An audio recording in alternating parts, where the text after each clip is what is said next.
The microphone. Please find your seats. We are ready to get started.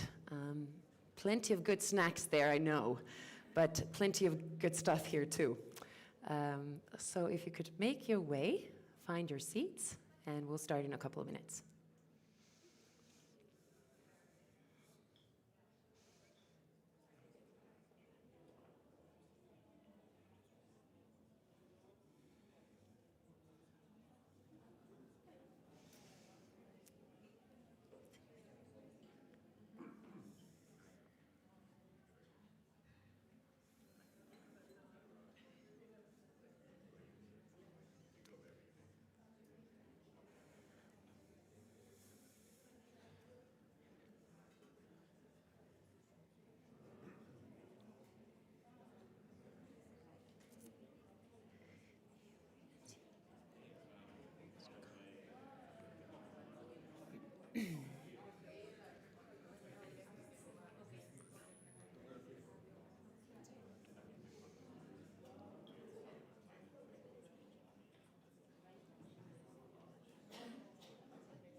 All right, let's get started. Welcome everyone. To those of you that are still having coffee, you won't want to miss this, so please join us. Greetings and welcome to the second International Environmental Justice Conference here in Tallinn. Thank you to all of you that traveled here. Hooray! My name is Karen. I'm usually in my everyday work, I'm the CEO of an NGO called Data Friendly Space. We work at the intersection of humanitarian aid, technology, and data. But today, I don't have to do my day job because I get to guide us all through the day here today. There are around 200 of us that will either stay or pass by the conference during the day today. And there will be additional enthusiasts, hopefully joining via Delphi live stream. So hello to you too, and thank you for joining. So let's pop the agenda of today on the screen here. We have so many good panels and keynotes planned. We'll have a couple of breaks and a lunch. After the last panel, the Foreign Ministry is inviting us all for a post-conference reception. But I can guarantee that the wine is not the only reason to stay until the end, because there are great panels all the way till the end, so please don't go and stay and stick around and debate with us. You'll see at the top of every slide that there is a Menti code there. So go onto your phone browser, type in menti.com, type in the code. You'll have the opportunity to ask questions all throughout the day. Make it a good one, because we will only pick the best ones to actually ask. So please do that too. Before we get to the official opening welcoming speeches, I want to reflect a little bit on this topic of environmental justice, because I'm sure we all have a personal connection and experience to this topic, whether we acknowledge it or call it that or not. And I want to tell you about mine. As a humanitarian worker in my previous life, I spent a chunk of my career in working and living in the South Pacific, specifically in Vanuatu. And a country that has become, some would say, a very unlikely global leader in using international law to demand climate accountability. In 2023, actually initiated by students in Vanuatu, Vanuatu championed a landmark UN General Assembly resolution requesting an advisory opinion from the International Court of Justice on states' legal obligations regarding climate change. It was an historic move to establish whether wealthy, high-emitting nations have a legal duty to protect vulnerable countries. For me, it was a really direct and powerful environmental justice argument from one of the most vulnerable countries and climate-exposed nations in the world. The resolution was adopted by consensus in March 2023. So what we should all find encouraging today here in 2026 is that environmental justice is no longer a fringe conversation. It's not a sideshow. It is increasingly embedded in legal frameworks, in discussions around development finance, in the language of international diplomacy, and the ICJ advisory opinion process that Vanuatu set in motion is one instrument. The EU's just transition mechanisms are another. And we know these are imperfect instruments, but they are instruments altogether. And they are levers for all of us to use as advocacy, community practice, and policy making. So let's learn to use these, and let's get familiar with these. Anyhow, my job today is to make sure you're all fed, appropriately caffeinated, and that you show up on time everywhere you go, and that we're all friendly with each other by the time we reach reception tonight. So without further ado, really excited to start with the opening speeches. We have three really good ones. Let's start with Trino Ovsinovski, member of the board of NGO Mondo. We will then hear pre-recorded welcoming words from the Minister of Foreign Affairs, Margus Tsahkna, and last but absolutely not least, we will welcome to the stage Martin Gok, Secretary General of the Estonian Ministry of Climate. So Trino, please.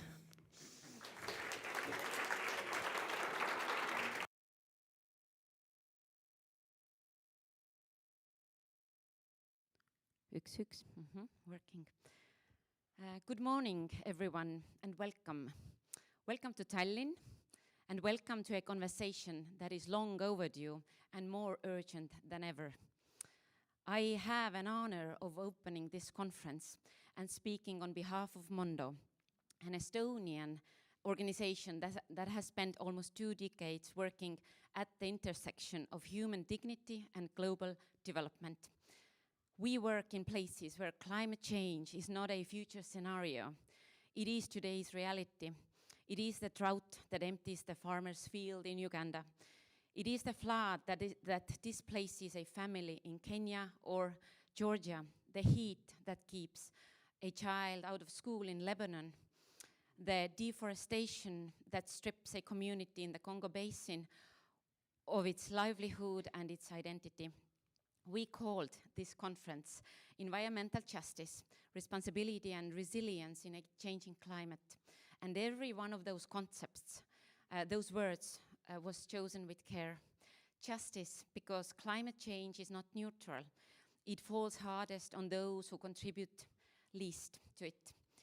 The communities in sub-Saharan Africa, in the Middle East, and in the Pacific are facing the sharpest consequences and are responsible for a fraction of the emissions that caused these crises.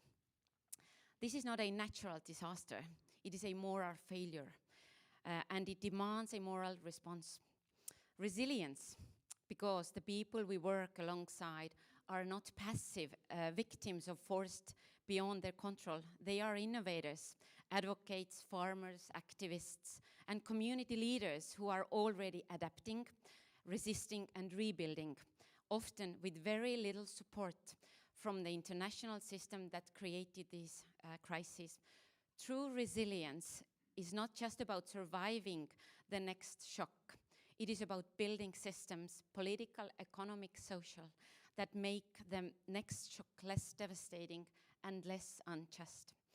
And responsibility, perhaps the hardest of words among these three, because it asks something of us, those in this room, in this country, and in this part of the world. Estonia is not the largest emitter, but we are part of a global economic order that is. We are beneficiaries of systems that have extracted wealth and stability from the very places now suffering most. Responsibility means acknowledging that and acting accordingly. From a development cooperation and humanitarian aid perspective, climate change is no longer a separate environmental issue, but a central risk multiplier that deepens existing challenges like food security, health risks, water stress, forced migration, poverty, and conflict. For the sector, this means a shift from classical crisis response towards prevention, adaptation, early warning, and resilience building. Today, we will hear from scientists, from policymakers, from activists, from entrepreneurs, and from people on the front lines, and from those working the corridors of international institutions. These are not abstract conversations. They are about lives, about the 1.1 billion people living in multidimensional poverty, whose lives depend on climate and climate that are changing faster than they can adapt. About the farmers, the fishers, the women and children who are always the last to receive support and the first to bear the consequences. At Mondo, we believe that human dignity is not the outcome of development, it is the foundation. We do not work towards dignity as a distant goal, we begin with it. Every program we design, partnership we build, action we take, measured against a single standard. Does this truly serve the people it is meant for? And does it honor their dignity in doing so?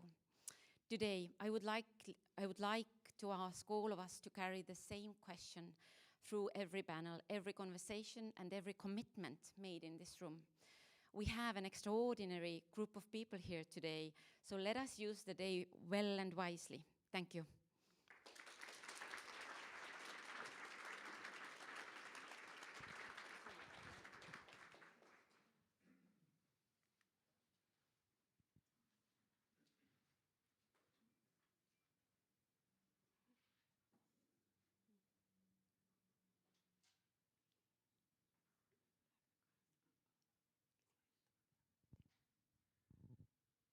Excellencies, distinguished guests, dear colleagues and friends. Welcome to Tallinn and to the second International Conference on Environmental Justice. First, I would like to thank Mondo and all partners for bringing together experts, policymakers, civil society, business people and young leaders to discuss one of the defining challenges of our time. The theme of this year's conference is responsibility and resilience in a changing climate. Climate change is no longer only an environmental issue. It is also a question of human rights, security, economic resilience, and global stability. Its impacts are felt most strongly by the most vulnerable communities, often those who have contributed least to this crisis itself. Rising sea levels, extreme weather, and environmental degradation are already affecting lives and livelihoods across the world. This is why climate policy must remain closely connected to justice, dignity, and international responsibility. As Estonia holds the NB8 chairmanship, we strongly believe that cooperation between like-minded countries is more important than ever. The Nordic-Baltic region has shown that even relatively small countries can lead through trust, innovation, and shared values. In today's fragmented and uncertain world, small states have an important role in defining multilateralism, strengthening resilience, and advancing ambitious climate action together under the Paris Agreement. Today, we cannot ignore the wider security situation in Europe. Russia's unprovoked and brutal war of aggression against Ukraine has demonstrated how war destroys ecosystems, damages energy infrastructure, pollutes land and water, and threatens public health for generations. It reminds us clearly that climate policy, security, and peace are deeply interconnected. This is true in all conflicts throughout the world.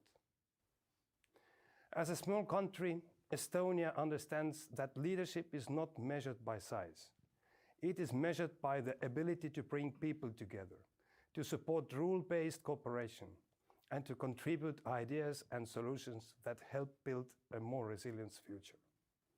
Whether through renewable energy production, digital innovation development, cooperation, or international partnerships, Estonia is committed to advancing ambitious and inclusive climate cooperation. I hope today's discussions will inspire exactly that spirit of cooperation and shared responsibility. Thank you, and I wish you a productive and inspiring conference.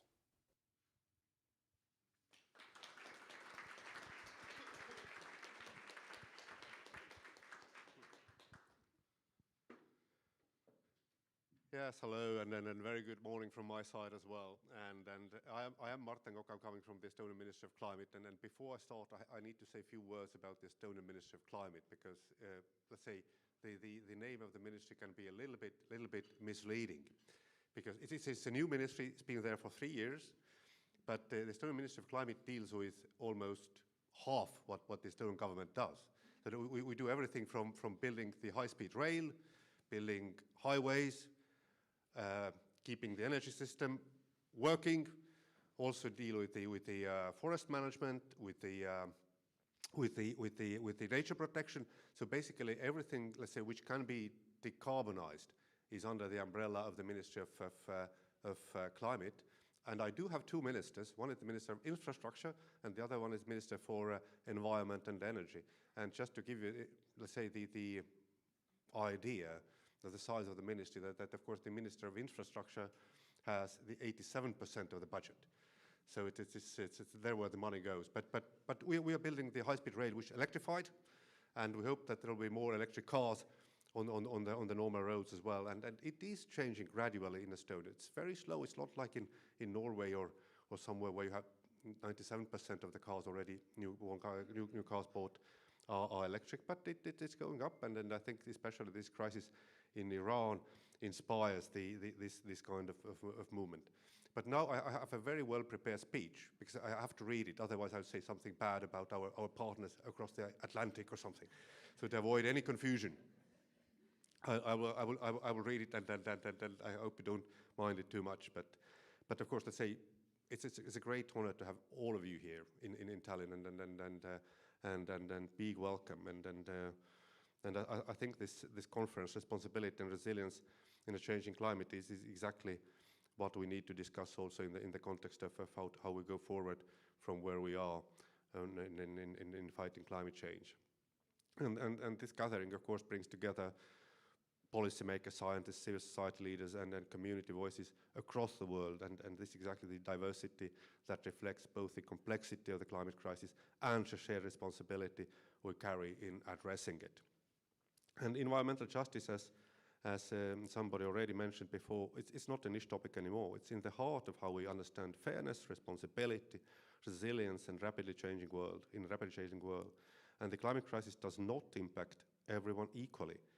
Those who have done the least to cause the problem are often the ones who suffer the harshest consequences, as the minister said as well. And recognizing this justice and responding to it is essential if we are to build a future that is not only sustainable, but also fair, just for the generations that will come after us. And Estonia has long believed that climate action and social responsibility must go hand in hand. As a small country, we understand the importance of cooperation, innovation, and listening to those whose experience differ from our own. And we are committed to strengthening the global partnerships, supporting vulnerable communities, and ensuring that the transition to a cleaner economy leaves no one behind. And the commitment also extends beyond our borders. Estonia supports developing countries through development cooperation and humanitarian assistance, combining financial support with the sharing of knowledge and practical solutions. And Estonia has committed to contribute €1 million per year to climate-related activities in developing countries by supporting climate policy projects, clean technologies, renewable energy awareness, and adaptation efforts in partner countries. And Estonia seeks to help to ensure that the global response to climate change is not only effective, but also fair and just. And I'm pleased to share that the government approved the Climate Resilient Economy Act last week, which has now been submitted to the Parliament. Of course, let's say difficult discussions are ahead, but things are moving in the right direction.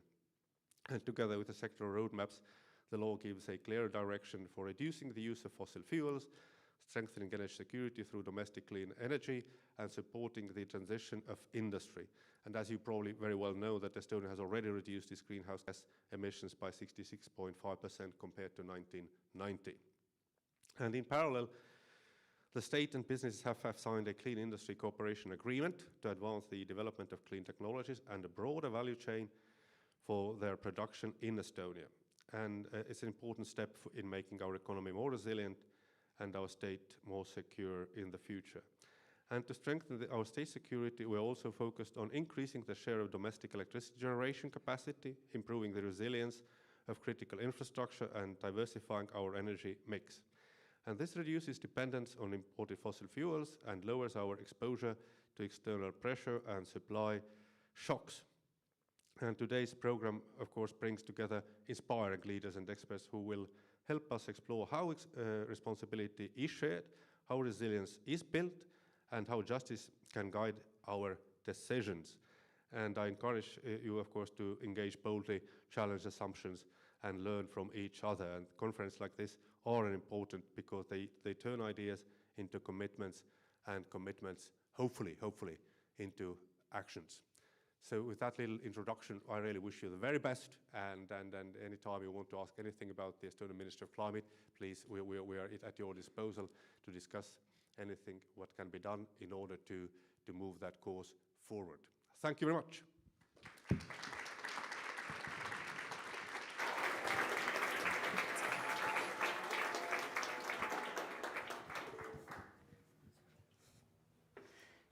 Thank you to all the opening speeches. Thank you, Martin, for keeping it polite and civil for all of us. Before we proceed to the keynotes, we have a little Menti slide for you guys. So if you grab your phone and open the camera app and scan the QR code, we're doing a little sense check of where we are all from. So if you are even working at an embassy here, don't indicate Estonia as where you're from. Please tell us where you're really from, so we get a good understanding of the experiences and the viewpoints that we are all bringing to the table today.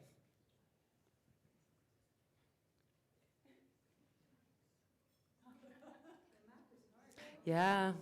If somebody assumes that I will name the countries, then I'm not going to be able to do this. But anyway, it should give us a bit of an idea. There is Wi-Fi. There is also a QR code on the door and there. So please log on. Is it small? Ah, really? A bit of a challenge. Choose the right continent, then, in that case.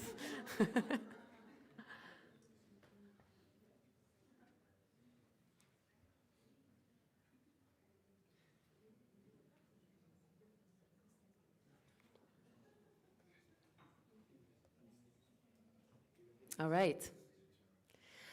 I guess the point we are trying to make with this map is that we're not talking about far, far away lands and far, far away people today. This is a topic that concerns all of us, that whether we acknowledge it or see it or not is a part of all of our everyday lives. So this is not a conversation that is happening somewhere far away. And we'll zoom into that, and we'll be able to share ideas today during breaks, during lunch, during the reception, and through your questions. But let's then proceed to our very first keynote. Let's dive into the first of three major themes that we will be exploring together today. First of them is changing climate. We have three keynotes planned for you to set up the scene here. To get us started, we will be hearing from Celeste Saulo, Secretary General of the World Meteorological Organization, who has pre-recorded her ideas for us. Dr. Celeste Saulo is the first woman and the first South American to hold the position of Secretary General at the WMO. Before taking on this role, she served as Director of Argentina's National Meteorological Service and was the first Vice President of the WMO, and is a professor at the University of Buenos Aires. So please.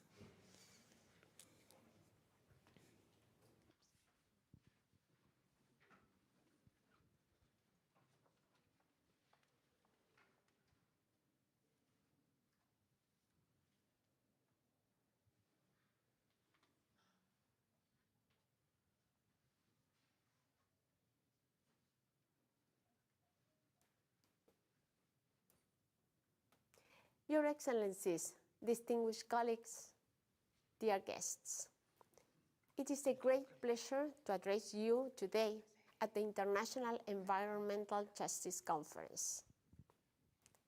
Climate change is no longer a distant threat. It is a present, escalating reality shaping lives, economies, and ecosystems. The last 11 years have been the hottest years ever recorded, with heat reaching deeper into the ocean. Glaciers and ice continue to melt. Sea level continues to rise. Extreme weather impacts millions of people. In 2025, heat waves, wildfires, drought, tropical cyclones, storms and flooding caused thousands of deaths, impacted millions of people, and caused billions in economic losses. Extreme weather can also disrupt food production, threaten livelihoods, damage ecosystems, drive displacement, and accelerate animal diseases.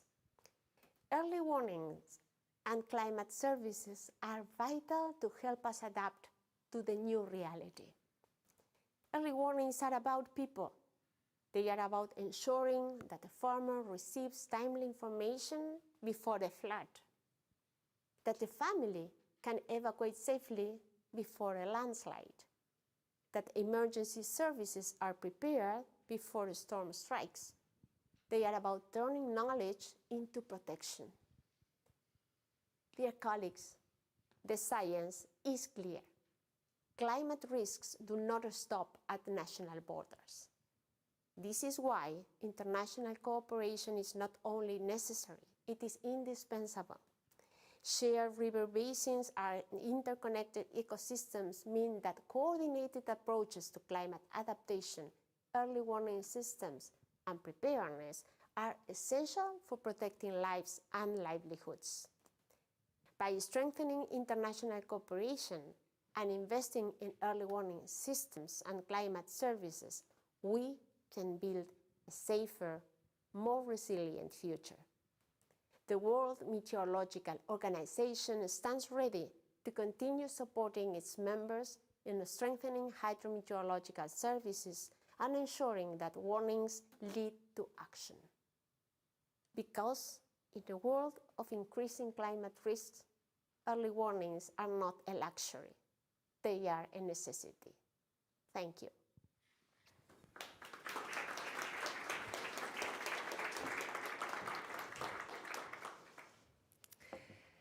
Hilda Flavia Nakabuye is a Ugandan climate activist and founder of Uganda's Fridays for Future movement.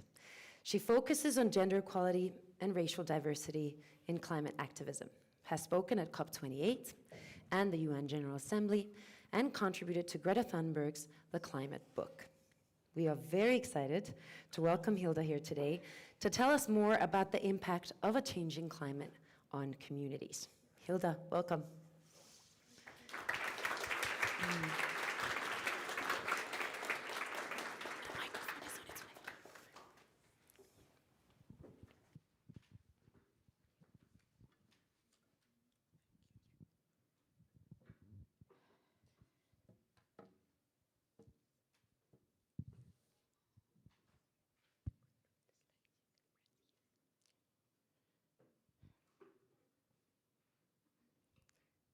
Esteemed guests, excellencies, welcome.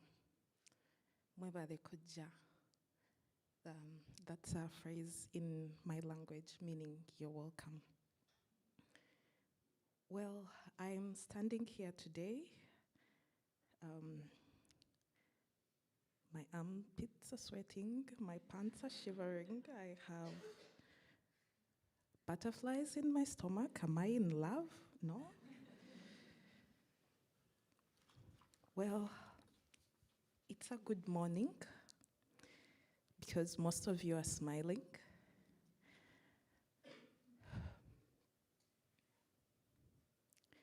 Before I begin, I want to borrow the words of someone who said it plainly. words that have stayed with me since I first heard them. The former US President Barack Obama once said, "We are the first generation to feel the impact of climate change and the last generation that can do something about it." I am that generation. I am standing here as proof of that sentence, and so are you.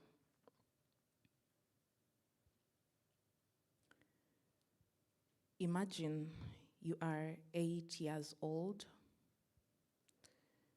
It is the rainy season where you come from, or at least it is supposed to be, but the rains have not come yet when they should.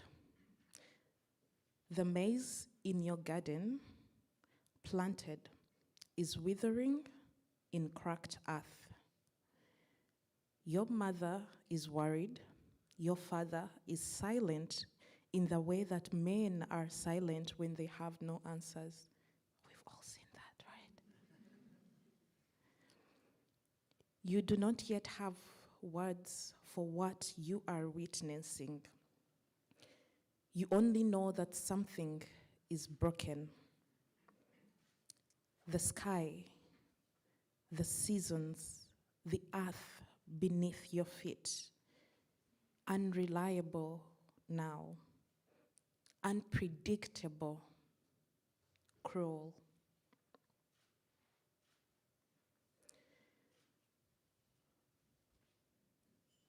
I can't see the slides.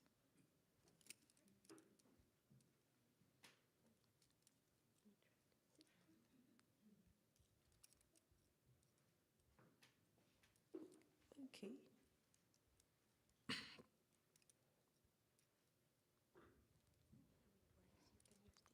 Thank you.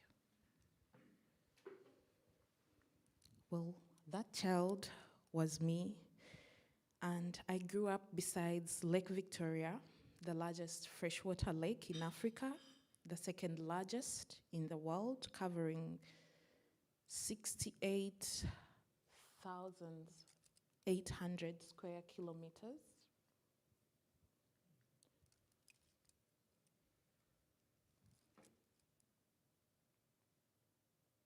Okay.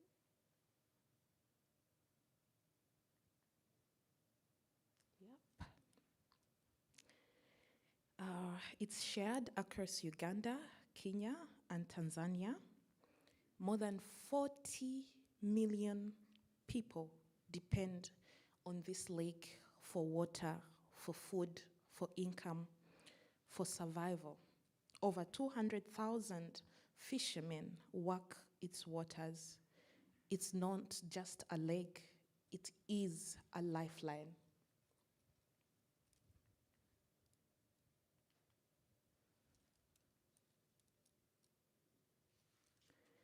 Today, that lifeline is under attack. Temperatures have risen 1.6 degrees Celsius since 1960. Algal blooms suffocate vast areas. Fish stocks have fallen by over 40% in 2 decades. Dead zones where nothing survives are spreading. The fishermen of Gaba, of Kasenyi, of Komi Island have not built a single refinery. They have not booked a single long flight, but they are paying with their livelihoods, their children's nutrition, and their futures.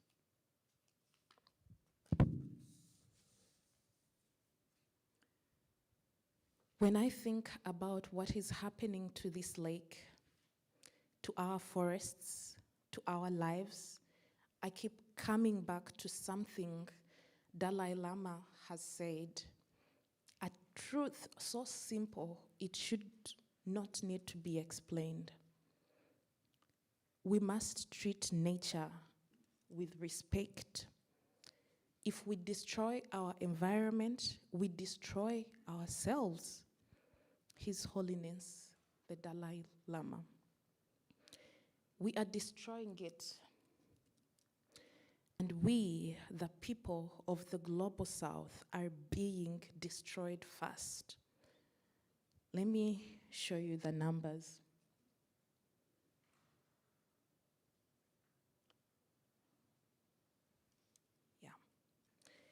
Uganda emits 0.13 tons of carbon per person per year. Africa, 1.4 billion people, is responsible for less than 3% of global cumulative emissions. And yet, the IPCC confirms we face the highest increase in climate hazards on Earth. Up to 132 million people pushed into extreme poverty by 2030. That is 4 years away. $50 billion or more in annual losses without adequate finance. The wealthiest 1% produce more emissions than the bottom 50% combined. This is not a statistic. This is a confession.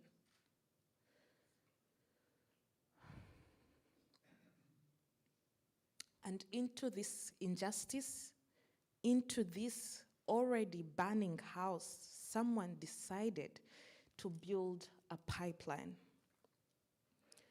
The East African Crude Oil Pipeline, EACOP. It is a 1,443 kilometer heated pipeline, 246,000 barrels of oil per day, the longest electrically heated crude oil pipeline to ever be built around the world. It passes near Lake Victoria and Lake Tanganyika. It crosses over 200 rivers and streams. It displaces over 100,000 people, many women and children removed from their ancestral land, even with little or without compensation. Its reserves would release 379 million tons of carbon. Women who depend on wetlands are losing access. Youth who protested have been arrested. Rivers, lakes, wetlands face catastrophic spill risks. The word for this is not development. The word is sacrifice. That is why Fridays for Future Uganda stands with the Global Stop EACOP campaign. We say clearly, loudly, and without apology, this pipeline must not be built. Stop EACOP.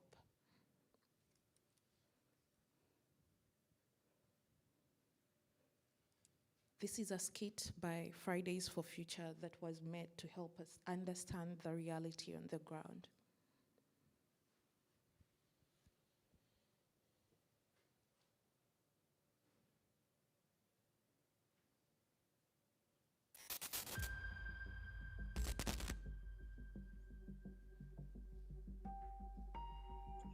They see oil beneath our soil, but we see homes, families, culture, and life.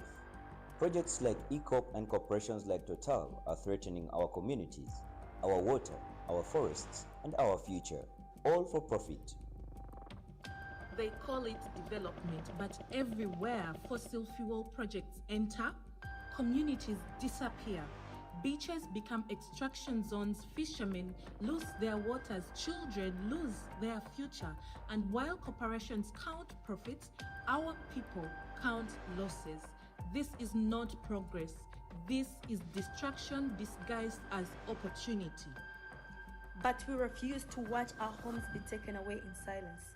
We are rising for every community pushed aside, for every ecosystem poisoned, for every young person forced to inherit a damaged planet.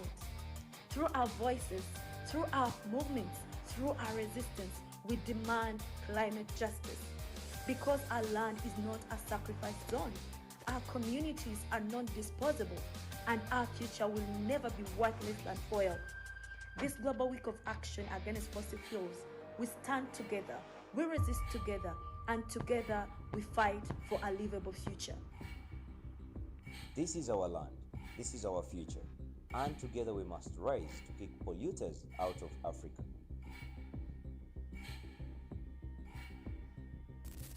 To you, Mr. Polluter, we are not here to build your empires. We are here to build our future. The future I'm talking about are our people, our communities, our land, our culture, and our countries.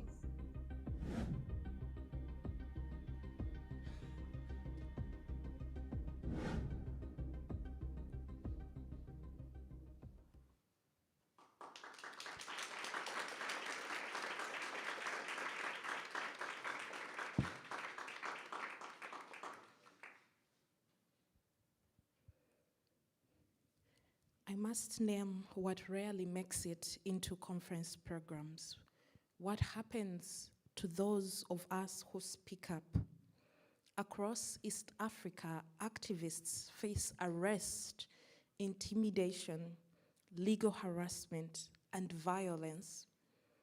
In 2023 alone, over 1,700 environmental defenders were attacked globally, the majority in the global south. The silencing of those who defend our planet is the same crisis as its destruction.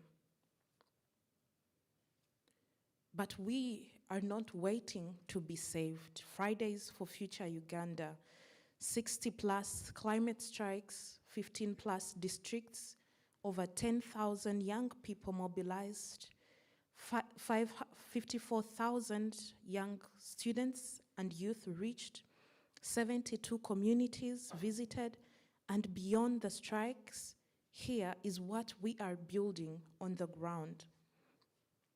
Save Lake Victoria campaign, documenting pollution, building community awareness, demanding cross-border governance, legal support for activists, connecting criminalized defenders with lawyers so speaking truth is not a death sentence.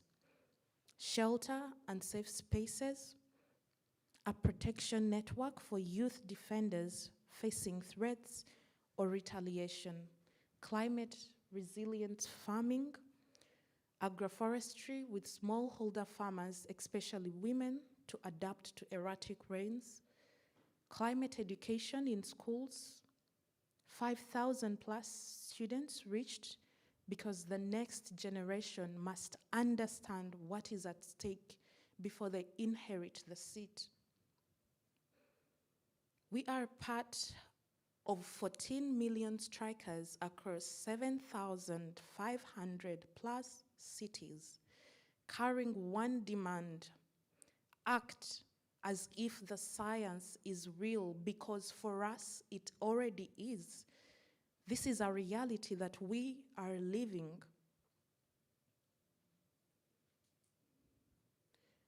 I follow in the footsteps of Elizabeth Wathuti, a professor,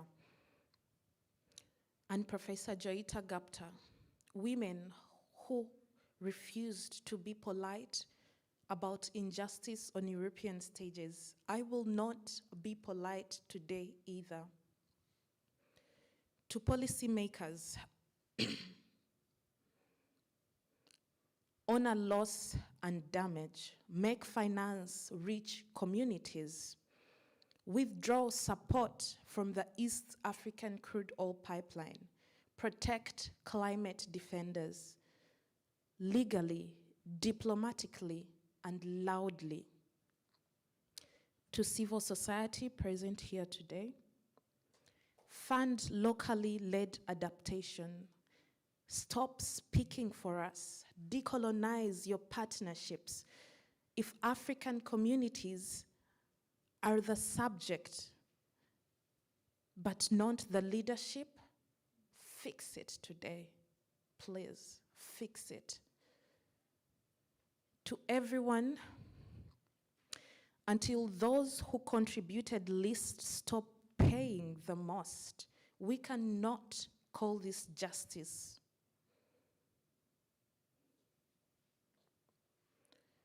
I want to end where I began. A child at the age of Lake Victoria. 40 million people depend on that lake. It is warming, being poisoned, and a pipeline threatens its catchment. That child grew up, she found words, she found others. They decided witnessing is not enough. We are still here.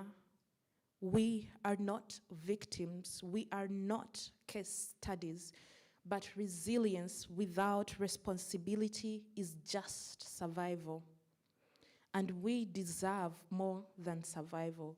We deserve justice. We deserve to live on a clean environment.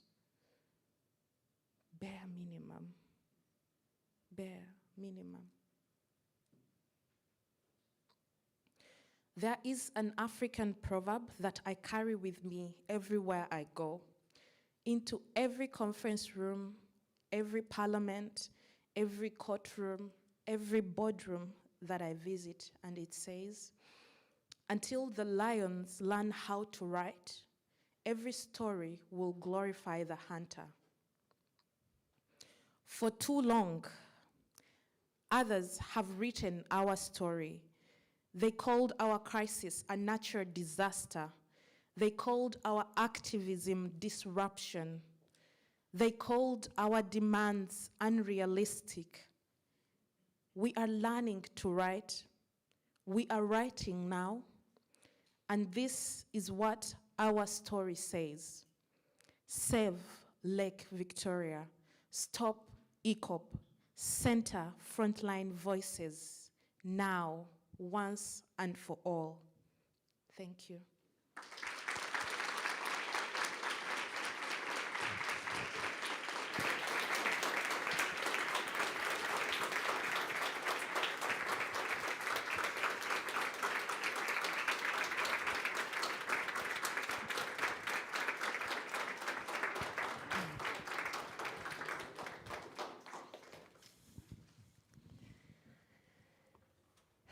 Thank you, Hilda, for sharing your confession with us this morning. And we'll hear more from Hilda, and we'll have a chance to ask questions from her during the panel as well. So Hilda, thanks so much. Where do you go from there? I guess we'll see. Sarah Maria Hamou is a French-Moroccan climate justice researcher and geographer, trained at Sorbonne University. She authored a major research report based on over 1,000 voices from working class and global south communities, exploring how climate injustice plays out in housing, food, health, and political representation. Today, Sarah Maria is joining us to unpack this idea of climate at a tipping point and what the science says. Sarah Maria, welcome.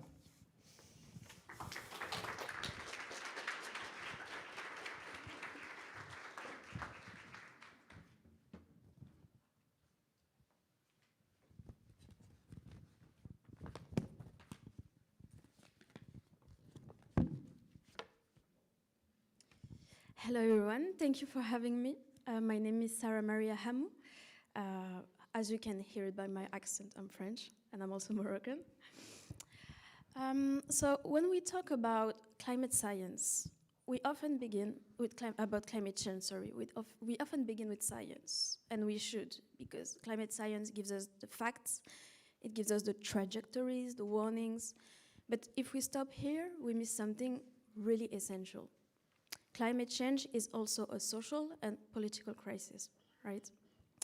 And the hardest question, in my sense, is about knowing why knowing about science is, is not enough.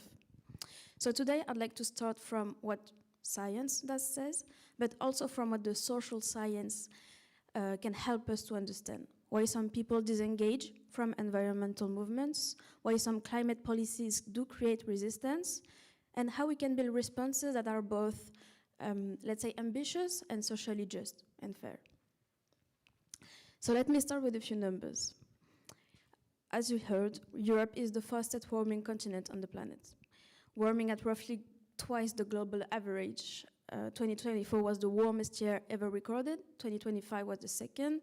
We'll see about 2026, but it's not going the right way. I just got from Paris yesterday, and we're in the middle of a very severe heat wave.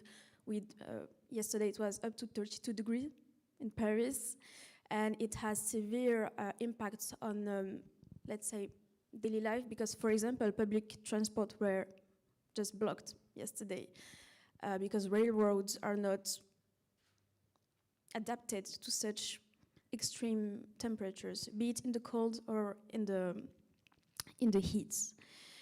So we're talking about what's already happening. It's not projections anymore. 2024 also brought the largest flooding in Europe since 2013. More than 400 people were impacted, 18 billion euros in economic damage, and the highest numbers of days with severe heat stress ever recorded across the continent. And just to go back at the global level, public policy still puts us on the 3 degrees track by the end of the century. And I'd like for us to be able to sit with this number for a moment, because I don't think we really realize what 3 degrees is. It's not a slightly different version of the world that we know right now. It's a fundamentally different world, be it about agriculture system collapsing, coastal cities flooding, millions of people moving across places. And climate migration is not really just, people coming from Africa to Europe. It's literally within the country. It's people leaving the south to go to the north. I was thinking there's these TV shows. I just thought about it. It's Families Like Ours. And it's really interesting because I think it sets up in Denmark. And it's about a major climate catastrophe happening and people being forced to leave the country, like all of its inhabitants. And it's really interesting how we can see that, the more disadvantaged communities, but also the wealthiest people, are just facing the same storm. And for Estonia, this is not distant. Arctic is warming 3 to 4 times faster than the global average, and this directly shapes Estonians' climate system. And because also there's a strong security debate here, particularly in relation to energy dependence. The climate transition here carries a geopolitical weight that goes beyond carbon. And energy sovereignty and climate action are, in my opinion, for Estonia, the same conversation. But here is where I'd like to add something that the physical data alone cannot tell us. The European Investment Bank surveyed Estonians on climate policies. 45% of them believe that climate policies will destroy more jobs than it will actually create. And I think that number is really interesting and important, because those 54% does not really represent climate skepticism or environmental disengagement. It's people rejecting what they fear the transition will do to their lives. So that's as much of a climate question and of a social and political question. And this is where I like to go deeper, because it's also part of my work and what I do.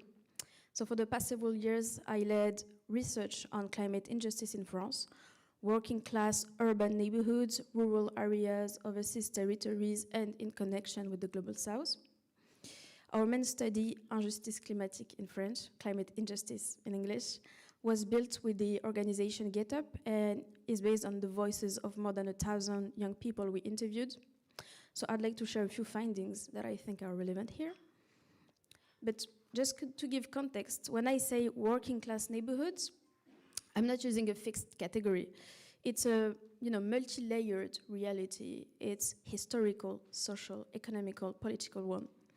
These are often large housing estates, block buildings, where many post-war immigrant families settled from the 1960s onwards, including people from countries that were colonized by France, such as Algeria, Tunisia, Vietnam, Haiti, and more. And they came to work to build the country and keep the country running. So today, these neighborhoods are marked by poverty, discriminations, and difficult relationship to institutions. but also by cultural mixing, innovation, solidarity, and forms of resilience. So these are vulnerable places, but I also speak about them as places that produce knowledge. The first thing is quite simple. People do not always talk about climate change by naming it climate change. When we asked those young people what worries them the most, climate change came 8. Before it, the top 3 answers, if I remember well, it was purchasing power, the protection of existing social rights, such as healthcare, pension rights, and insecurity. And when I share this in climate spaces, the reaction is usually concerns. Yeah, you see people are disengaged because they have other priorities, they can't care about climate. But in my opinion, that reading misses everything. Because when you listen carefully to what they are actually describing, it's the flat that becomes too hot in July because the insulation is decade-old. It's the inability to afford anything else than the cheapest food in the cheapest supermarket, no green spaces. So you realize that climate is already inside all of these concerns. It's just not named that way. And why would they? Because for them, the word ecology, in their experience, it belongs to the people who talk about polar bears, solar energy, things that would need a certain level of knowledge, according to them. Also, one of the strongest findings that stayed with me is that 1,000%, so like all of them, of the young people we interviewed, when we asked them about what's the first environmental discrimination you can perceive in your area, the top answer was food discrimination. All of them. It wasn't air pollution or the lack of green spaces or anything else, it was food. And food is daily, it's visible, it's connected to money, to family, to dignity, to health, so that kind of makes sense. And it's directly linked to another findings that we call involuntary ecologists. Many of the communities we worked with already practice what climate experts would call now sobriety. It's repairing rather than replacing, sharing resources across families and neighborhoods. It's wasting almost nothing, it's growing food on balconies. These are the practices that climate communication now is trying to encourage into wealthier communities. But in working class communities, there is unseen and sometimes even labeled as poverty, constraint, or nothing else than just cultural practices. And I also want to name something that I think is important here in this room, and especially after Hilda talk. There's a sentence that comes up often in climate communication. We're all in the same boat. And I understand why people say it. It comes from a good place. It's supposed to create solidarity, and it does. But it's not completely accurate. We are facing the same storm, but we're not in the same boat. A heat wave does not mean the same thing if you live in a well-insulated home or if you live in an overcrowded flat with no air conditioning, and that when you look through the window, it's only concrete. A carbon tax does not mean the same thing if you have several choices of transport or if you only have a car. When talking about climate tax, in 2018 in France, maybe you heard about it, a carbon tax on fuel triggered the whole Yellow Vest movement, the largest social uprising in our generation. The government had the science rights, they had a policy instrument, but it still collapsed into months of protest, roadblock, because it wasn't well designed. The people who were expected to pay this tax were also the same people living in rural, isolated areas, such as farmers, for example, who already struggle with the cost of living because of the very little money they get from agriculture. In the book Green Backlash, which I co-authored last year in France, we worked exactly on this phenomenon. Sometimes this green backlash is instrumentalized by far-right or climate skepticism actors. But the feeling behind it can be real. People feel that climate policy asks them to change, while wealthier groups, large industries, or private actors continue almost as before. And this is the form of hypocrisy that is perceived and that fuels green backlash. And the people that we interviewed, they were not confused about the science. They were pointing at something real. that the distribution of effort is profoundly unequal, that the top 1% in France emit on average 10 times more CO2 per year than the poorest half of the population. So if people are worried about purchasing power, then let's talk about energy bills, food prices, transport costs, housing renovations. If people are worried about security, let's talk about energy independence, infrastructure, social cohesion, public services, and democratic stability. If people are worried about jobs, well, let's talk about training, industrial policy, and who gets access to the jobs of the transition. And this is where I come back to Estonia. If 54% of people here fear job losses from climate policy, well, the answer is better communication and better policy design. Policy that is built with the people asking those questions. And this is why consultation matters, civic spaces matters, local association, trade union, youth organization, minority communities. Because people know things that institutions can often miss. And this means funding local organizations, simplifying access to climate programs, involving peoples before decisions are made, and measuring success differently.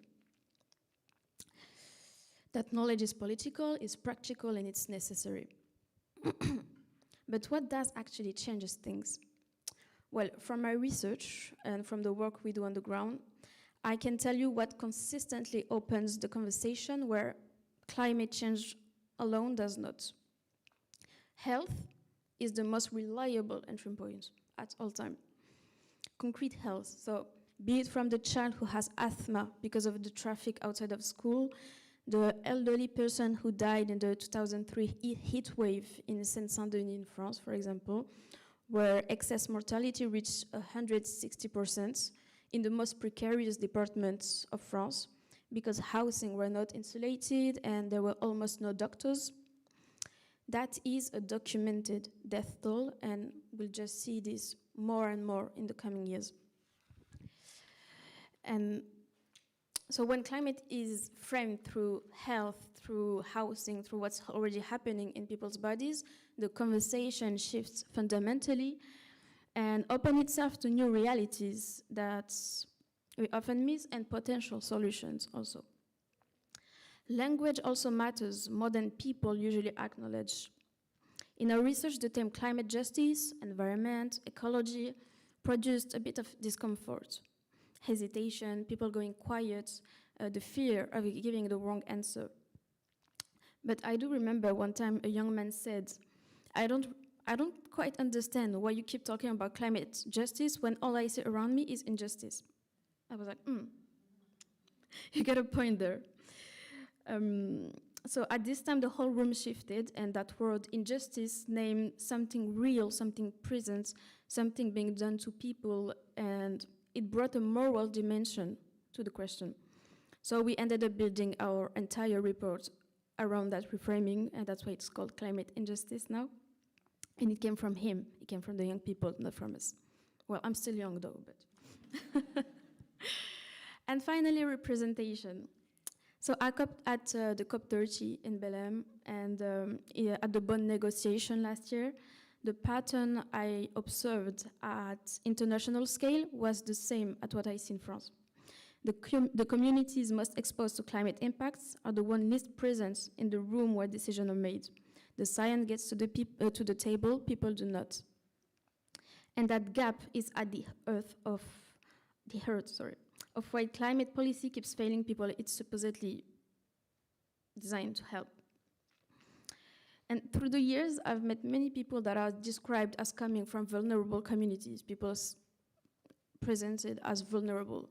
And they are, but those people are also organizers, mediators, carers, educators, political thinkers, mayors. They are people holding communities together. And solidarity with the Global South, for example. It's a powerful climate entry point. Many young people have family histories, emotional ties, memories, language, religion, and many more connected to countries that are already facing climate impacts. And this invisible link is a strong one, because they do engage against climate change in these areas, because they feel like they belong to it, because they feel like they owe it to them since they are the most impacted by climate change. They do not see themselves as the most impacted. They see other people as the most impacted. And they will usually engage be it through humanitarian actions, fundings, climate communication online, and those type of engagements. So, briefly, climate science tells us that the situation is serious, it's fast, and it's already visible. I think we can all agree about that. And our trajectory without serious action leads somewhere none of us wants to go. But the science being clear, unfortunately, has never been sufficient. What determines whether we actually act collectively, it's whether people feel that the transition will protect them or threaten them. This is true in France, it's also relevant in Estonia, and it's also true in international climate spaces.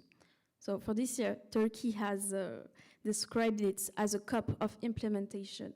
And I think that what matters, because after years of declarations, targets, roadmaps, we need to see it in action. A large part of climate finance still comes as loans, meaning that countries already facing the strongest climate impacts are often asked to adapt by taking on more debt. Adaptation also remains structurally underfunded.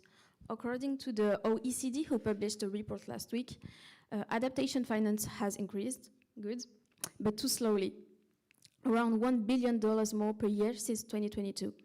And to meet the Glasgow objective of doubling adaptation finance, we would need to already raise adaptation funding by around 18% by next year, and much more if we take seriously the COP30 objective of tripling adaptation finance. So even at the global level, like the most global level you could ever imagine, the issue is the same. Climate action should not only be about ambition, it should be about who carries the costs of that ambition. So when we talk about responsibility, for example, this is where it becomes concrete. Finance also must be accessible, grant-based where needed, and centered on adaptation, not only mitigation. And this is important because COP will take place in November, and climate finance will, again, be at the center of discussion. There's this new collective goal of $300 billion per year that's presented as a step forward, but the trajectory remains uncertain. And in the meantime, it's up to us to open the spaces where climate decisions are made to the people. It's up to us to change the narratives around climate change and climate action. It's up to us to challenge ourselves to speak about climate without always starting with the word climate. It's up to us to bring more creativity into a debate that has become too cold, too distant, too technical for the people. And to work more locally at a scale that does not need to be national from the very beginning, because sometimes the smaller the scale, the deeper and the lasting is the impact. Thank you.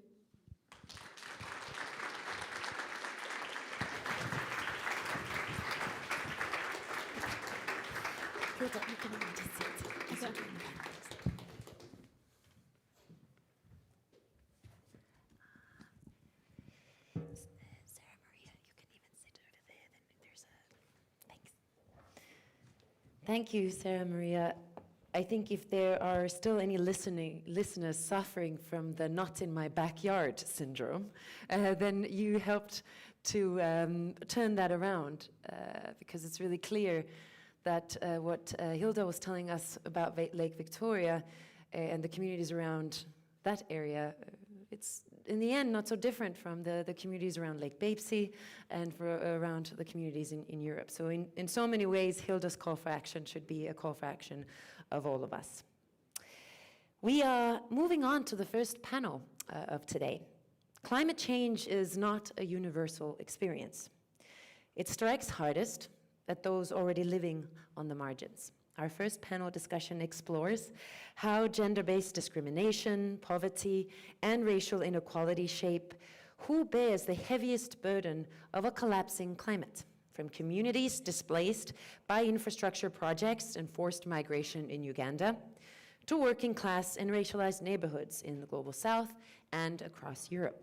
Speakers will connect these lived realities to the broader international picture, asking what climate justice truly means when measured in the lives of the most vulnerable. We already know Sarah Maria and Hilda, but let me also introduce Jonas Plan, environmental anthropologist at Tallinn University and the Estonian Fund for Nature, who will be moderating this panel. Enjoy. Hello, everyone. Hello, everyone, and thank you, Hilda, thank you, Sarah Maria, for your speeches and giving us totally new perspective. I bet that those people who are today in this room don't know much about life around Lake Victoria, also not around Paris, where lots of refugees arrive due to climate change. But with this conversation, I would like to now maybe go more into individual level, to hear more about actually who are those people whose lives are on the line. And I also welcome audience to ask questions, depending on what we are discussing here, but also what you heard from those presentations today. Please go to menti.com. There's a Menti code also up there. And I will collect all the questions and will take 5 minutes to ask those questions from Hilda and Sarah Maria. So don't feel intimidated. So to get back to the panel, then whose lives are then on the lines? If we think about climate change, and you gave us a really good, fairly wide perspective of the impact of climate change. But from your own perspective, who are you seeing? Who is being affected by climate change the most in your home countries or where you do your research? Hilda, maybe you could go first. Thank you, Jonas. So who is affected the most? From where I come from, it's the farmers that work the farms. It's the fishermen that collect fish from the waters every day to feed the market. It's the transporters, it's the children, it's the women on the front lines of the climate crisis who barely know what's happening in the global north, who even do not contribute a percentage to the global greenhouse gas emissions. The communities that are bearing the brunt that they never created, the communities that often are not even asked about what policies they want to see their governments put forward, communities that are always sidelined when it comes to decision-making platforms, communities that are not invited in climate conferences abroad, communities that at some point do not even own a passport. Those are the communities that are impacted the most. And whose voices are unheard. So thank you for bringing the voice to here. Sarah Maria, who are you noticing? Whose lives are on the lines? Well, we are all going to be impacted by climate change in some way, right? But what I see in my work, be it in France or even abroad, in Morocco, in Brazil, everywhere, it's first the farmers, because they do carry special weight as also facing profoundly unequal economic conditions, and also due to the nature of where they're actually living. And at the same time, it's people coming from those working class communities, be it in urban areas, rural areas, even in the overseas territories that I just mentioned in the keynote, but I'd like to come back on this.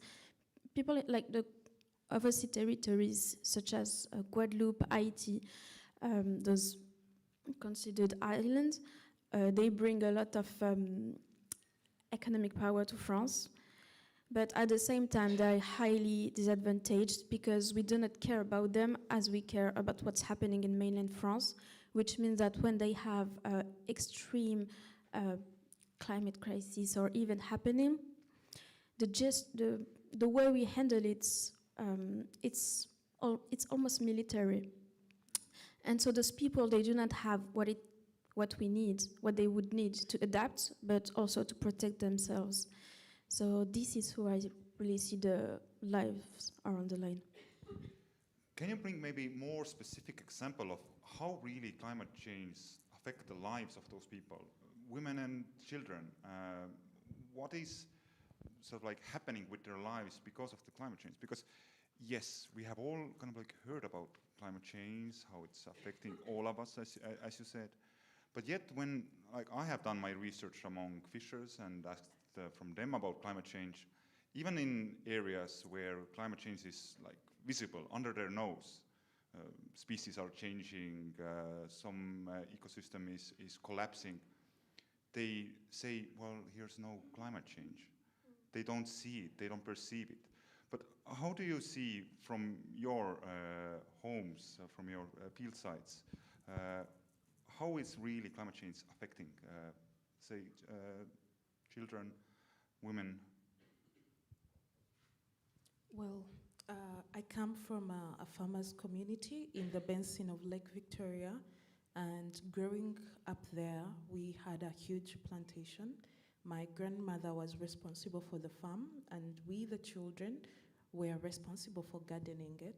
Every morning, we would wake up and go to the farm until we experienced climate change in our faces. When we didn't know, we experienced a rain that lasted 3 days, so 3 consecutive days of rain that devastated our farm.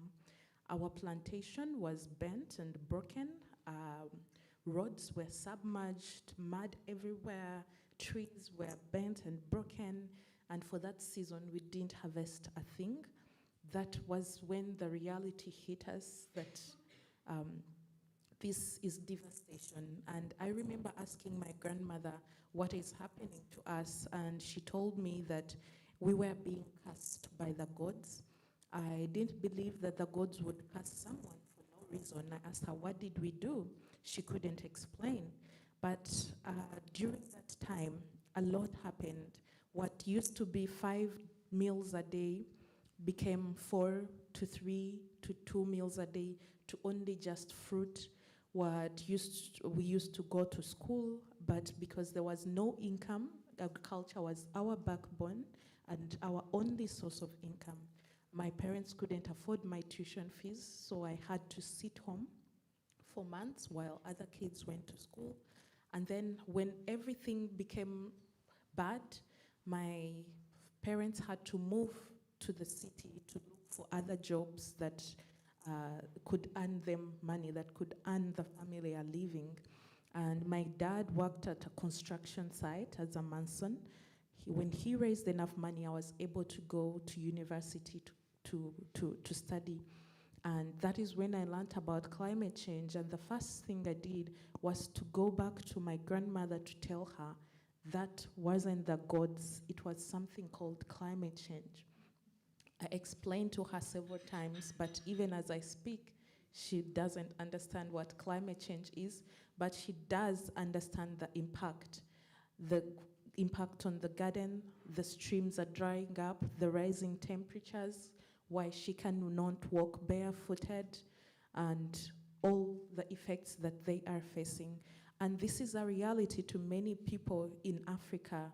Education being cut off, food on the table, not enough because they cannot afford, the fields drying up, women displaced, communities displaced, marriages failing because of violence, and all this. It's quite a lot when it comes to the economy. When fishermen don't fish like they used to anymore, the restrictions on the waters because government sold the water space to other companies that can pay big money. People's land is being taken away for industrial agriculture by the big companies.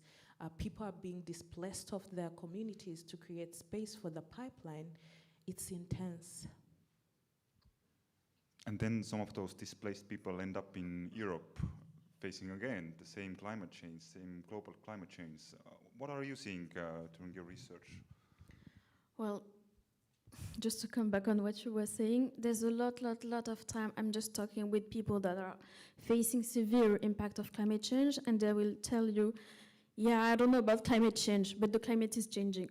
Like, and it's okay, we don't have to always go through, the whole vocabulary of climate change.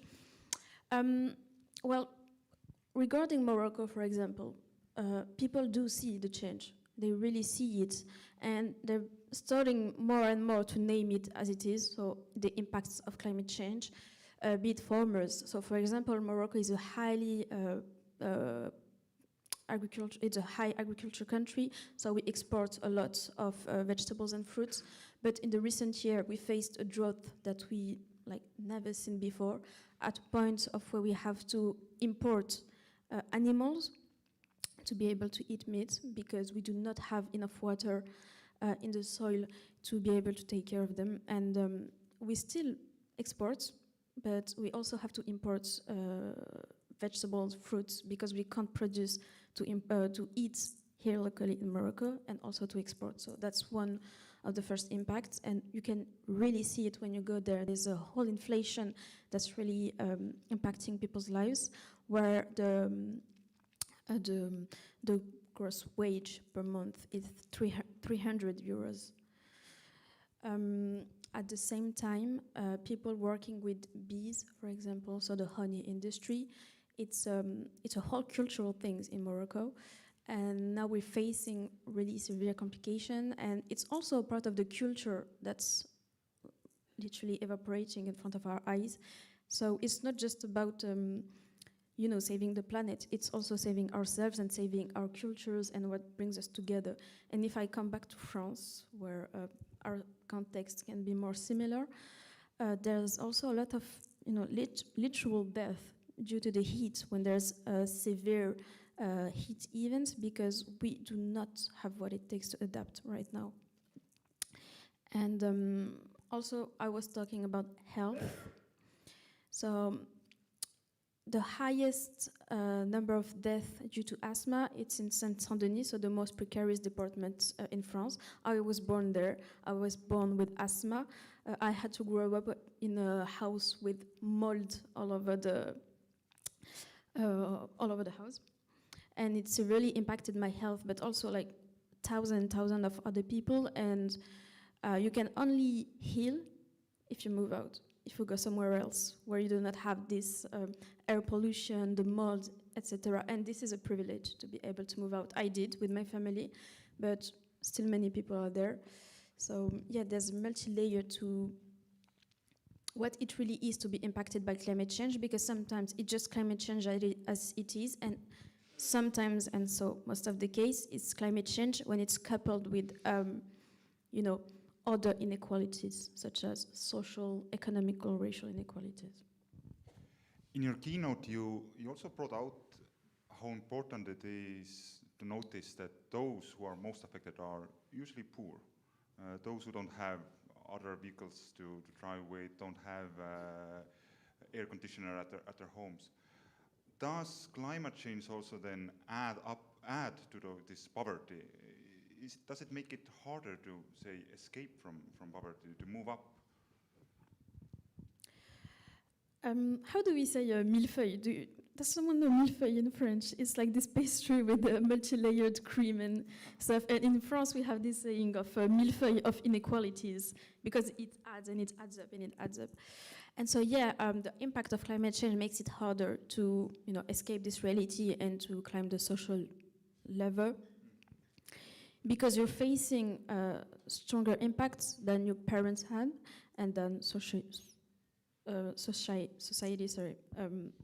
knew before. So it's a whole new reality, and people do not have the means, nor the keys, nor the understanding, to get how climate change is making it harder to escape this reality. So, for example, relating to food, I was talking about food. In working class more urban neighborhood, there's this abundance of fast food. And due to climate change and how it makes it harder to eat healthy food, well, it becomes, the fast food becomes cheaper, and healthy food becomes even more expensive. So people are stuck with this kind of model, and they do not really get how to, well, go to a healthy diet when it's, you know, so well intricated into their houses, their families, and also what's in their pockets, literally. And everything that's happening within the house affects how you present yourself to the world, how you educate yourself, how you go to school, if you have the means to go to school. And so in my opinion, and this is what I do in my work, we try to work on everything that's related of what's happening inside of the house. So I was talking about mold, for example. We're working a lot with communities affected by this in Saint-Saint-Denis mostly. We're working on food with the people, especially on the, let's say, food education. So yeah. Your answer really sort of like shows the multi-layerness and the complexity of climate change. And none of you have yet spoken about floods or heat waves or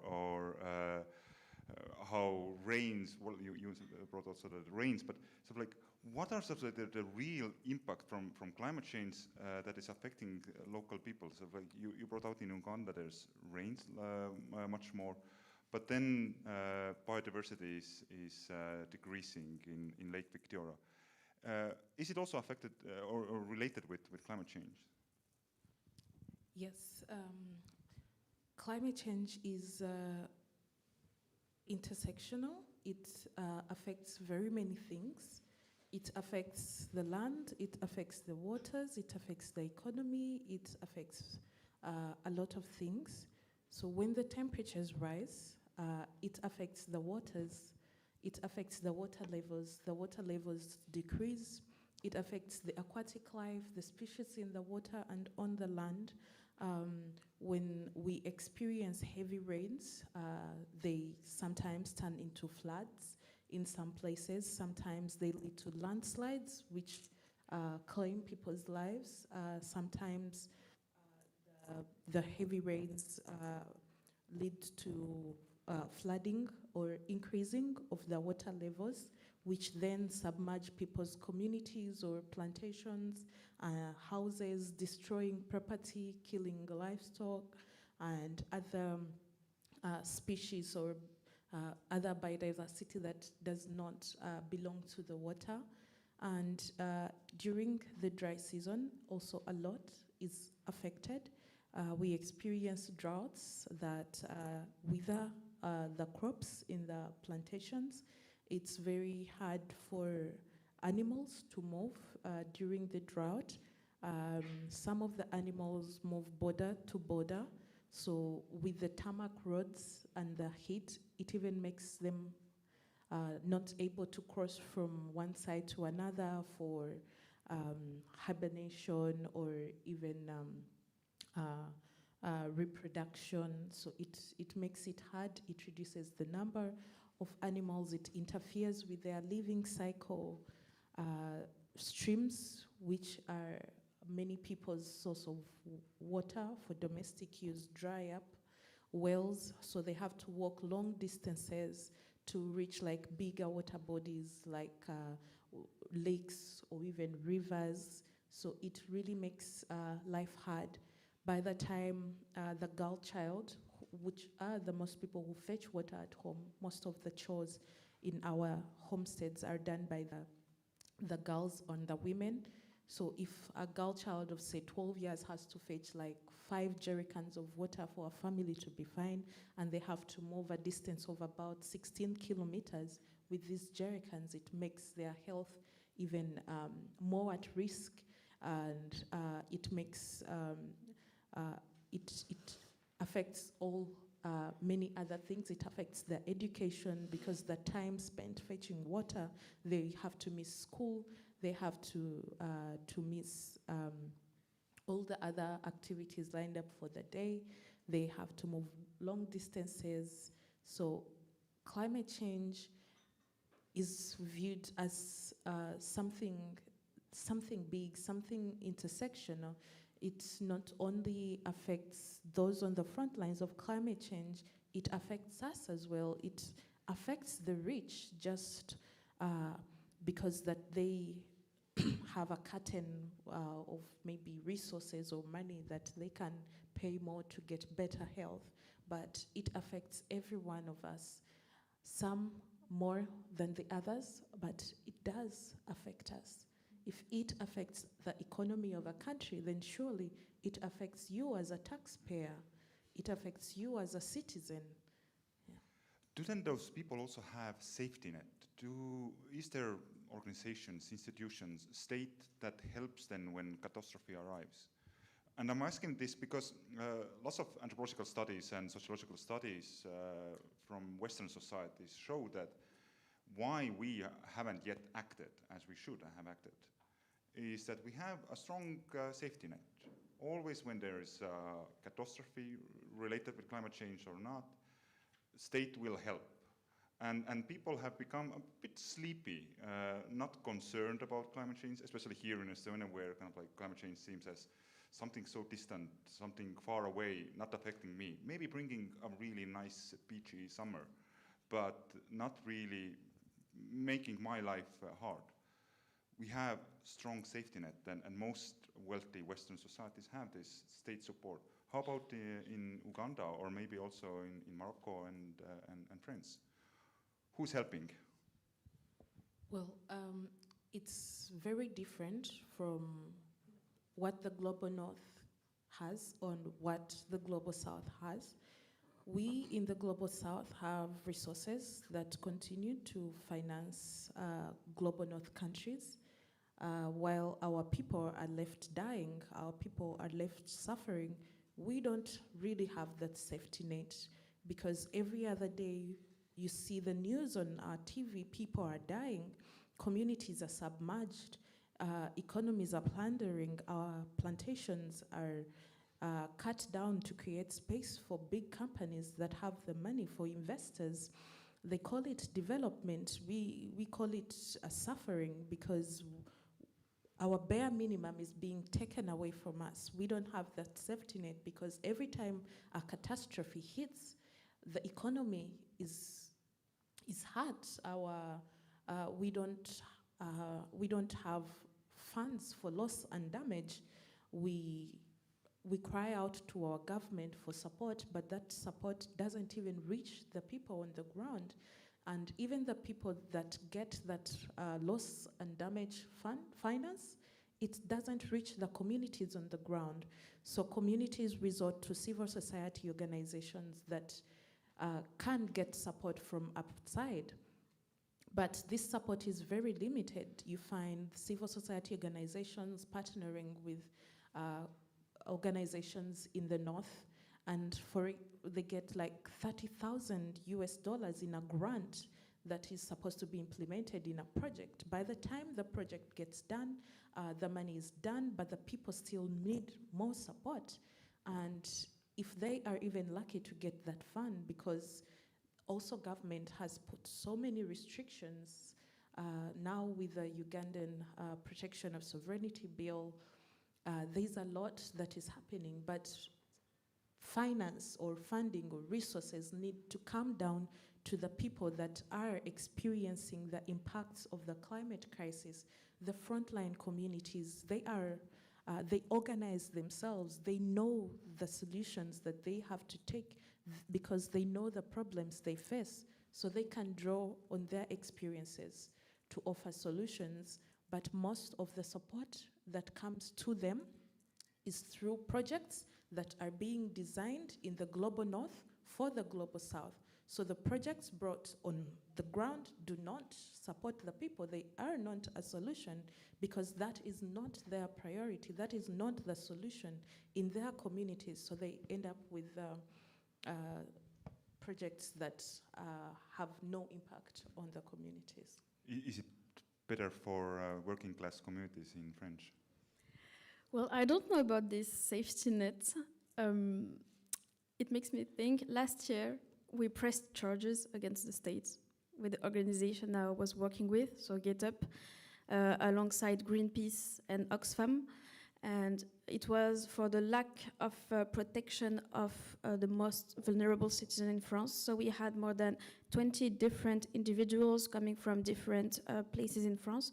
So working class, urban neighborhoods, rural areas, overseas territories, for different matters. So it was about what did extreme heat to some buildings, and the lack of support for farmers, the lack of support and adaptation in the overseas territories, especially in Mayotte, for example, where they had the Shido, I think it was named cyclone 2 years ago, maybe, or 3 years ago. So the one really helping the communities and trying to protect them as much as they can are is the civil society, to be fair, and the organization, when they are using the political tools such as pressing charges, helping people to gather in community and ask for their rights, because rights on climate impacts do exist, but we do not really know about them, and I think in a way it's meant to be. So there's many organizations helping citizens to understand those rights and how do we use them, but also, on climate education, to be able to link what we live, what happened in our daily lives, and how it's interlinked with climate injustice and social inequalities. Because when you have the knowledge, in a certain way, you do have the power, and you're able to, gather and demand for more equal rights, even when it comes to climate change. But yeah, obviously we can't say that we are as much on the front line as people from the global south, because they are even more abandoned than we are.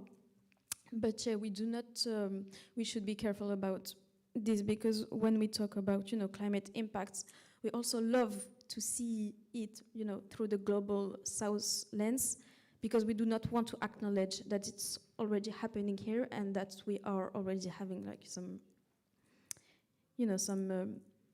failures here in a way. So yeah. In a sense, we are not in the same boat, as you said.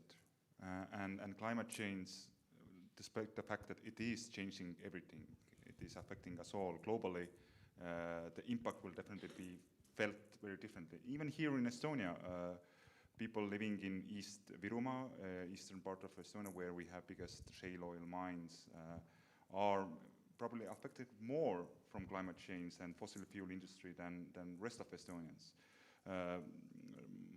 My former colleague, anthropologist Eva Keskküla, even called East Virumaa miners Afro-Russians, referring that they are also sort of like those marginalized, those who are kind of like as if global south for the north.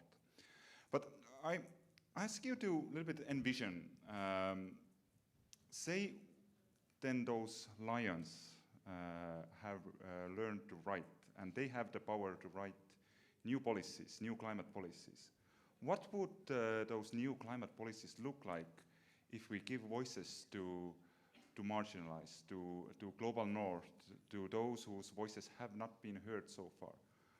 How would, in your mind, this new climate policy look like? That climate policy would look like safe homes, safe places, safe spaces for the community. It would look like development in our eyes, where we have safe healthcare, where we have education systems that are free and available for communities. It would look like land titles in our names, because to us, our land is our life.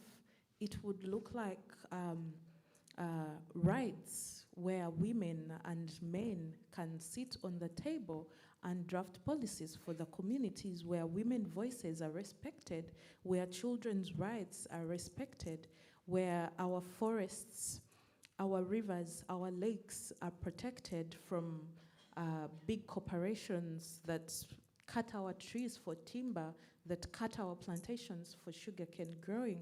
It would look like our food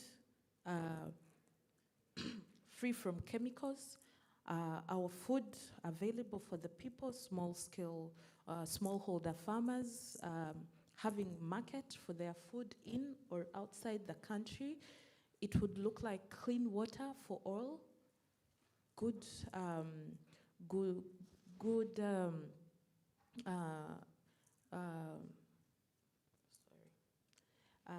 our game parks, animals, biodiversity protected, our culture preserved, because that is what the people call development, not tall buildings or tarmacked roads, not airspace or flights coming in and out of the country. That is not development to us. Sara Maria, do you have also a vision for better climate policy? Well, first I can invite you all to read about the climate injustice book that was published. It's fully free. You just have to type climate injustice GitHub online, because inside of it, so the third chapter, it's about recommendation for the political world, the climate organization, in order to have better and more inclusive climate policies. I just took my phone because I have a whole note on my iPhone about some climate policy ideas. Sometimes I'll wake up in the middle of the night and write them. But, you know, the most effective one that's not happening right now, we thought about it with GitHub, it's to systematically, before implementing a new climate policy, to test them on the 20% of the, let's say, the poorest people in the country. This is how you'll get if your climate policy is inclusive enough, or if it's going to create, let's say, some green backlash and maybe yellow vest in your country. We do not have, like, we need to have climate policy that are really, you know, technical, and it's up to governments and ministry to work on this, and I have full trust in you guys. But regarding the other climate policies, it needs to be always integrated into, you know, the common problematic. So we talked about housing, food, education, the fight against discrimination. We do not have to make climate policy be, you know, on the side. It needs to be integrated into all of it. So, for example, regarding education, to be able to have climate justice programs in schools. There's also this American model of the Environmental Justice Act that I think is really interesting, and that we should duplicate here in Western Europe, in our countries, and also work a lot on adaptation, but also support local organization, because policies alone will do a lot. We need policies more than anything else, but we also need to be able to create and gather communities around the fight against climate change, because people do engage more in communities and in collective fight rather than alone. You know about the, I don't know how we say it in English, the eco-gest thing, you know, the individual acts to fight climate change, such as, you know, turning off the light, cutting the water, blah, blah, blah. This is really just the first step. It's such a small step, but people will engage more actively and on the long run if it's collectively. So yeah, support organization and movements that are happening. And that brings me then to also questions from the audience. I have 6 minutes to ask them, but let's see. So then turning to those small acts that we all can do, turn off our lights or recycle. In the same time, we have big polluters, the States, EU, China. What do we do as individuals with this problem that we have actually big polluters and then us small people? Does our act matter? Yes, our acts matters, and if we do it, all of us, then it even matters most. But we all have a responsibility to play on this planet. We can use our voices to demand justice, to demand change. We can mobilize in our tens, hundreds, thousands, and before you know it, we are in millions to create change, to push polluters out. We can demand accountability. We have to make rich polluters pay. We have to hold them accountable to the destruction that they cause on our communities. We can use our social media. We all have phones. We can use our phones to create awareness, to demand justice, to demand accountability. We can use our leaders on a local level, on a national level. We can really do a lot as individuals or even as groups. Well, the most effective thing, in my opinion, we can do as individuals is engage in collectives, in organization, and also support other organizations in other countries. So we were talking about Stop ECOP. Like the pipeline is not happening in France, but even in France, we do have a big network of activists trying to help from France. So be it through sit-in, mobilization on social networks, on social media, sorry.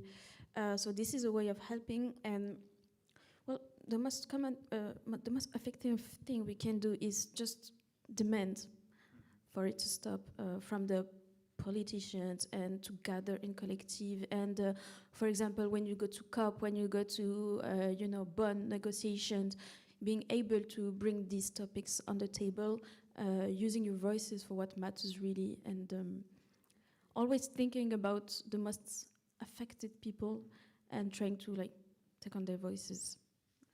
What type of language should we use? For example, in the States, somebody asks that their classmates refer to climate change as a hoax often, or in Uganda, a curse from God.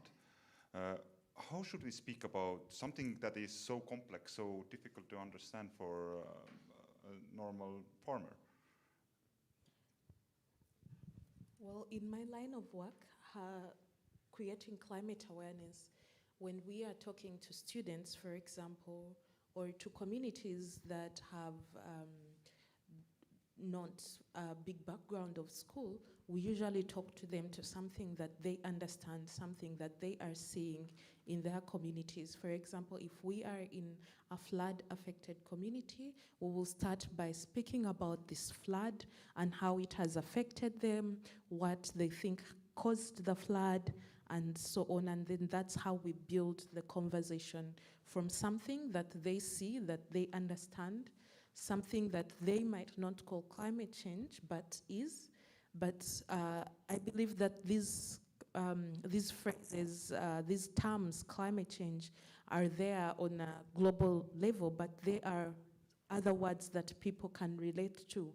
So those are what you should start with. It could be maybe a heat wave, it could be a fuel price, it could be maybe asthma, a disease that they are suffering with. It could be something in their backyard that they can relate to. When you use this language that people understand, then it will be easier for you to explain climate change to people. I don't know if it's that difficult to explain, though, about climate change, because, as we said, we do not have to name climate change as climate change. We can literally go through the subjects that are affecting people's lives. And about the thing you were saying, climate change is a hoax. For some people will say that.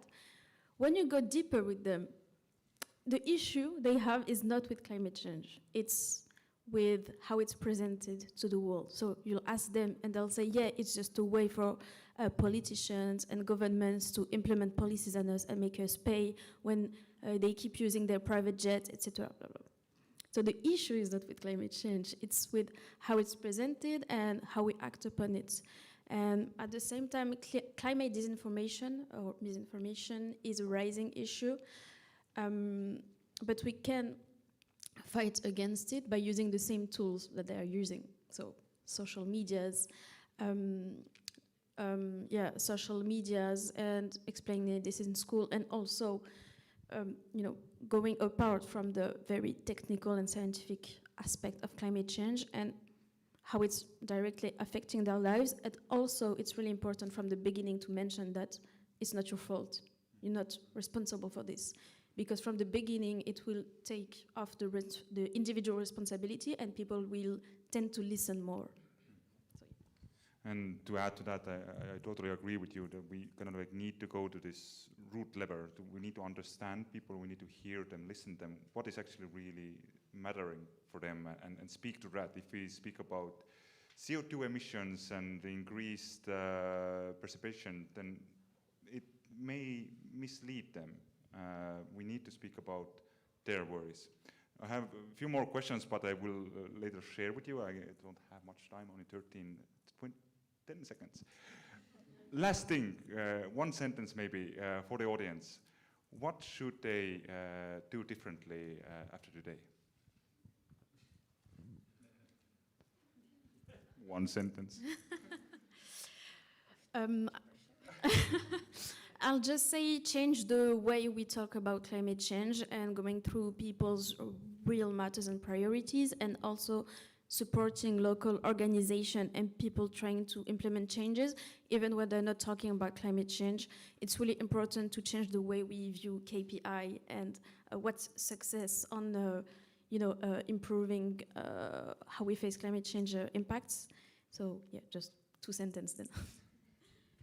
Well, I would say change your mindset, get educated, learn more, be open-minded, support local initiatives or local civil society organizations directly, raise your voice, demand justice, demand polluters to pay for the damage caused on our communities, our earth, because there is no planet B. Thank you for those thoughts, and thank you for your keynote presentations and opening maybe our minds to new perspective. Thank you.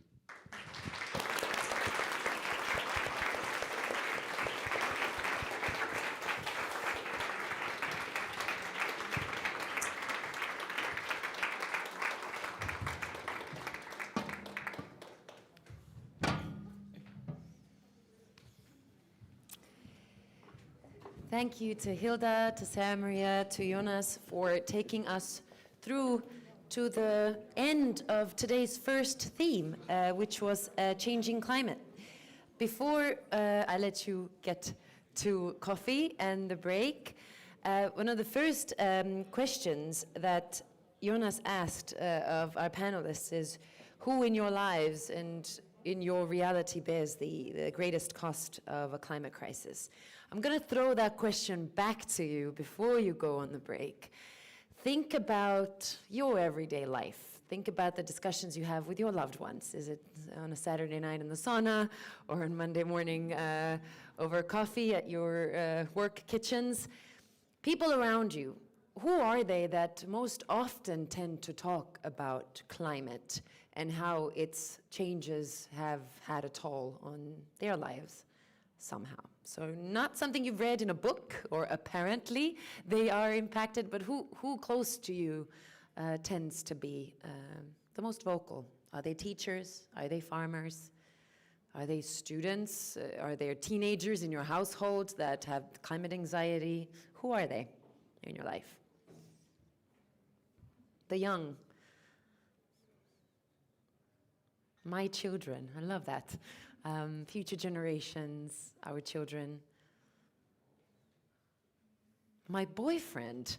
I was told not to ask questions from the audience when something interesting pops up, because we don't have a microphone to share. But anyway, I'm curious. Farmers. There's climate anxiety amongst young people. Those that are the poorest amongst us.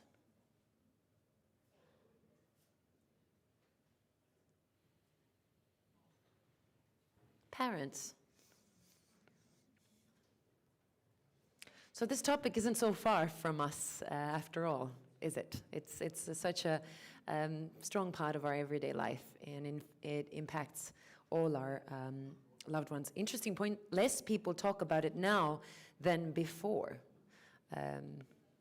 Something to think about. but thank you. Please be back by 12 o'clock sharp, where we will then enter into a discussion on our theme number 2, which is resilience. So please enjoy your break. Thanks.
speak. I'll check in.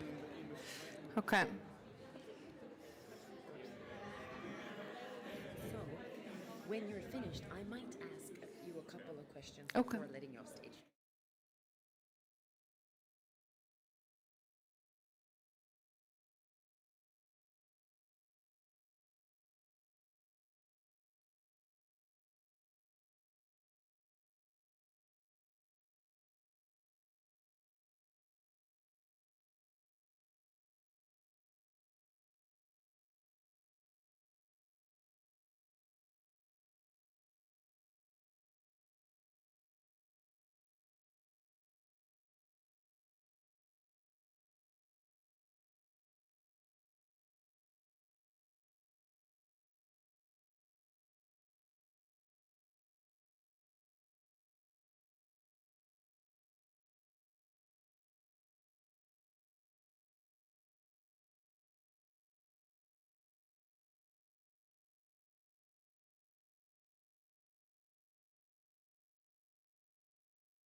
To our seats.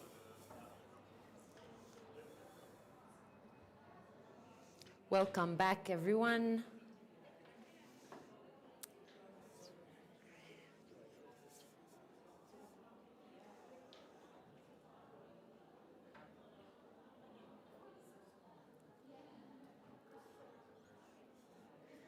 Welcome back, everyone.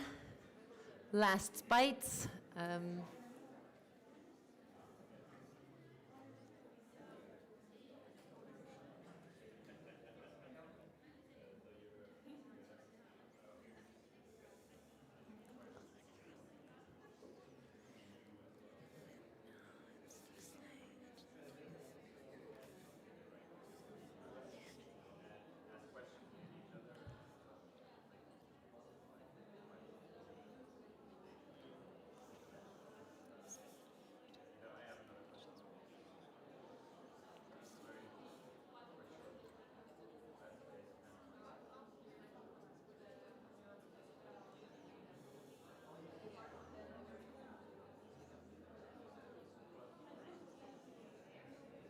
Welcome back.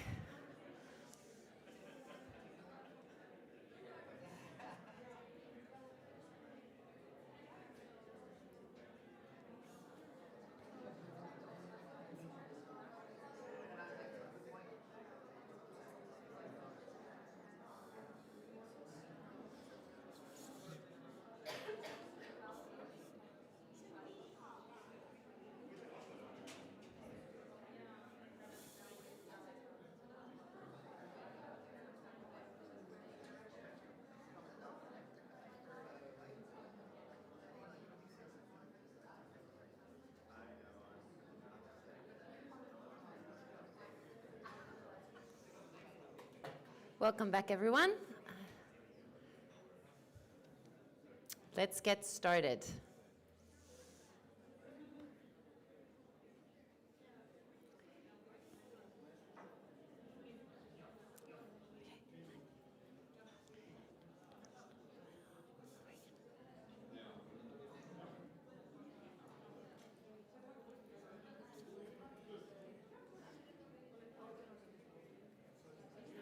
Okay. Welcome back, everyone. I hope you had a good energy kick from that coffee and croissant that you had. I hope you had the chance to stretch your legs. We are moving on to the topic of resilience in the context of environmental justice. We spoke surprisingly a lot in the first section of the conference about language and the words we use and the labels we attach to so much of the narrative around climate justice and injustice. And I did say, Angela, resilience is a word that people have a love or hate relationship with. We throw it around. Some of us know what it means. Some of us think we know what it means. Some of us just say it just in case because it sounds really smart. So resilience is a tricky business. It's a tricky word. It comes with a lot of emotions. So I'm really hoping that the next hour or so we will slowly start to unpack what this means in relation to environmental justice. Dr. Angela Houston-Gold is the CEO of the Resilience Project. She is a systems change strategist and public health expert with experience in over 20 countries. She works with young people on the front lines of climate and social justice and holds a PhD in civil engineering alongside a master's in heterodox economics and political ecology. Angela's keynote will focus on the role of global cooperation vis-à-vis environmental justice. Angela, welcome.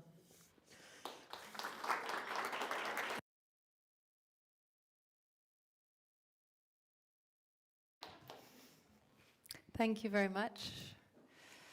Mondo, Ministry of Foreign Affairs, distinguished guests, it's really an honor to be here. So thank you for the invitation. I'll offer one take on resilience that you're welcome to debate because that's what we're here, having different kinds of conversations than we normally do. I'll speak a bit about my experiences both inside of and outside of, or perhaps fighting against or with, international cooperation and international development agencies. For context, I'm based in rural Italy, in a place where we see climate change directly, but we may not use that language, and we often vote against environmental policy. As an activist, as a public health engineer, I've spent much of my working life in East and West Africa. I've learned about international cooperation from African leadership. I've learned about environmental activism from Indigenous leaders in Canada and Australia, and I've spent a lot of time in Western education. I now lead the Resilience Project, where I support young climate leaders in over 25 countries to develop the inner capacity to stay in this work for the long haul. It's difficult. So I've dedicated my life to finding harmony between people and nature, because I believe that as long as we see the environment as something separate from us that we can control, we will always be at war. I specialize in water and health, so very naturally, global cooperation comes to mind. Water flows across boundaries, diseases spread with no regard for national borders. These are not isolated topics that can be addressed by individual countries. I'm here to talk about global cooperation not just because of a moral imperative, but a very practical one. Whether it's water or a TikTok video or the flow of our goods, our world is connected and we are cooperating, just not always very well. So my starting point today, which is no news here, is to say that the term global cooperation and what many of us have grown up to know that to mean, the institutions that many of us work in or were founded on, it's coming apart. it's in question. It's not an elephant in the room, it's a truth that we all know and see every day. We've seen in the past 2 years the United States foreign programs dismantled overnight, UK and European aid slashed, climate leaders around the world and at home backing away from climate commitments. And there's also this strange narrative that it's environment or economy, environment or our livelihoods now, which is a strange narrative which reflects that we've flattened our ability to discuss things with complexity.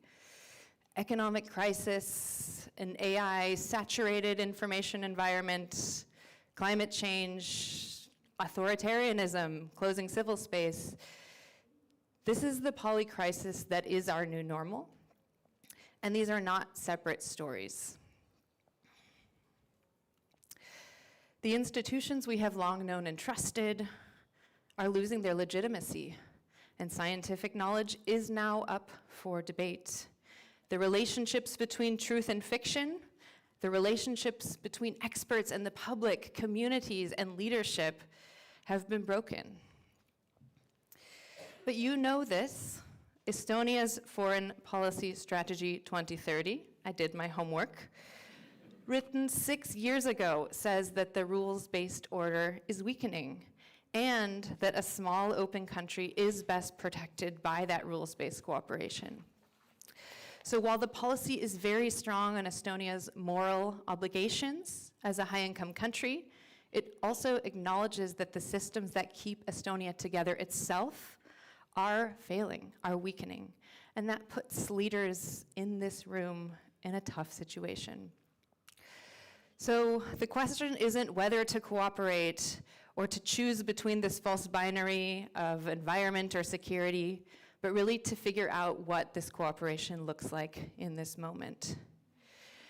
And so I want to reframe this supposed failing that global cooperation isn't itself at threat. It's the old centralized version of it that is. And our job now is not to deliver a single plan from the center following the post-World War II narrative, but really to establish the conditions where resilience and environmental justice can grow from 1,000 places, including some we heard about this morning.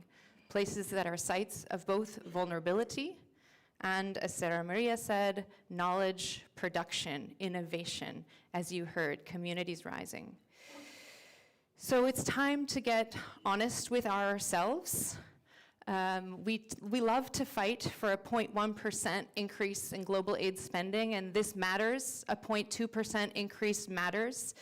But the reality is these are peanuts. These are small amounts of resources compared to the vast wealth that's flowing from the world's majority and the world's poor to the global north, whether it's the East Africa crude oil pipeline or other forms of wealth. The idea that supporting the global south to adapt and to mitigate climate is a handout, it's just not true. Resources are flowing in the other way. Trillions of US dollars of wealth flow from the global south into the global north each year.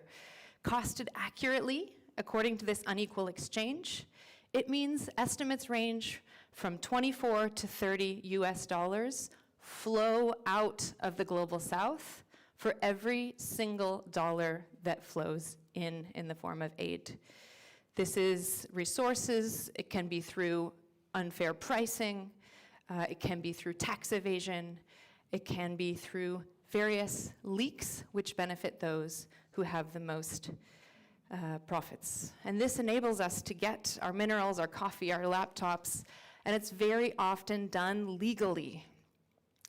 There's also predatory debt, which was spoken about this morning. Africa is painted as a recipient of global cooperation, but in 30 out of 49 countries in a recent study, countries are spending more on debt interest than on public health. Africa's debt payments up to 2030 exceed the continent's entire climate finance need. The money is there. So yes, it's important to call for new investments, new instruments, and spending more on true global cooperation and aid. But the bigger truth that we have to also face is that there's a lot of money present flowing in the wrong way. And so as we reckon with this landscape, it's tempting to fight for restoration of aid or international development as we once know it. But it would be a misdiagnosis to look at this picture and say that the status quo should be some sort of blueprint for what we want to create. Yesterday's systems upheld security and wealth for some, and that does matter, but in the context of environmental justice, the status quo is not a blueprint. So where do we go from here? How do we confront this without being overwhelmed by the scale of action required? Well, a systems approach. The old system of a single institution playing police force and guardian of justice, we see that that is not able to hold, rigidly planning from the center. But strong centers work very well until they don't. There's a single point of failure. So when we look instead to nature, to more resilient systems, we often see complexity and dispersed control, a forest where different parts interact collectively to keep the whole alive, where change is the only constant and climate systems are unpredictable. Building local, grassroots, and diverse economic systems that can buffer and support one another, that's far more resilient than a sort of well-designed, in a single boardroom, top-down control. A system with 1,000 centers, millions of centers, cannot be defunded in a single budget cycle. So global cooperation's job cannot be to centralize justice, but it's really a shift in perspective to unlocking these conditions whereby true justice can emerge, whereby diverse voices around the world can be the owners of their own futures and their own present. We can name these conditions that are driving strain, and we can fight to remove them. Debt, unequal access to capital, carte blanche for the world's richest to extract in any way that they'd like, lack of access for communities and community groups fighting for change. Senegalese development economist Ndongo Samba Sylla says, today's global systems were designed for efficiency, and they're very efficient at extracting the things that they want, but they're not designed for resilience. So what Sylla says is not to design on a system based on charity, but to unlock sovereignty, whereby true cooperation is possible, because true cooperation is only possible between autonomous, self-governed people, communities, and nations. So what does this mean in practice? It's not necessarily about funding new things. Yes, it is about getting resources in the hands of those who can control their own destinies and adapt and change and fight and speak up. But it's about also creating the conditions in this where this work can actually succeed. And the work is already happening. We heard brilliant examples this morning. Sometimes with support from our institutions, and sometimes in spite of our institutions. This paper that I wrote a couple years back, which I think is part of how you found me for this opportunity, for the One for All Alliance, names 5 systemic issues that international cooperation can do if we're serious about climate justice. And it's not playing in carbon credits. Maybe that's part of the puzzle, but if we're talking about climate justice, these are 5 to start with, and I won't talk about them, explain them, but keywords to look into if you want to find ways that your institution, your organization can engage. Join. There are civil society organizations as well as UN institutions and different task teams working towards these already. Fight for debt justice. End tax evasion by multinational corporations. Help stop these financial leakages, as they're called, and prevent capital flight. enable global south countries to profit from their own resources and be honest with the story around who stands to gain from something like the East Africa crude oil pipeline. And lastly, one that's unpopular to talk about, but if you look at the numbers and look at the data is key, there is a need for a planned reduction in consumption in global north countries. That does not equate to a reduction in quality of life. So cooperation requires one thing: bigger than aid and bigger than conditions, but protecting and allowing the people already holding this fight to reveal how the system really works.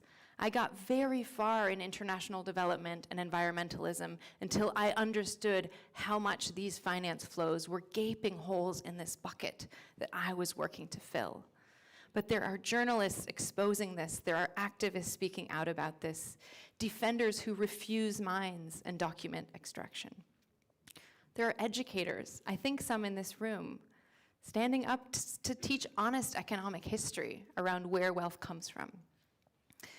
Activists, of course. The struggle that these people are facing right now in speaking up and revealing this truth is not a human rights footnote on the side of the climate story, and we will talk about this later in a panel later today. It's also not a nice, sweet, emotional distraction from the Sustainable Development Goals. People are the infrastructure of accountability. Some of you are and have the potential to be that infrastructure for accountability. Because without courageous people speaking up, whether it's through art, music, or journalism, or research, the problems I've described stay invisible. And what stays invisible stays untouched.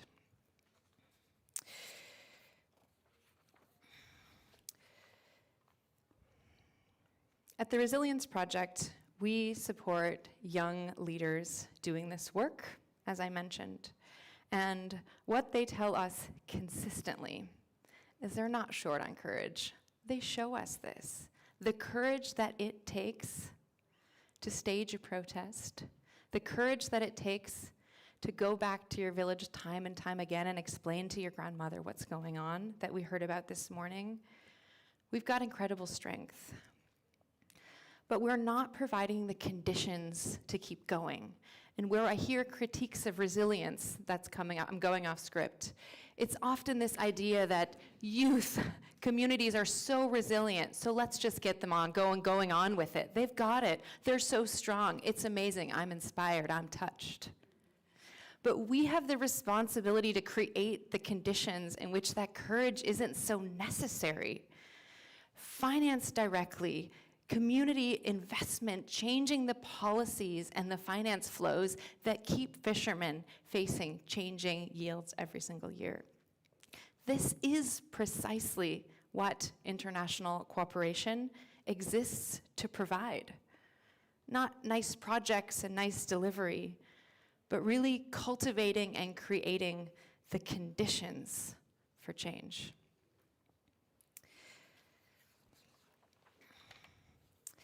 None of this is easy, excuse me. Neither to stand up and tell your own story, or to try to protect the people doing this work.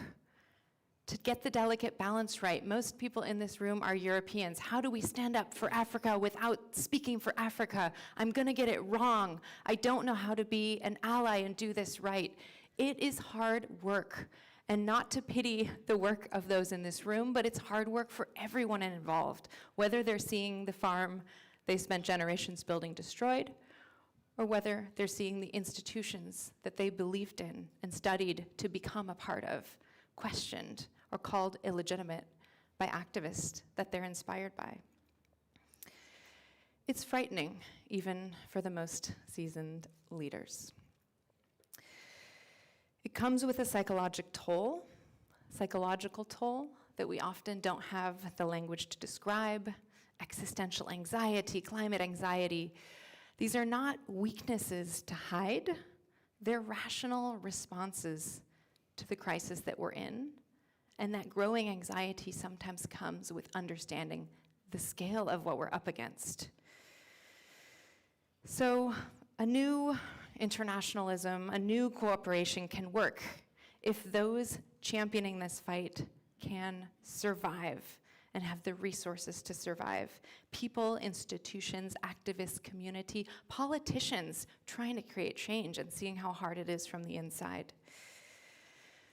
But a cooperation whereby we support one another and support the people in this gives the possibility for resilience to rise from 1,000 places. So as I move to close, I want to propose a counter narrative to this idea that resilience is a ball that bounces back. We often hear that. And say resilience is more like a tomato. No, if tomato hits the ground, it usually does not bounce back unless it's one of those horrible greenhouse ones that you grow here in the north. It often smashes into 1,000 pieces, into total mush, and it's devastating if you're the tomato, right? But the story doesn't end there. It releases hundreds of seeds when it hits the ground. So while that specific tomato has lost its battle against gravity, when they find the conditions for life and the soil is rich, we see hundreds or thousands of tomatoes growing back, stronger each generation, stronger each new season's seed. So resilience doesn't mean that we're immune to breaking, but it means that we're cultivating a soil and an ecosystem and a community where we can collectively keep coming back. So we've been taught in this time real closing that solidarity and cooperation is something like generosity from the center, a cash handout, a nice gift, a program to help that ball bounce back. But the solidarity I want to see, that we need to see, that today's context calls us for, is not giving from above. It's restoring that soil. It's cultivating that global ecosystem where seeds can rise on their own. Nourishing the garden can be technical. It can be fighting for justice. It can be trade connections. It can also be deeply personal, allowing yourself to feel. I don't know if I was the only one fighting tears this morning, but allowing yourself to feel how hard this is and create that emotional space to connect with someone else's story, this is part of the change. So I want to share this photo from Tuesday, an incredible project of Mondo. I'm not part of it, but it moved me to tears as a final example, something that happened earlier this week linked to this conference, in honor of the amazing Hilda Fladia Nakabuya, who we heard from this morning. A mural painted by two Ukrainian artists, led by Victoria Berenzina, who's fleeing from war, living now in Tallinn, and was moved to tears by the story of Hilda in Uganda. She's not comparing struggles or comparing battles, but she was taking strength from Hilda's story, taking inspiration from Hilda's story about what's possible in this world. This is what solidarity looks like. It's knowing the technical constraints and knowing how different Victoria's life is to Hilda's life is, but allowing herself to feel it anyway and to be moved by it anyway, to care about each other anyway. So Estonians know what it costs to have others decide your fate. And that's why here in this room with so many of you, I feel this is the exact kind of nation and community here that can refuse to let someone else's rules decide your own fate and to fight for that reality of sovereignty. You don't have to fund the world. You don't have to be the superpower at the heart of it, but you can use what you have. Victoria's art, Hilda's story, that's the thing you hold in abundance, your own voice to change the rules. And then I have trust that when the soil is fertile and the conditions are right, resilience will grow from 1,000 places. Thank you.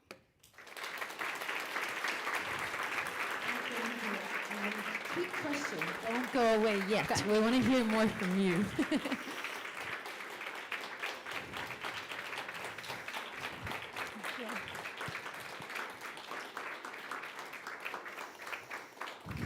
Thank you for debating with us here today. I think we left with so many questions. I get to ask mine because nobody went on Menti because everybody was listening. So if you still have questions to Angela during the day, please catch her during breaks and lunch. But my question is, Angela, you touched upon this idea of the world order breaking down, something that some of us and many of us have mourned almost so much over the past 5-6 years. We're mourning the fact that there's a nation on the Security Council waging illegal war. We're mourning USAID's role, and some of us are mourning the funding we used to get from them, right? So we're kind of wanting to get back to how it was. But what you are making us think is that maybe there is no way back. And do I understand it right that what you're essentially saying is global cooperation as it was also created huge centers of power, where power gravitated. So getting us to the point where we have Hilda from Uganda having to plead outwards for help for her country instead of being able to have Uganda empowered enough to solve it themselves. So I guess my question is our moment now to decentralize global cooperation, whatever that might look like, and to challenge this idea that we've been so comfortable in our own centers of gravity of power that maybe that's no more, and maybe global cooperation isn't 5 institutions that have the decisions, but an institution in every corner of the world. Is decentralization what's needed? Thank you. It's a big question. And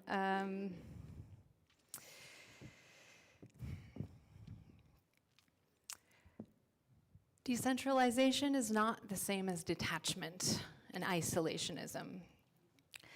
The things we are facing are so complex. It's now becoming popular knowledge, even in universities, that no one discipline can address this. You've seen how large I learned this morning how large the climate ministry is here, because these things are all interconnected. So decentralization is one way to take it. I would challenge it to reframe it as sovereignty. And I do see that flattening the discussion to nation states, Uganda, Estonia, within Uganda, I'm sorry to use this example, Hilda, I spent a lot of time in Uganda. It's a country I love and care about a lot. There is so much inequality. So it's not just about coming to Europe, it's about going to the heads of state in Uganda. It's about addressing who holds power within countries as well. So sovereignty is something that can't be simplified, I guess, to this idea of decentralization, because we are all interconnected. But it does mean allowing the understanding that the next strong leader, the next voice that might inspire a generation to act, could come from anywhere.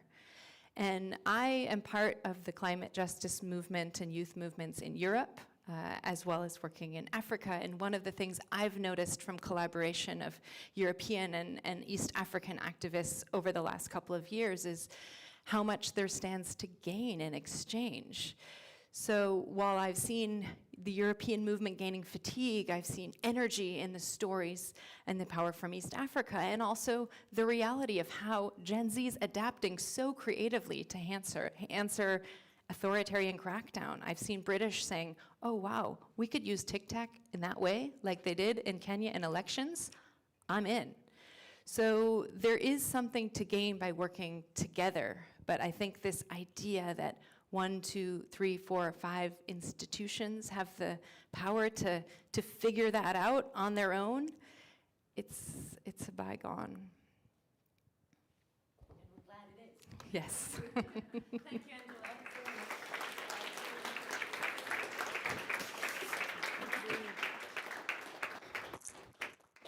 Wonderful. Angela, if you can switch your machine off, my thoughts so much. This leads us to our second panel of the day, which zooms in on this idea of just resilience in a polycrisis world.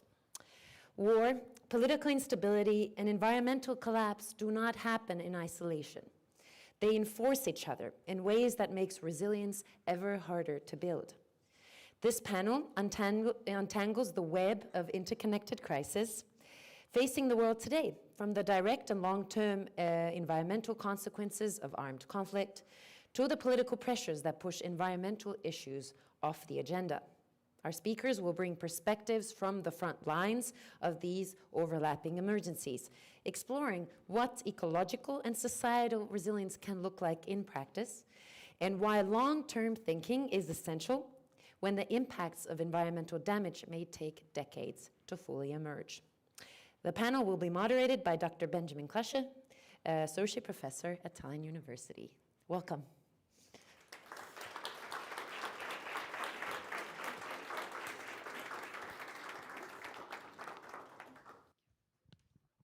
Right, well, the panelists find their seats. Thank you all for being here.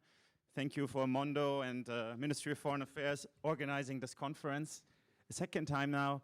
I had the great honor to be here already last year, so I'm very excited to continue the conversation. Our panel today is titled Just Resilience in a Polycrisis World, International and Regional Perspectives.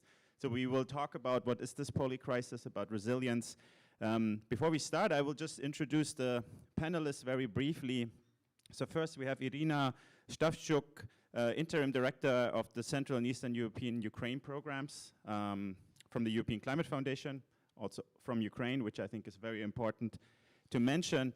I'm very happy Sean O'Connell is also here, who just jumped in this panel yesterday. So give us all some grace. Not Sean, he's great. But Sean works at the UNDP, the United Nations Development Program, as a policy specialist for environmental justice. I also wanted to just say that Ranim Halavani from Lebanon was supposed to be here. Unfortunately, she was not able to leave Lebanon and join us here. I'll talk about Lebanon also in a second to make sure this is represented. And last but not least, of course, Dr. Lauri Laanisto, who is professor of macroecology at the Estonian University of Life Sciences. So we have a very kind of eclectic panel, I would say. Let's see where we where we land with this.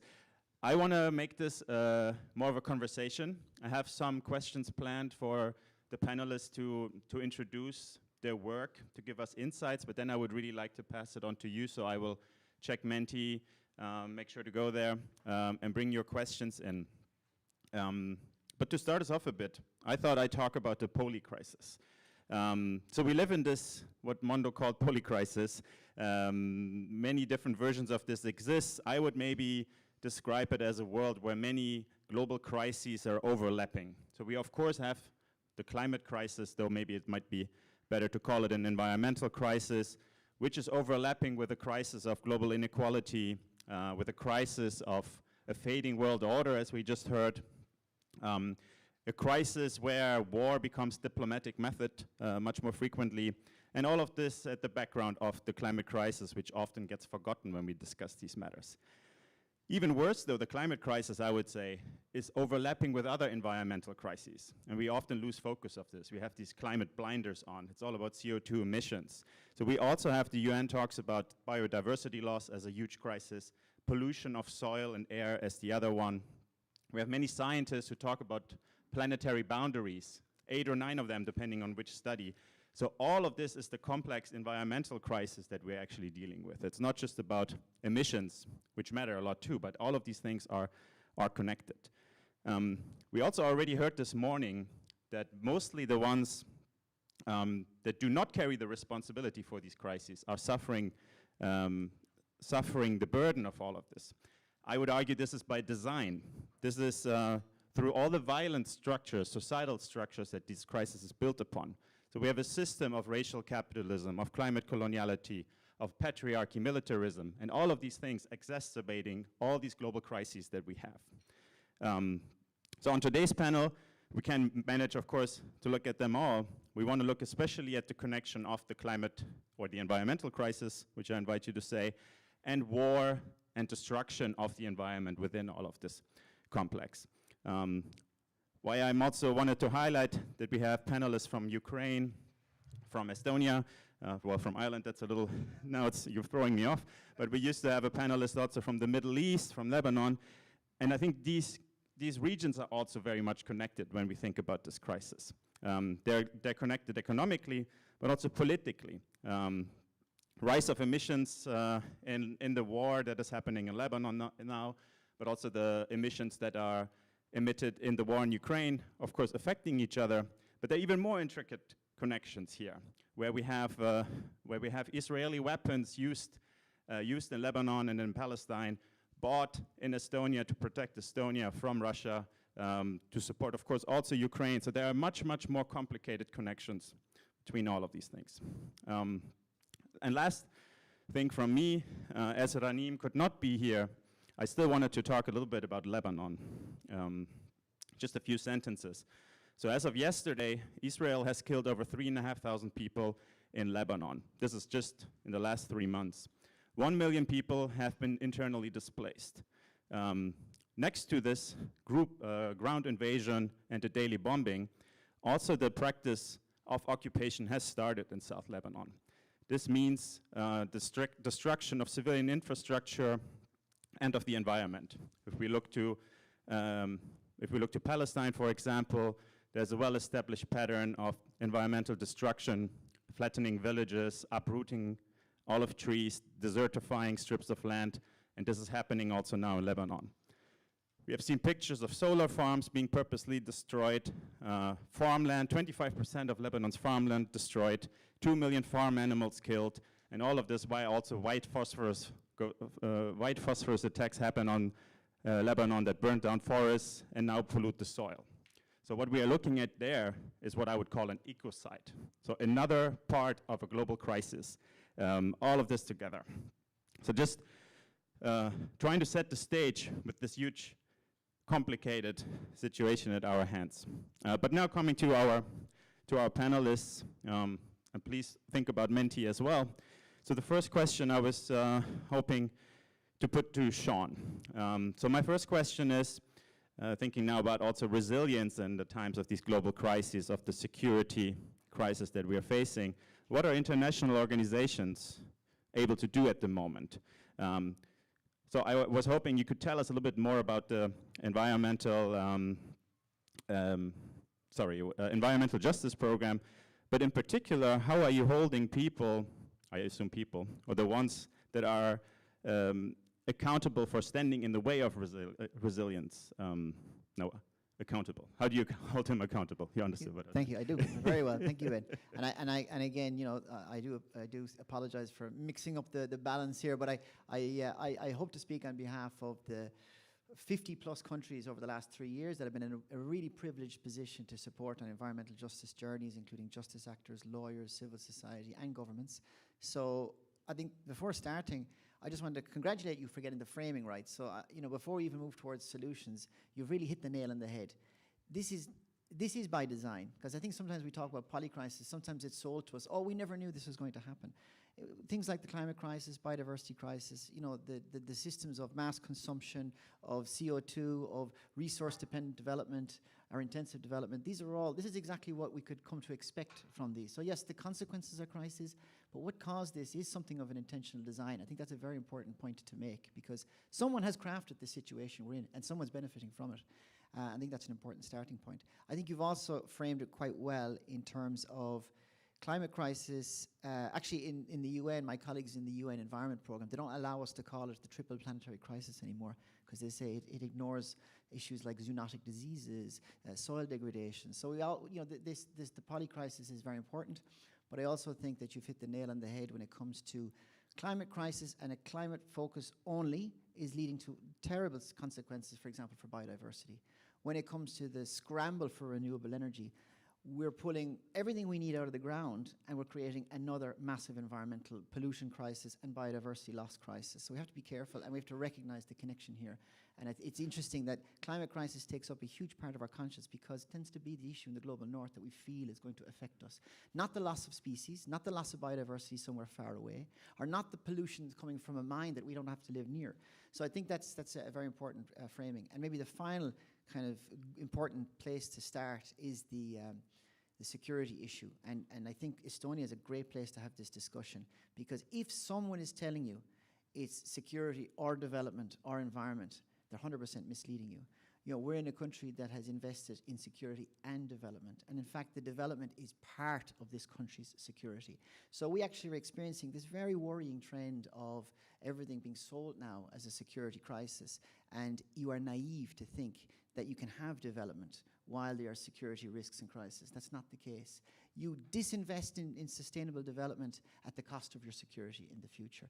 I think maybe I'll maybe hold and maybe just share some examples. What I'd like to share with you next, but I'd like to give the floor to others, are examples where, especially in the Global South, the movement is not to support more resilience, but it's kind of almost like an energy question. What's the best way to save energy? It's to stop producing it in the first place. The best way to protect resilience is to stop those who are undermining resilience and interfering with it. And I think that's something maybe I can speak about next, but thank you.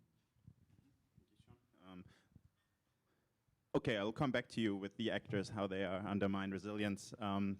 Irina, then we could turn to you for the next question. I know you have been working for a long time on climate policy in Ukraine, but also more in the European context. So I'm now looking at, if we look towards maybe the mid to long term, what can we, what do climate policies look for, climate policy makers look for? What are you looking for in them? Of course, always in the background of, we have a security crisis, Sean called it, but a war in Ukraine. So climate kind of falls into the background, right? So what is it you are looking for in the mid to long term? Yeah, thank you. I think one of the kind of on one side tragedy, but also fascinating change that has been happening in Ukraine is that the climate measures and solutions that for many years were considered just as climate became the core of our energy security. So before the war, all the policies and all the measures on climate, it was very difficult to argue the other way around, because you have our coal, we have our nuclear, so why to have ambitious renewable energy targets? Why to put kind of programs to support energy efficiency measures in buildings? It was very difficult to advocate for. And when the war started, we learned very quickly. So first of all, very much centralized energy system is very much vulnerable to such crises as we have, because you can heat the coal power plant, and then a huge amount of people and industry is out of electricity. You can heat transformers that kind of deliver this energy, and you cannot do that with renewable energy, because if you have distributed energy generation, it's much more expensive and much more difficult to heat it. We also learned kind of, because every person in Ukraine, every business, every community, every kind of local authority, responsible person, everybody has been thinking all these 4 years, what are the measures that we can take to have the energy? So that's actually survival kind of element in Ukraine now. And so those municipalities that have been working on energy efficiency and development of renewables, they've been much better through this crisis.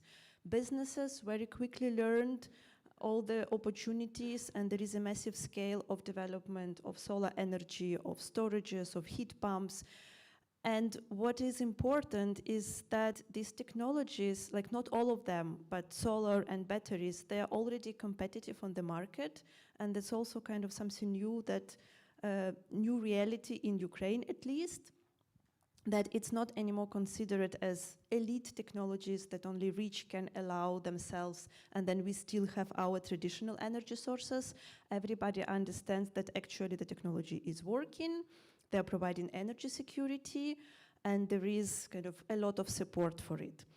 I think on the positive side, in terms of European context, that is also very much understood. All the security conferences, and the recent one in Germany, they also speak about the role of kind of energy efficiency, renewable energy development, and all the other necessary elements to make it happen, because that's also kind of important part of the energy security. The challenges are still there in Ukraine also. So of course, you still need money to install it, and heat pumps are not cheap, and some of the transformations require a lot of public investments, like grids, infrastructure development, and so on. So these are still kind of the challenges in Ukraine. It's also capacity of municipalities to deal with it. Yeah, but these developments are ongoing, and I think that's kind of one of the impacts that we see that unfortunately this war had. It's like also a chance to transform the whole system. On some other kind of elements of the impacts, there is, and that we also can see in Ukraine and in Europe. So before the war, the Green Deal was a very big political program with a very strong emphasis connecting all the sectors around climate policy and kind of giving a lot of inspirations how Europe would do it. And I also must say that it also had a lot of impact on other countries. So in Ukraine, it was also very much taken into account. Ukraine created its own political process with EU, how to move on. And then with the war, in Ukraine, priorities has changed drastically, because for people it's mainly security, survival, cost of living, jobs, but it also happened in Europe. So it also kind of observed in all the polls that for people, climate and environmental policies became less in priority, but cost of living, security, and securing job kind of became much stronger. So that's also one of the kind of these observations. But despite of all of this, I would say that kind of the policy processes are still moving on. So EU has managed, on EU Council and Parliament has managed to take the climate target by 2040 of 90% reduction of greenhouse gas emissions. The nature restoration law has been approved. Other policy packages has been approved. And also in Ukraine, despite all the challenges and also with a kind of strong willingness to move into EU, there is still progress on adopting of environmental reforms. Yeah, thank you very much, Irina, for also showing that there is some sort of green line, I guess, some pragmatic transformation are possible. Of course, we might wonder if it's enough, but maybe we can get into this in a second. I would just want to give also a chance to Lauri to talk about his work. So Lauri is a macroecologist, slightly different, I think, than the three of us who work more with policies and the societies. But I'm very curious. I know you have done work on how ecosystems react to war, to military exercises, how also some of these actions of war and conflict military exercises perhaps produce irreversible damage to ecosystems, or maybe not. So I guess my question would be, can you slowly introduce us a little bit to this world of macroecology, long-term maybe also resilience, to bring this word back, of non-humans towards war and conflict, and take it easy on us, I guess. All right, I don't have any slides with graphs, yes, indeed. Thanks for listening. And it's the first time I'm in a conference related to environmental justice, and I don't know too much about this world. I was thinking about a couple of things before, what could be the main messages I would assume would be relevant, and I'm glad that all of them are already covered in previous conversations here. I had three things that I thought I point out. One is that nature is kind of like an invisible pillar to how our societies work or function, and we just take it for granted, especially in this Western world where we have severely alienated ourselves from nature. Then second is the oversimplification of the climate crisis. So it's not just this one measure of how much CO2 we have in the atmosphere, but it's a polycrisis related with land use change, biodiversity, resources, and all of that. And the third thing was the, let's say, the over-centralization of not just the processes that humans tend to have, you know, in politics or whatever, in the production, but also in policy making, and this environmental related policies cannot be centralized in such a way that the same solution applies everywhere. And the previous presentation by Angela was pointing that out very nicely. I thought about let's say the nature's decisive role in how systems or societies function. I tell this story about Rapa Nui, or the Eastern Island. I'm not sure how many people know that, because it's like a very fundamental story in ecology to understand the irreversibility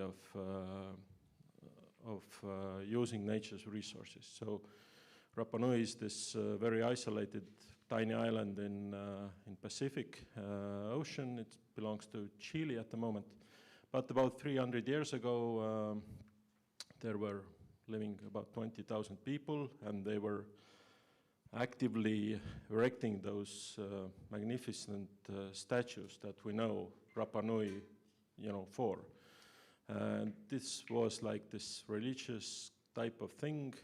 It was a very complex society with different religious, let's say, kind of parties, or that they were not competing, but they had their own kind of little competition who can erect more statues. And that all took a lot of wood. So in order, because the only place where they have the suitable stone is in the center of the island, so they had to take the stone, make it as a statue, and then transport it to the coastline. It has this complicated kind of orientations and so on. So at some point, the forest ran out because they were just using too much wood in order to have this highly religious society.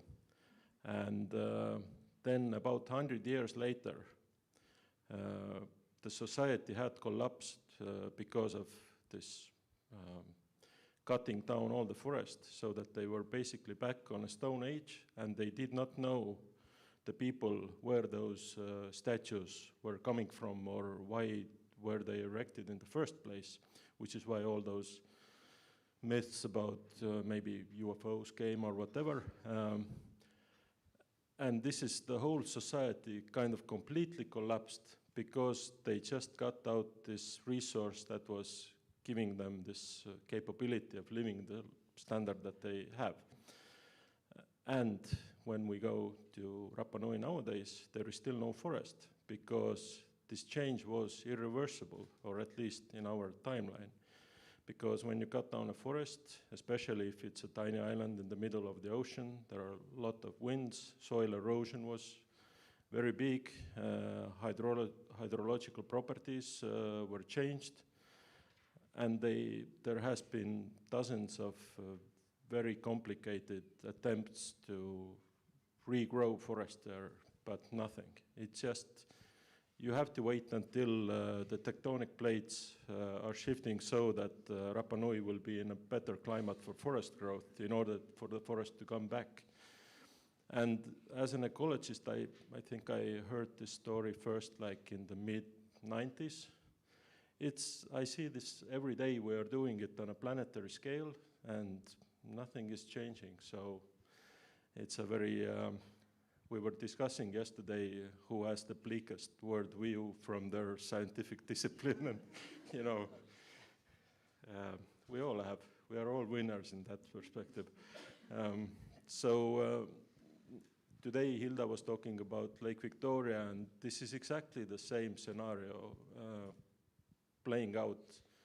And it's not 20,000 people like in Rapa Nui, it's 40 million people, and this is happening everywhere across the world, especially in the in the global south and the poorer countries. So, so I think this the way we approach this crisis has to be decentralized from the way how we try to find those solutions on a local scale.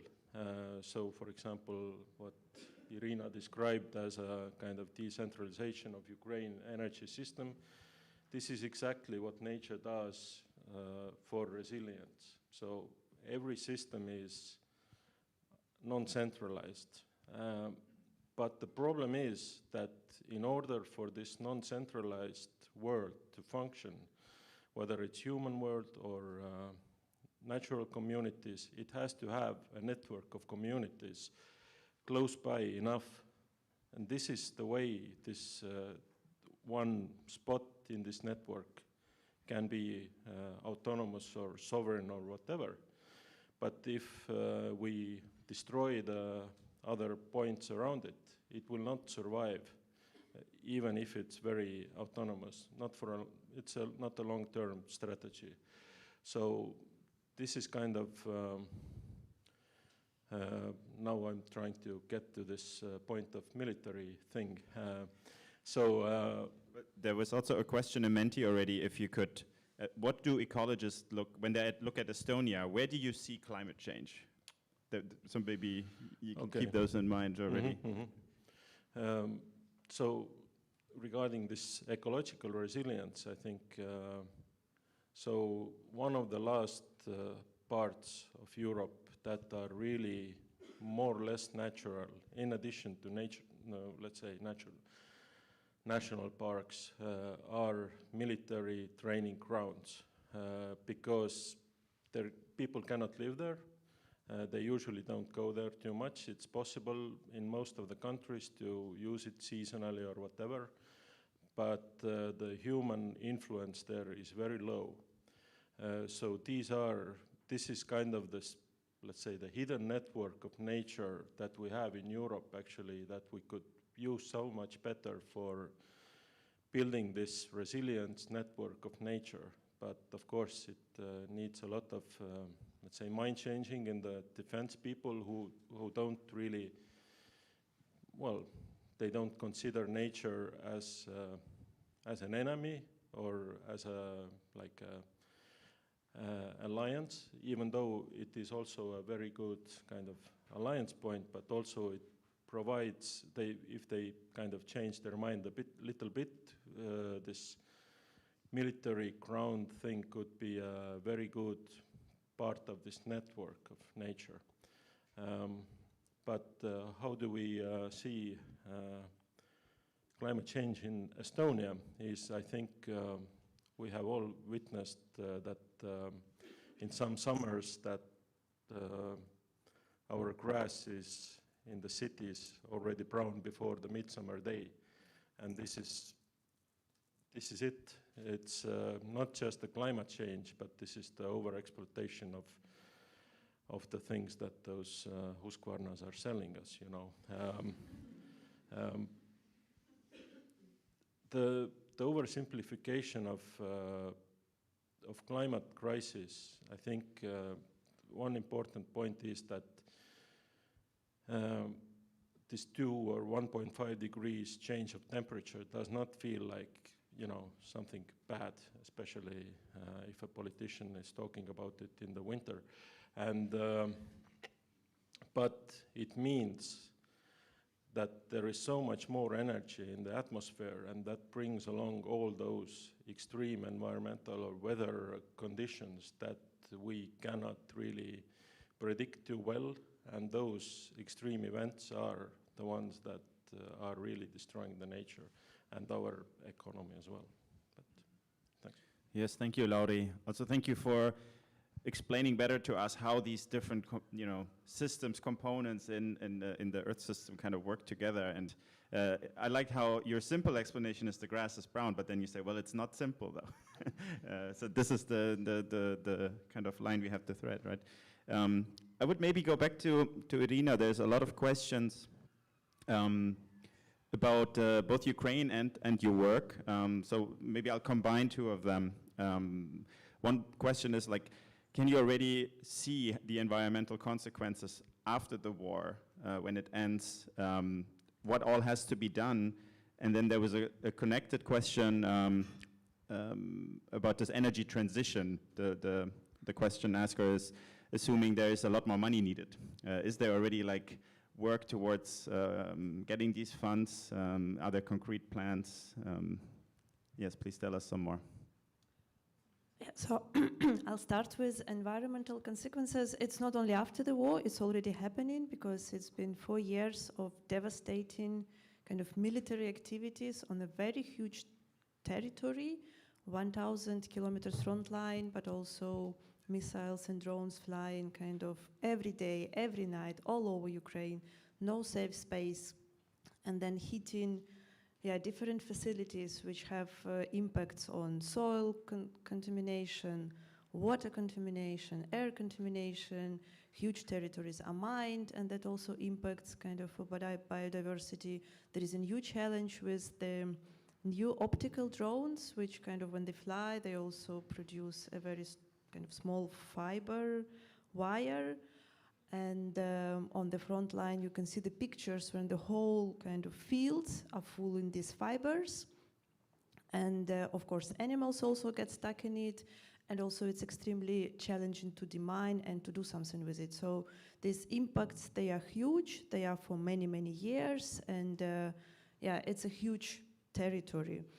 I think after the war is over, I mean, there is a question on how to clean up and how to restore the territories which been under most military activities, and that would be extremely difficult and costly and kind of, that's one of the tragedies for those territories and for those regions, and also kind of restorations of the cities in that part. There are also impacts on the controlled territory of Ukraine because all these 4 years resources are not there. Many of my former colleagues from environmental organizations, also from the ministry, many of them are on the front line. So it's lack of kind of human capacity to deal with the issues and to work on development and implementation of environmental reforms, which have to happen on the national level, but also on the local. So the opportunity of Ukraine to being able, after the war, having capacities to kind of work on all these policies, reforms, but also implementation on the ground, on cleaning, but also on dealing with all the other environmental measures that we have to do. That is one of the big challenges. And also with EU integration packages, that's one of the biggest files. So one of the biggest and one of the most difficult ones. In terms of the energy transition, because like Russia continues to heat every day and every night, it's more and more understood that even this emergency approach, when you just repair what has been hit, doesn't work, because there is kind of on the horizon no close vision when this war will be over. So even from kind of cost optimization of dealing with this emergency situation, there is more and more understanding that we also have to look at the kind of longer term solutions which are related to distributed renewable energy generation, storage facilities, and all the technologies that make kind of on one side provide energy with more security, but also resilience. And that is happening, and that's happening with a lot of international support, for which Ukraine is very much also thankful, with the programs being set up kind of to enable some of the larger construction for wind energy and other energy resources, also for restoration, what could be repaired, because still we need a lot of balancing capacities. And also a lot of humanitarian support, which together with kind of local environmental organizations which stepped in to work directly with municipalities to develop solar energy projects at critical infrastructure. So for water utilities, that's been also developing very much, and that's one of the very successful examples how renewable energy can contribute to all these several pillars on delivering energy, providing resilience, but also transforming the whole system to renewable energy. Yes, thank you very much, Irina. There's a lot of more questions asking just for more underground experience of what is happening in Ukraine, so thanks for sharing this. Bouncing it back to Sean, you cut yourself short there in the beginning too. So how do we hold people accountable that are in the way of resilience? There was also a question of international law, and you are a lawyer, right? I am, sadly. The question goes... good kind of lawyer, good kind. Come closer. The question goes, so if we're dealing with a poly-crisis, it seems like maybe we need multiple branches of law, or even of international law, environmental law, human rights law. So how do UNDP or you maybe approach this? Does this play a factor in, you know, the whole holding people accountable? Yeah, I think, you know, if you're a human rights lawyer, one of the things that you're kind of taught earlier on is when everyone's looking in this direction, you need to look the other way quickly, because something's definitely not right. If businesses, governments, everyone's, oh, this is the way to go. Renewable energy feels a little bit like that right now. There is no doubt that, exactly as Irina has said and Laurie has mentioned, like this, renewable energy is going to be critical for resilience. But the question is, does that resilience come at the cost of another resilience? And that's what we're observing. And so specifically, just to use an example, for, of course, renewable energy projects, they don't come for free, and they're not created out of thin air. And the big issue is, of course, the critical transition minerals required. So just to use an example of lithium, there's lithium in this room for sure from the lithium triangle in Argentina, Bolivia, and Chile. But of course, the demands for lithium for renewable energy is going to increase the current extraction by about 10 times by 2030. Huge amounts of ground that we're going to have to overturn. And you know, last time I checked, mining is not the safest practice. You know, so what's interesting in Bolivia was the Bolivian government was keen to play its part in climate action. It's keen to play its part in providing lithium for renewable energy for the world, in particular for Europe, and of course in the US as well. But of course, that was coming at a huge cost to indigenous communities. Near the largest lithium reserve in the world is in Bolivia, currently, untapped. So accountability comes straight from the idea that, okay, we want to play our part, the local communities want to play their part in facilitating this, but not at their cost. You know what I mean? They didn't create the climate crisis. They shouldn't have to pay the biggest price for fixing it either. It's a very complicated discussion because we need this, we need lithium, we need renewable energy. But again, should it come at the cost of those who created the problem the least? Strictly speaking, what they've done is they've demanded the Bolivian government give them a role in monitoring the environmental degradation from the mining industry. Because they were offered, okay, we'll keep a close eye on the mining for you. They said, no, you won't, we will. So UNDP supported them in community-led monitoring of the mine, and I can promise you it's still a very difficult discussion, still a very difficult time. Just yesterday, in fact, Chile blocked a new mine for lithium. And that just goes to show you how seriously people are taking this issue because of a lack of consultation with indigenous groups. And again, the opportunity for Chile to produce lithium, put it out in the market, play a leading role in renewable energy is huge. But even they recognize this cannot come at the cost of indigenous people who have been sitting and protecting these resources for generations. So that's one example. Maybe just one other one, because I'm just back from the Maldives. Yes, I have a very tough life, but I was there on mission. And if everyone's been to the Maldives, Mali, the capital city, is not what you think it is. And I think that's another good example where climate adaptation is also being sold as something like a silver bullet solution to everything, and specifically where climate adaptation involves concrete and business. So in the Maldives, if anyone knows, the Maldives is only 1 meter on average above sea level. By 2100, the independent expert on human rights and the environment from the UN reckons by 2100, the Maldives won't really exist as a sustainable place to live anymore. So one of the responses of the government, in close cooperation with business, is to reclaim land with concrete. So to reclaim sand and to dredge it and to build concrete, basically extend the size of their islands. This is how they're going to survive.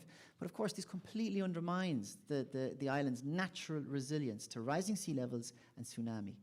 So what we're specifically doing there is there's massive legal actions being taken to stop this reclamation, to protect the mangroves that are protecting the island, protecting all the islands and the atolls. And one of the things as a consequence of that accountability is that the government's accountability, they've been unsuccessful in going to court and securing solutions against the government, so they have to follow the company. And I can tell you this because it's public knowledge. That company is a Dutch company, Dutch dredging company, that by their own Dutch standards wouldn't be allowed to do what they're doing. The lack of consultation, the lack of environmental impact assessments, and the lack of understanding of what this dredging is doing to, for example, biodiversity, sharks, coral reef. And so, naturally, these lawyers are following the trail back to Europe. And so they're working with environmental NGOs in the Netherlands to see if accountability can be sought there. I think that's a very important development, and I think it's worth recognizing that we have a very important role to play in Europe here in particular. And it's not just if the business is from your home country. We're an EU, we're a broader network of countries who are trying to hold EU companies accountable for their behavior overseas. So they're just two examples. Thank you.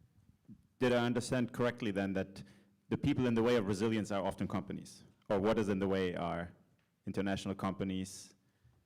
I think people are selling resilience to make money, and they're undermining other resilience. So I just be worried sometimes with the way resilience is sold. Like, we have a resilience solution for you. That's that'll tell you that. It's renewable energy, it's concrete, it's land reclamation, adaptation.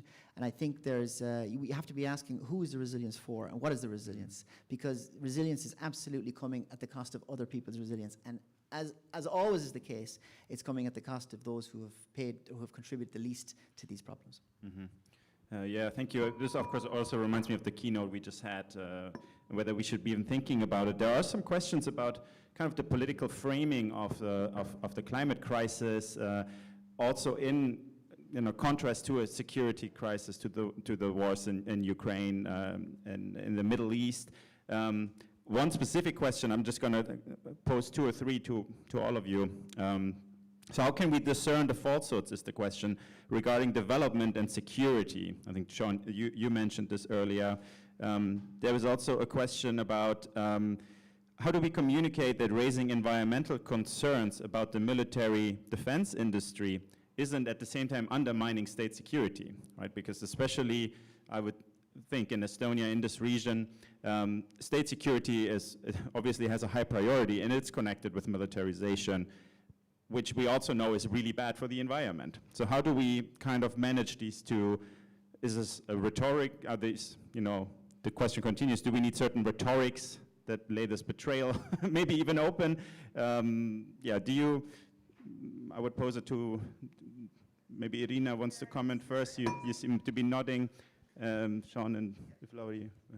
Yeah, I can start, but coming from Ukrainian perspective, like, we would say that defense is extremely important. And I myself, as an environmental activist in the past, I do very much remember all the messages and kind of all the understanding behind it, that instead of producing weapons, we have to put all this money into cooperation and helping the world to become democratic, with kind of protection of the rights of people and enabling communities and states to develop and to resolve the environmental issues. And in the current situation, when Ukraine in 1997 has given up its military weapons with a promise that it will be protected from any case of the invasion in the future, and here we are from 2013, it's more than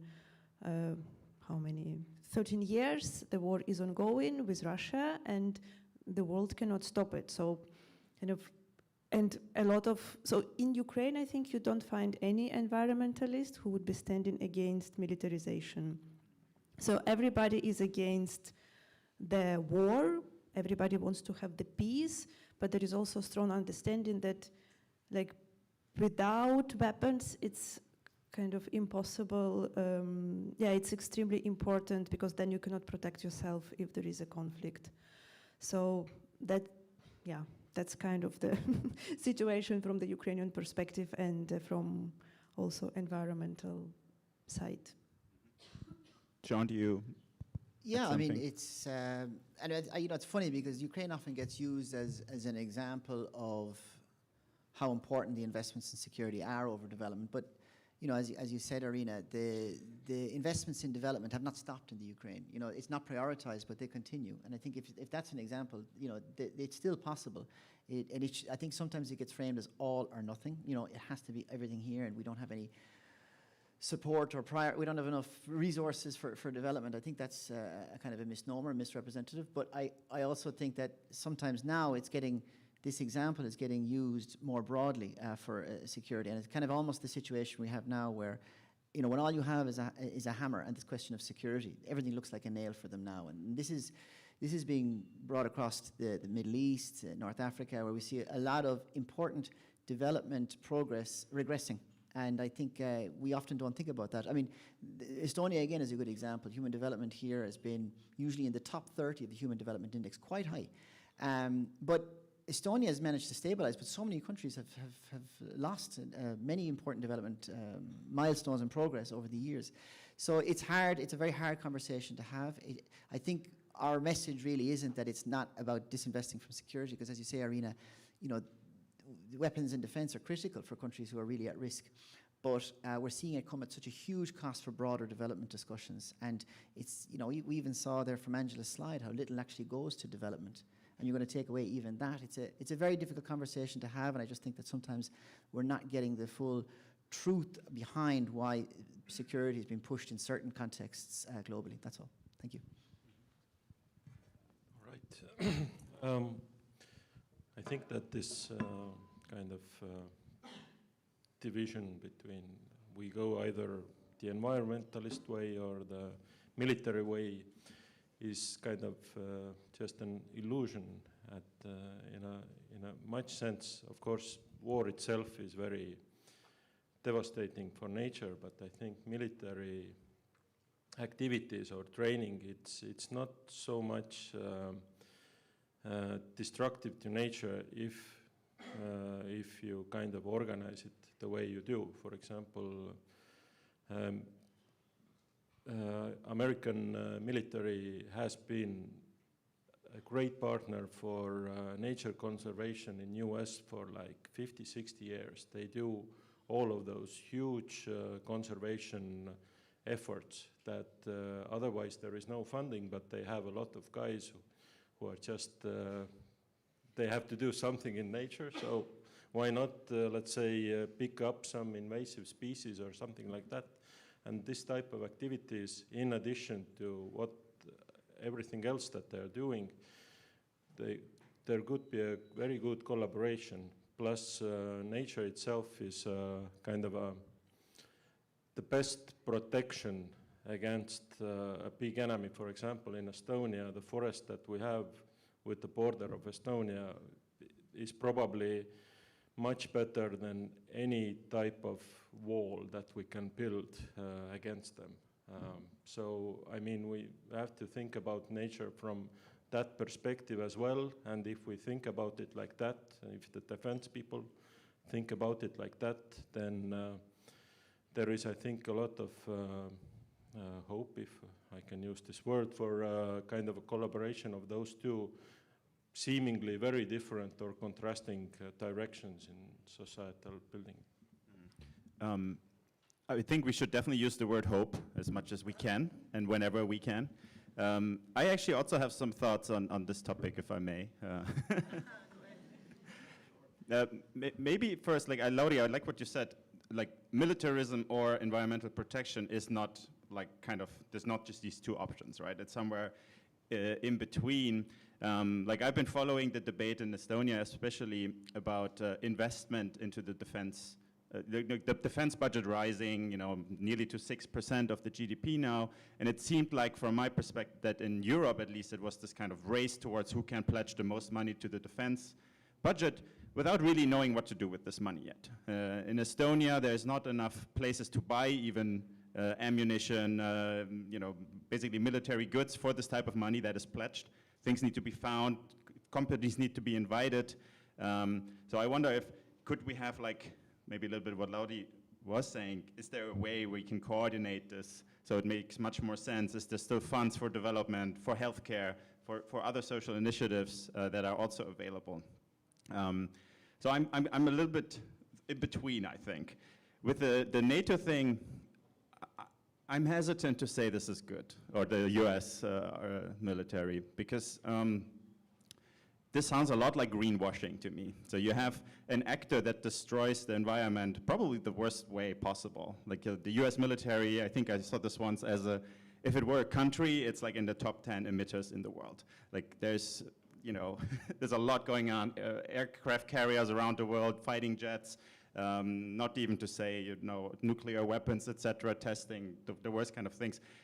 And yes, there are some soldiers that have time and there are funds, but it's a little bit like showing we do good things so you don't have to worry about us any other way. It's a little bit like petrol companies planting trees. So I'm sorry, I didn't, I just don't want to give too much credit to the US military in green conservation. They maybe could do more. There could be other ways to do it. I'm just trying to find hope in any way. I'm sorry, not on this conference. Yes, please, Irina. Yeah. In European Climate Foundation, many of our partners are working on integration of all these energy security elements, also into kind of the country security elements, and also on the level of EU policies. And I think that's also have been very much recognized and moving on. So that's also a combination of how you can still kind of develop your security, but in a wider perspective to make sure that the countries are more resilient in whatever conflict can be, but also still kind of being able to move on all the transformations, because they also require resources and yes, thank you. So we have about 6 more minutes. There's a lot of more very critical questions. I wonder if I throw a hopeful one in, Lauri, to you, and then we sorry?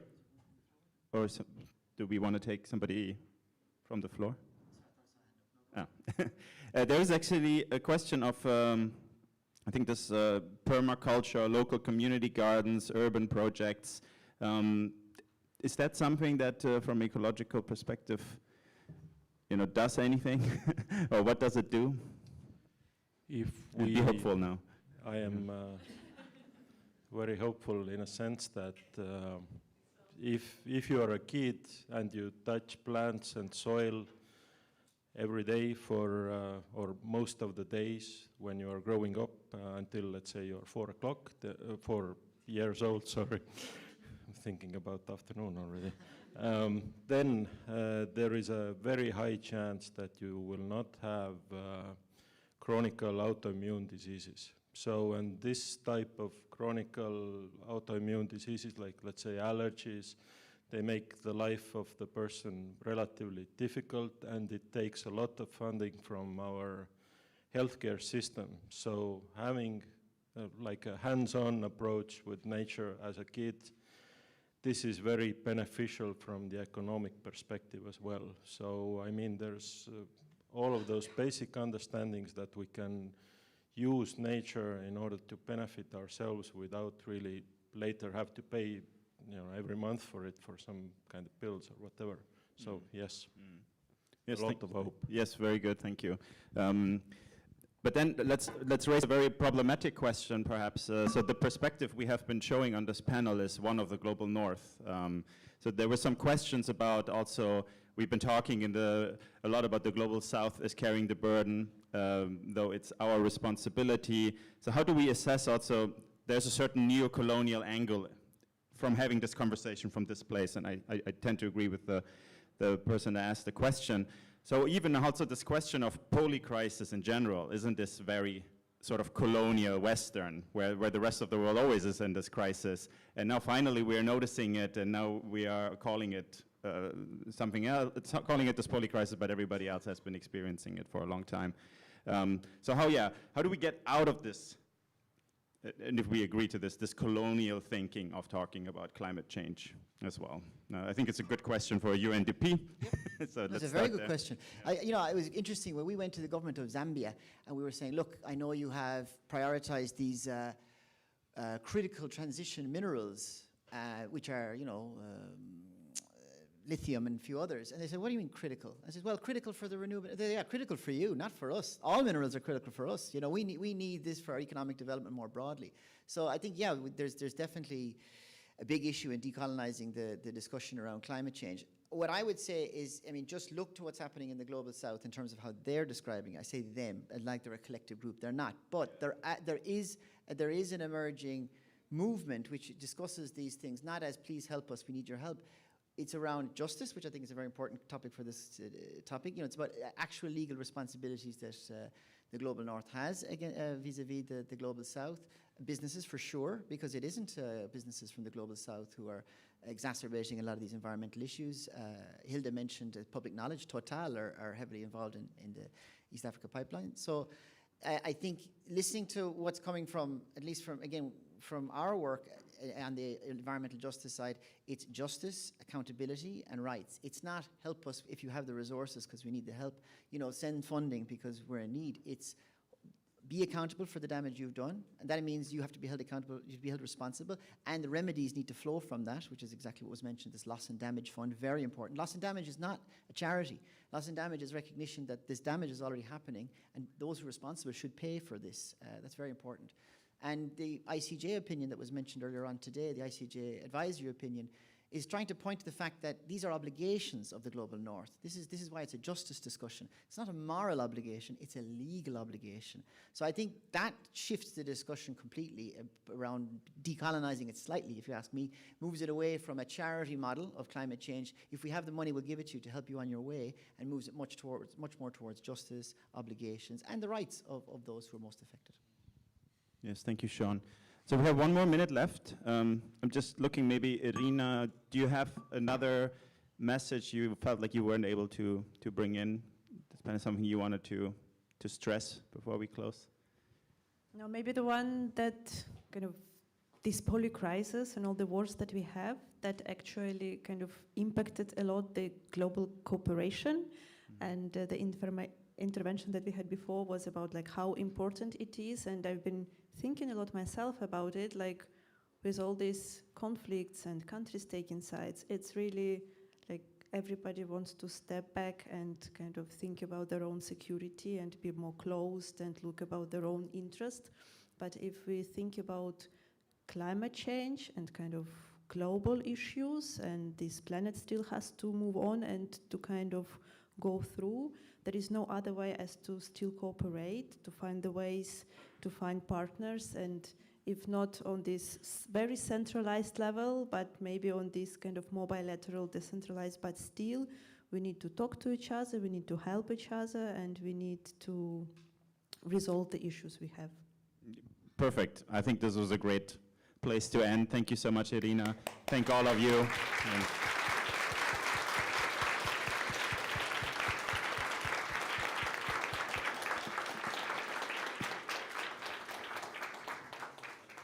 Thank you, everyone, for such a huge diversity of voices and views. All of our panelists here will also be breaking now for lunch, so grab them and ask them questions if you have any.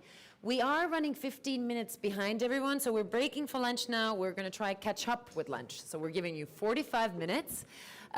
Quick announcement also, don't leave, because there is something happening here during lunchtime, so if you are an Estonian speaker, then there will be a live recording of Kuku Radio show Arenguvestlus, hosted by Mart Valner, happening right here and now. So if you are an Estonian speaker, please go grab your lunch and feel free to join us for the live recording, where we will be taking more time to discuss the issue of environmental justice. So see you at 2:15, otherwise.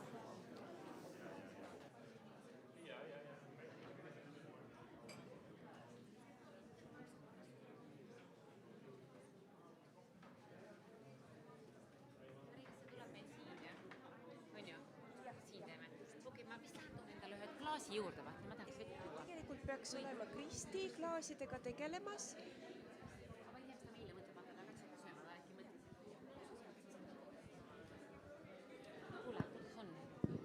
Hästi on ju. Hästi, jumal tore ju.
packing up over at the lunchroom and rejoining the conference itself.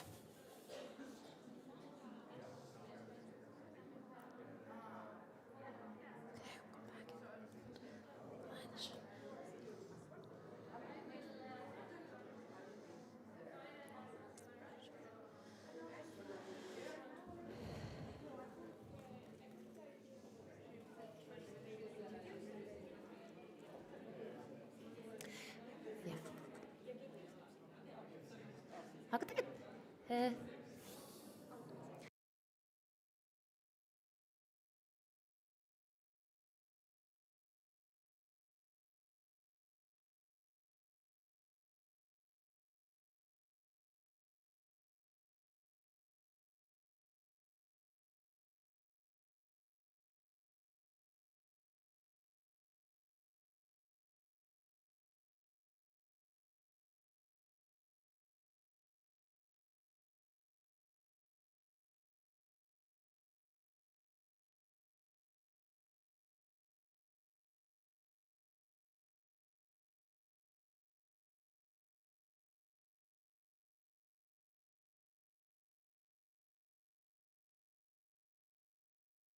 back, everyone. Thank you for still being here after what is an inevitable post-lunch energy dip. I'm sure the next panel will give us all an energy boost.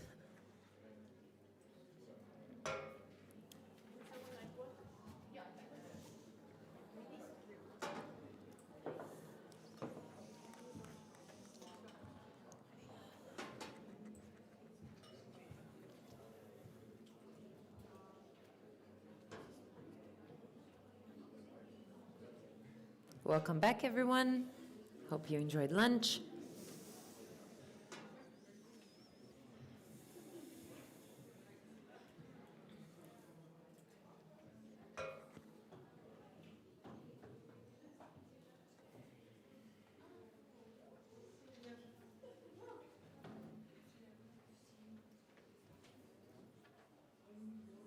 So many more people joining us, so let's give it one more minute.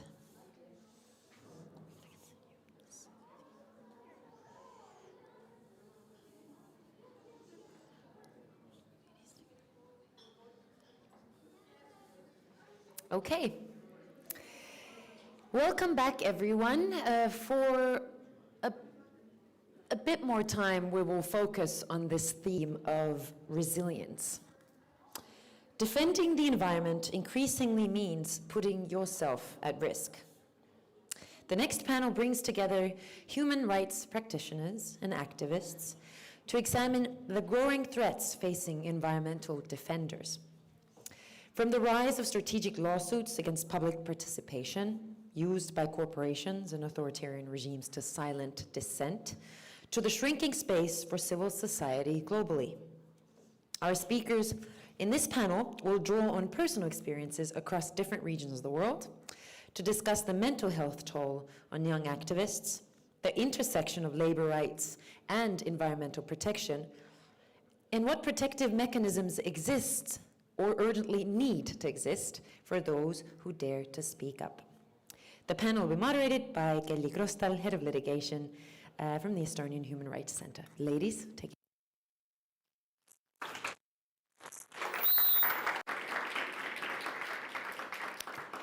Thank you very much. And as you can see, we have all-female panel, not very common in Estonia during big conferences.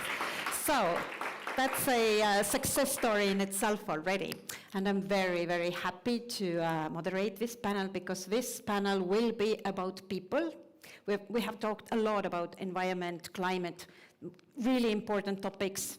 But you know, now we will open the human stories, human struggles, fights, challenges behind this topic. And we will ask 3 simple questions. Where is the front line today? Who is paying the cost, including mental health? And also we will talk, hopefully, about hope, as the last panel did. And to start the panel, you know, normally all the panels start how?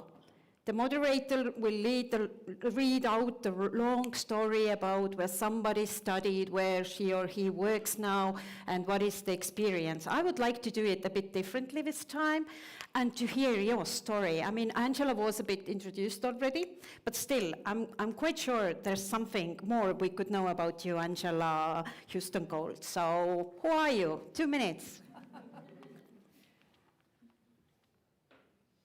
Thank you. Can you hear me? Yes.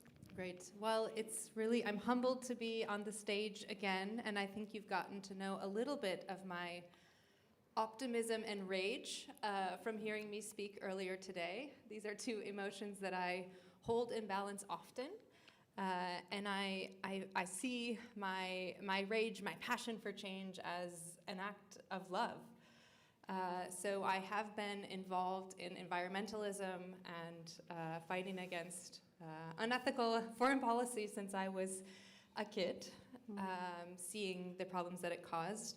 And I'm now beyond the youth category, but really, really concerned to see what my colleagues, the other people that I work with, are facing. So 75% of young people around the world are frightened about the future.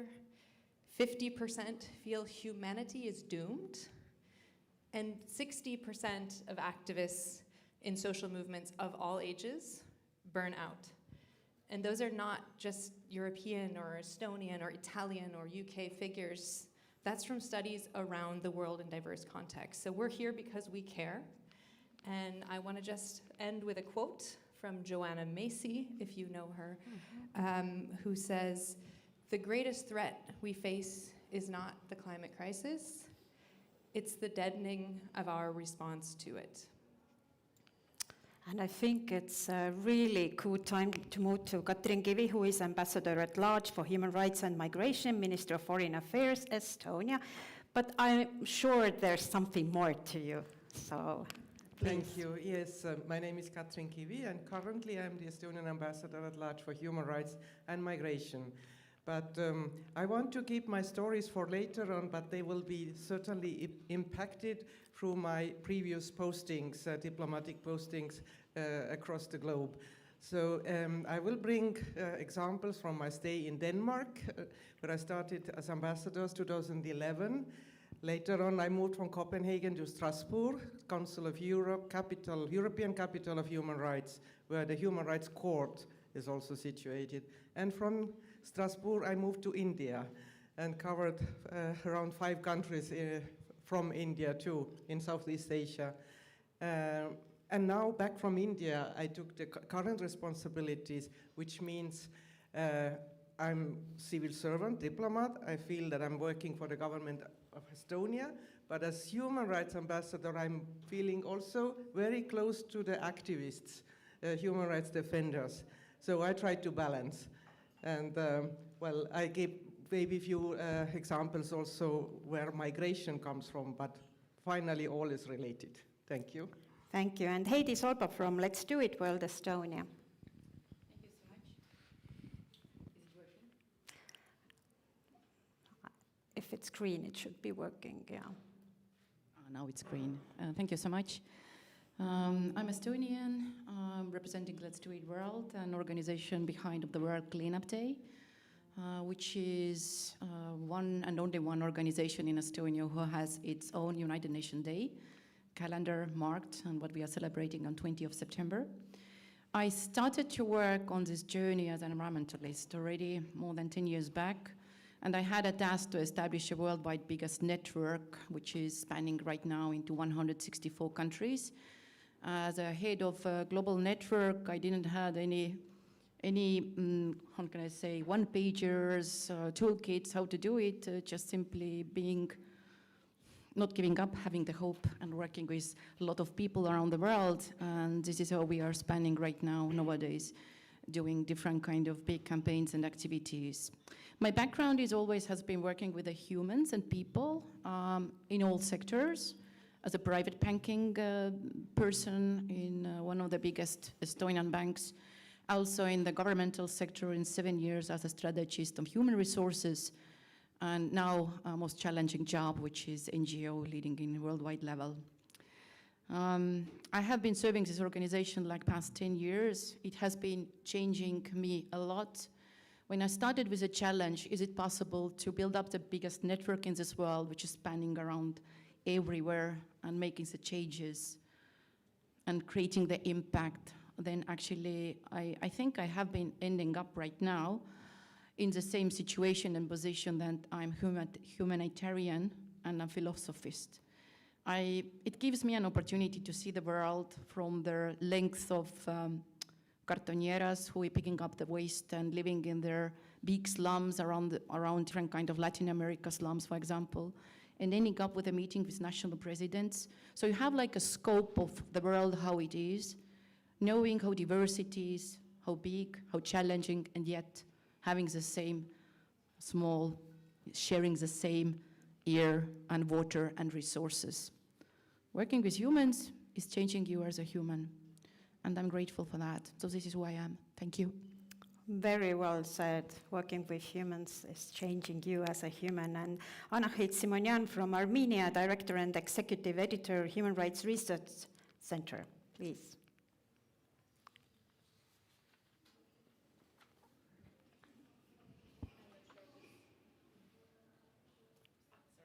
Thank you.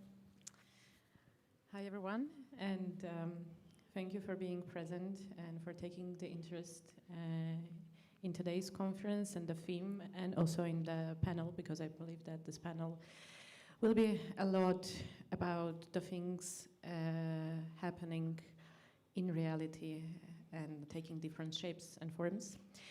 I lead the work of Human Rights Research Center, HRSC, an independent organization in Armenia.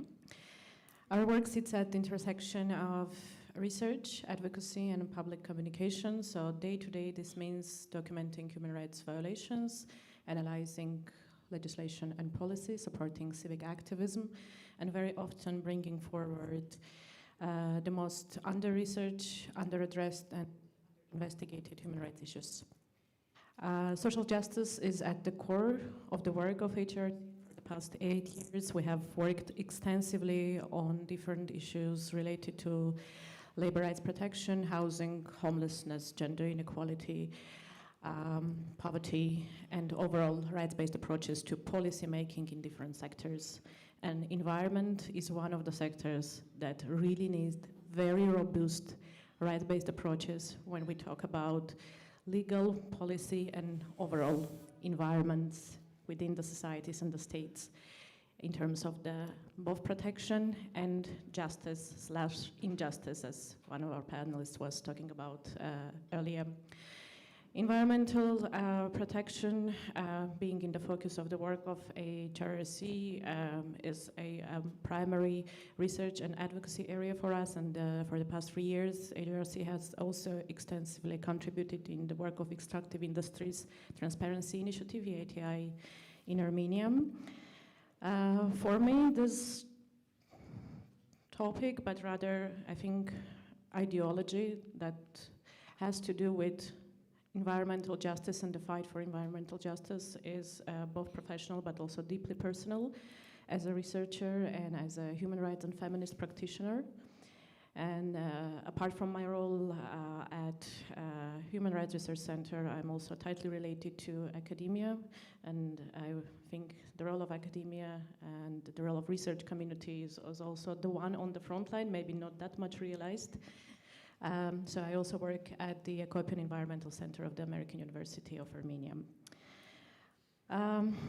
Going back to overall questions that Kelly, you raised, I believe that current trends in the fight for environmental injustice in the world resonates a lot with the duality of the world that we live in today. So on one hand, we have wars, we have unequal power structures, global corporate interests and influences, and political injustice that continue to shape our lives, the lives of communities, the lives of indigenous populations, and lead to multiple and overlapping forms of injustice that we and people around the world bear. And very often, sadly, the communities affected have the least influence over decision-making processes that shape their lives. So I also hope we will talk about that today. At the same time, we do see remarkable resilience across the globe. Fights being led by human rights defenders, environmental defenders, activists. So I hope today we will explore both the pressures, but also the possibilities. Yes, I mean, you're all, four of you are such amazing women. We need at least 4 hours to talk to you, but we only have 40 minutes left, so the organizer said I need to urge you to ask questions from the Mentimeter. Please do it, but I'm afraid that we are able to take only 1 or 2, so think carefully about your questions, so I would really pick up yours. But actually, Anahit, you mentioned war, resilience, and I think now it's good time to talk maybe more about, Heidi, your work, because as far as I understand, your network has brought together more than 200 countries, 211 countries, and you work even in Ukraine and even during the wartime, right? How have you really succeeded, you know, like starting here in Estonia, building up this global network, really pursuing, I would imagine, like governments and NGOs and activists to join your movement? Yes, actually it happened 11 years back when I was working to establish this network, and then basically you have to have a big passion and find the people with the same belief, with the same faith. With the same heart and mind, and then it's doable somehow, then to share the knowledges, of course. But the hardest thing is to keep it together, especially in the world which is changing so fast. And Let's Do It Ukraine has been part of this movement already many years, already before the war as well. 4 years back, well, when this war actually started, then I was witnessing the powers of civic movement when within few hours, in Telegram, I was the only international person there, was established their volunteers network from Let's Do It Ukraine in amount of 1,207 people. And I witnessed what kind of power has a civic movement also in the war times. It was established only to change information and nothing more. No emotions, nothing, only information. And then they had other telegrams channels as well to share any kind of other information. I think there's a lot of talks and stories to tell from the Let's Do It world and work cleanup. They also, for example, from Syria, when in 2016 and 17, I had a call from Syria, from Rasha Shamon, who is a JCI leader, and she said, we want to be part of the work cleanup day. On that time, there was a big war, and I asked why. Is it a joke? And she said, no, because we want to forget the war, just for 10 minutes and do something together, which is bonding our society. Same thing with Ukraine, same thing with everyone. And actually the civic movement, a very important engine in that sense that each war is ending in one day. And then we have to prepare to establish the normality in our countries. How we are doing it really fast, it's with the civic movements, because they have the muscles to come together already. They know what to address, they know how to cooperate, they know with whom to cooperate, and that is very important. And this is exactly what happens in Ukraine. The Let's Do It Ukraine is very strong. It's one of the strongest, biggest in Ukraine level, if you talk about NGO, working in multiple ways, not just with their cleanups. So they have been working with their shelters, with humanitarian aid, sharing the information, taking care of the kids who lost their parents. And last year we established their Kole Media Center in Kiev in Ukraine. Why? This is very rare model of any NGO who is observing what is happening around the world on the World Cleanup Day within our own network, like a global, this kind of green wave around the world, and doing the broadcast. And we decided to go to the Kiev because we wanted to have attention regarding all the war, civic movements, climate, and all these questions. And I think one of the really great opportunities to have their press attention, media attention, was exactly in Kiev. The decision was in July, but in September it was very, how can I say, aggressive by war activities, of course. But we managed to do this Koola Media Center during the drones and everything. But what comes to my mind when I started to prepare for that, by going there and studying everything about the climate and their environment and the cause what has been made to environment in Ukraine. It's so devastating. The numbers are something that you cannot even imagine, and I will not repeat it. Irina knows it really well, and she already talked about those. But it came to my mind, I think the war is the biggest greenwash, if you talk about humanity. It might be diminishing 10 years, 20 years of all the environmental NGOs' work, actually, one war. So actually we have to face the situation where we are looking into the mirrors. It's a question about the humanity, who we are as humans in this world. The war might be serving a bunch of people, egos, and achnus. Greediness. Thank you, Estonians. So, and this is where I'm coming. I'm not a naive person, you know. I have been working with the world so many years already. I'm working with all the sectors and so on. This is where I came up. Who we are, the humans in this world. We are coming to big conference to talk about we have to do this and that. We have to cooperate, that's true. But how to do it in really, really resilient way and in really impactful way? This is a question. But this is a story from Ukraine. Yes, thank you. And I mean, I really like the way you put it, that we are really human beings. And since we are human beings, we have psychology, we have our anxiety, we have our fears, of course, hope as well. But I think maybe it's, I turn to you, Angela, now, because you already mentioned mental health and what the environmental protection, what is the cost to a human being, to activists, to young people, and as far as I understand, you work a lot with young people, right? So maybe you can talk, you know, a bit more about what young activists, young people experience, or people working in the field. And if I may say, also, you mentioned that, you know, this mental health and anxiety and stress, this is not only about, you know, Estonia and Europe, but still I just looked it up.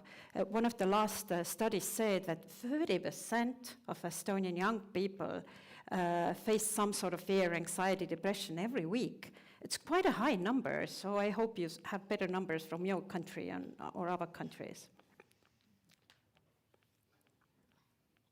Thank you for that. I have numbers like that, and it is really alarming. So I report to a board of youth. I'm custodianing the Resilience Project to find its way in the complicated world we're in. But we are very youth-led in our strategy, our decisions, and whether I'm fired or not at each board meeting. So I think, you know, the situation is difficult, and what I said about the deadening of our response being as urgent of a crisis very much stands. And what I'm seeing a lot of mobilization around right now, whether it's human rights defenders, activists, community groups, it's concern about artificial intelligence, it's concern about isolation and youth mental health, or, you know, technology addiction. And these things are not separate from climate action. These are people things, like Heidi says. And I'd say, you know, what I do see in activism is the potential for it not to be something that drains our energy, but actually something that connects us again for the first time. I see young people using technology to find other people who care about the same things and meet up and talk. And one of the things we've learned through our own research and partnership with researchers is one of the things that can reduce youth climate anxiety the most is seeing that anxiety rise in adults. Seeing that anxiety rise in leaders. Seeing that people who do hold power and big degrees and decision-making tables are worried about this. And so we talk about climate anxiety not to say, oh, our feelings, and yes, it's a mental health crisis, and yes, it's something we need to deal with, but it's also can be taken as an invitation to feel concerned about the state that we're in. And, you know, we've heard this idea that, you know, the mass population don't care about climate, or, you know, it's more about jobs and short-termism. But if we were to take the time to listen as humans to what people care about, like Sarah Maria said, it's very much the same crisis. It's, I'm afraid for when my apartment is too hot this summer and domestic violence in my home goes up. I'm afraid that my family farm won't last another year. And so, you know, I think there's a chance that this burden that many human rights defenders experience can be transformed into the seeds of reconnecting as community and reconnecting to care about one another. And the last thing I'll say is, you know, from some of the psychologists I work with is we have the tendency, we've learned this Western view that anxiety is a pathological problem and therapy is the solution. That's a very individualized Western idea of it that is important for certain types of mental illness, but also has some severe limitations. So, you know, the psychologists that we work with who addresses specifically mental health among activists would say 80% of the young people that come into his office don't need therapy, they need community and someone that cares. That's really nicely put. And to all of the young people in the audience, I will turn 47 in a couple of days. I still have anxiety and stuff, so don't. I think most of us who care, even when we are 40 plus or 50 plus, I think we experience, at least from time to time, the very same anxiety as you do, although we should not compare, of course. But moving on to Armenia now, Anahit, you mentioned that you work for the university, civil society, you know, you do advocacy, you know, like meaning that you have different roles, and my question to you is quite broad. Maybe you can share what is actually happening in Armenia in terms of workers, in terms of civil society, politics, and, you know, like all these different sectors and problems merging from time to time, I would assume. Of course. So before coming here, I was thinking of what I would like to focus about, because I think human rights protection in every context means dealing with different sorts of issues and challenges and a variety of contexts we encounter. So my preference today would be to focus on power when we think about those on the front line, or when we think about us being environmental defenders or activists, people in academia, lawyers, representatives of different communities. I'm sure many of you here have also different hats and roles in your own countries and communities. What power has to do with environmental injustice, I hope is evident and obvious for many of us, and I want to stress and highlight that environmental justice is never about climate or pollution, or just climate or pollution. It's a lot about power. It's about who gets protected, whose interests are being taken into account, and who becomes expendable. So we really need to think about power dynamics when we talk about environmental protection, and when we talk about people associating themselves with environmental protection in one way or another, be it youth, be it human rights defenders, activists, or community representatives. How these power dynamics evolve can be different from one context to another, but the players are usually, I think, more or less the same.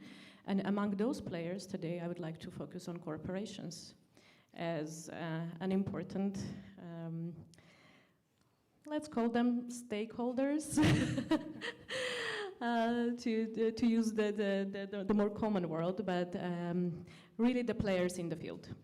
And maybe one of the players that we haven't yet talked that much about, but I know the next panel is going to somehow focus on it from a positive perspective, as drivers of environmental justice agendas, and that's very good that those kind of corporations also operate and exist.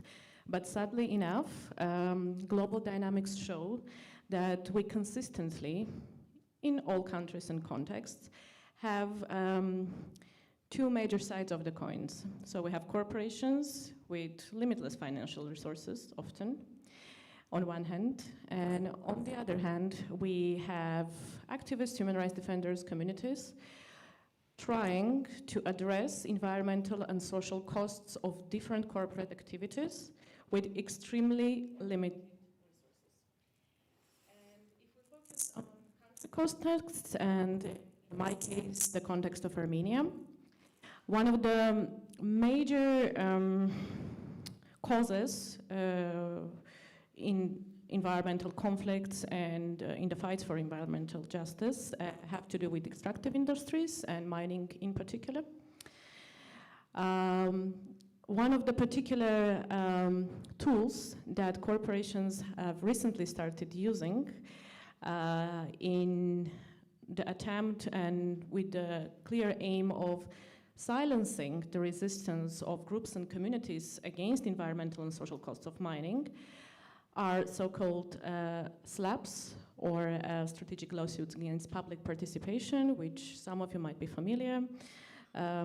Also a global tool in the hands of corporations very often, with the aim of using legal tools and legal means to suppress activists and human rights defenders through really long court procedures, creating environmental burdens, creating endless mental pressure, endless sense of insecurity, because for those who are being targeted by SLAP lawsuits, they turn into sometimes up to 10 years of fights in the courts with the need of a lot of financial, mental, and personal resources, which has an aim to distract the person from the activism and from the environmental work that they are actually doing. The main players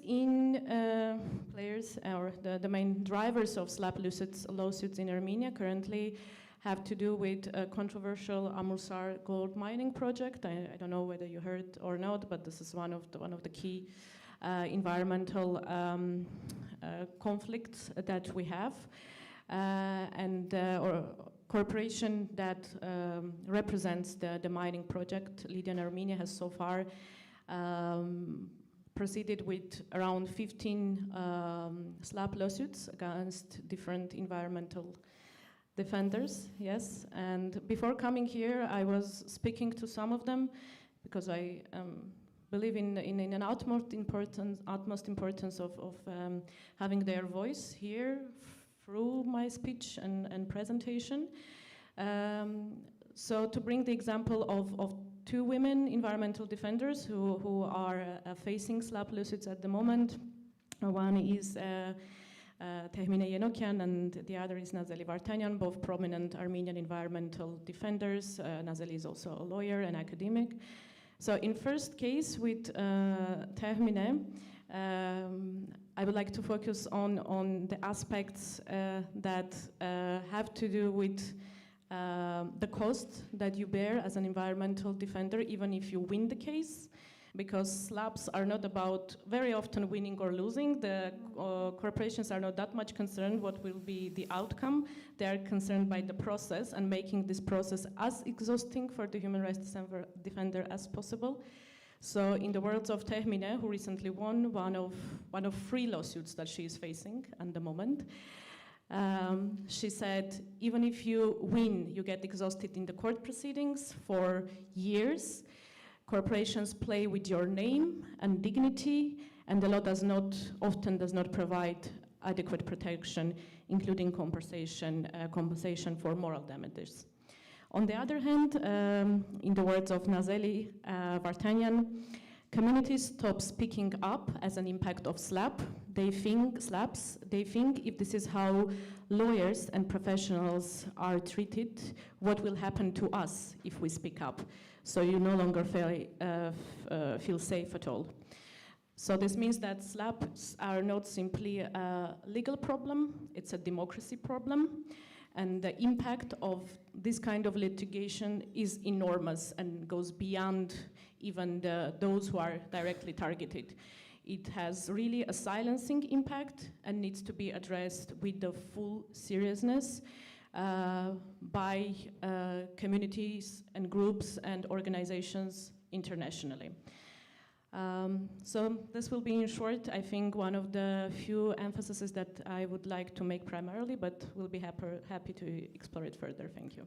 Yes, I know SLAP is quite difficult maybe to understand when you hear it first, but this is really dangerous tool to silence, human rights defenders, journalists, those people who protect the environment, etc. And this topic is no new to Estonia, because I would say that one of our first labs, I actually saw the victim here, was about 11 years ago. You might remember when there was the real estate developer sued local community activist for criticism. So, and that is one of the reasons, everything you just mentioned, we created at our own center, the litigation program, so meaning that we can actually help people. And this is not only about money, because Estonian people are quite good with donating money to court cases, but it's about holding hands with somebody who is dragged to the court.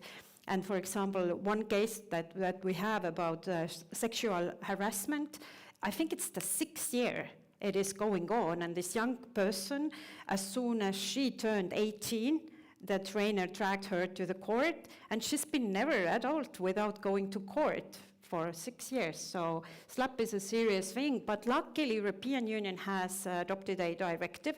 Estonia has transposed it, so I think it's a good time to turn to Katrin now, and maybe Katrin, you from your position, at the ministry, what does the international human rights system and the international organizations actually can offer to people today, and human rights defenders who are on the front lines, and like people like our fellow panelists here. And I always remind, whenever I teach or I go out, that all these international systems like United Nations, European Union, this is something that we built up. These are not isolated islands, right? It's about the ecosystem, and maybe you can now share your perspective, and also maybe you have some great examples from your past. Thank you. Yes, you are fully right. We are in this struggle together, all the stakeholders, states, governments, activists, academia, lawyers. I was thinking where to start with a timeline top-down or from down to top, or to connect with my fellow panelists in order to connect better. And I think one of my diplomatic missions that marked definitely what I'm thinking and doing today was my stay in India. When I reached India 2019 as ambassador, that was exactly the year when Let's Do It, World Cleanup Day was launched in India. And one of my first going out in India was to go with my embassy to collect some trash and garbage in the middle of Delhi in Connaught Place. A month later, Prime Minister Modi went to Tamil Nadu beach. He was walking barefoots in the sand and putting also trash to a bag in his hands. And only a few years later, he launched the initiative LIFE, which means from mindless consumption to mindful utilization. And Prime Minister Kaja Kallas was one of the 5 world leaders who was asked to give address during the opening of this initiative. And it was because of the Let's Do It India. And it really shows that the challenges are global, but the action starts locally, and it is so good if something spreads globally. But the vice versa is also right. If India claims to be a planet or a continent, it is a continent.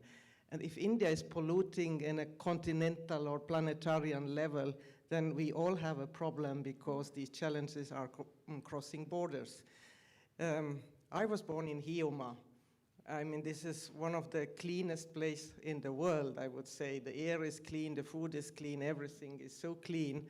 And then when you are posted to New Delhi, capital city with the most polluted air, and there I really understand what does it mean to be blessed, living in a safe and clean environment, and how lucky we are that actually United Nations have recognized the right to clean, healthy and sustainable environment already in 2029.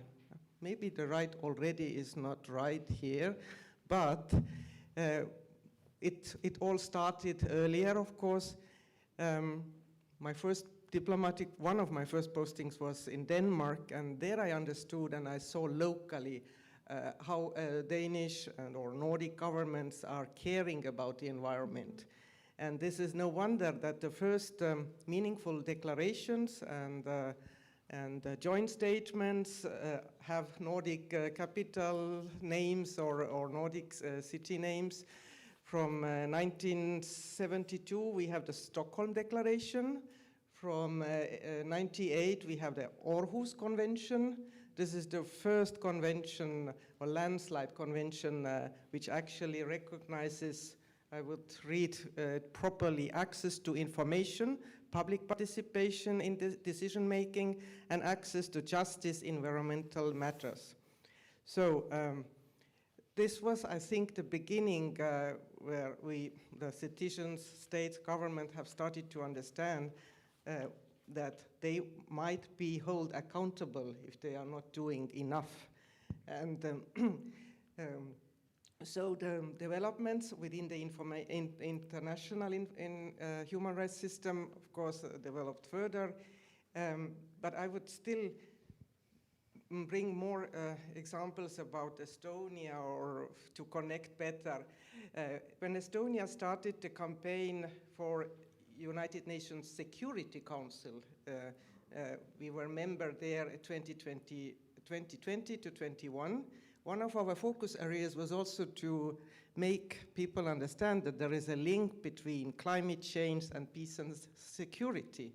That if we are witnessing deserting, lacking access to drinking water, it may cause big problems, uprisals. The same, it may cause also migration crisis. And during these crises, multiple crises, always what we can conclude, the most vulnerable are suffering the most. So then now, it was very difficult to get the agenda of climate change and the environment onto the Security Council table because at that time, even Latin American countries were against addressing these not serious issues in the Security Council. But some African countries, we got support already from Kenya, for example, because they had witnessed what does it mean. So, but let's get further in the timeline. From 2021, we have both this UNGA declaration that access to a healthy and clean environment is a human right.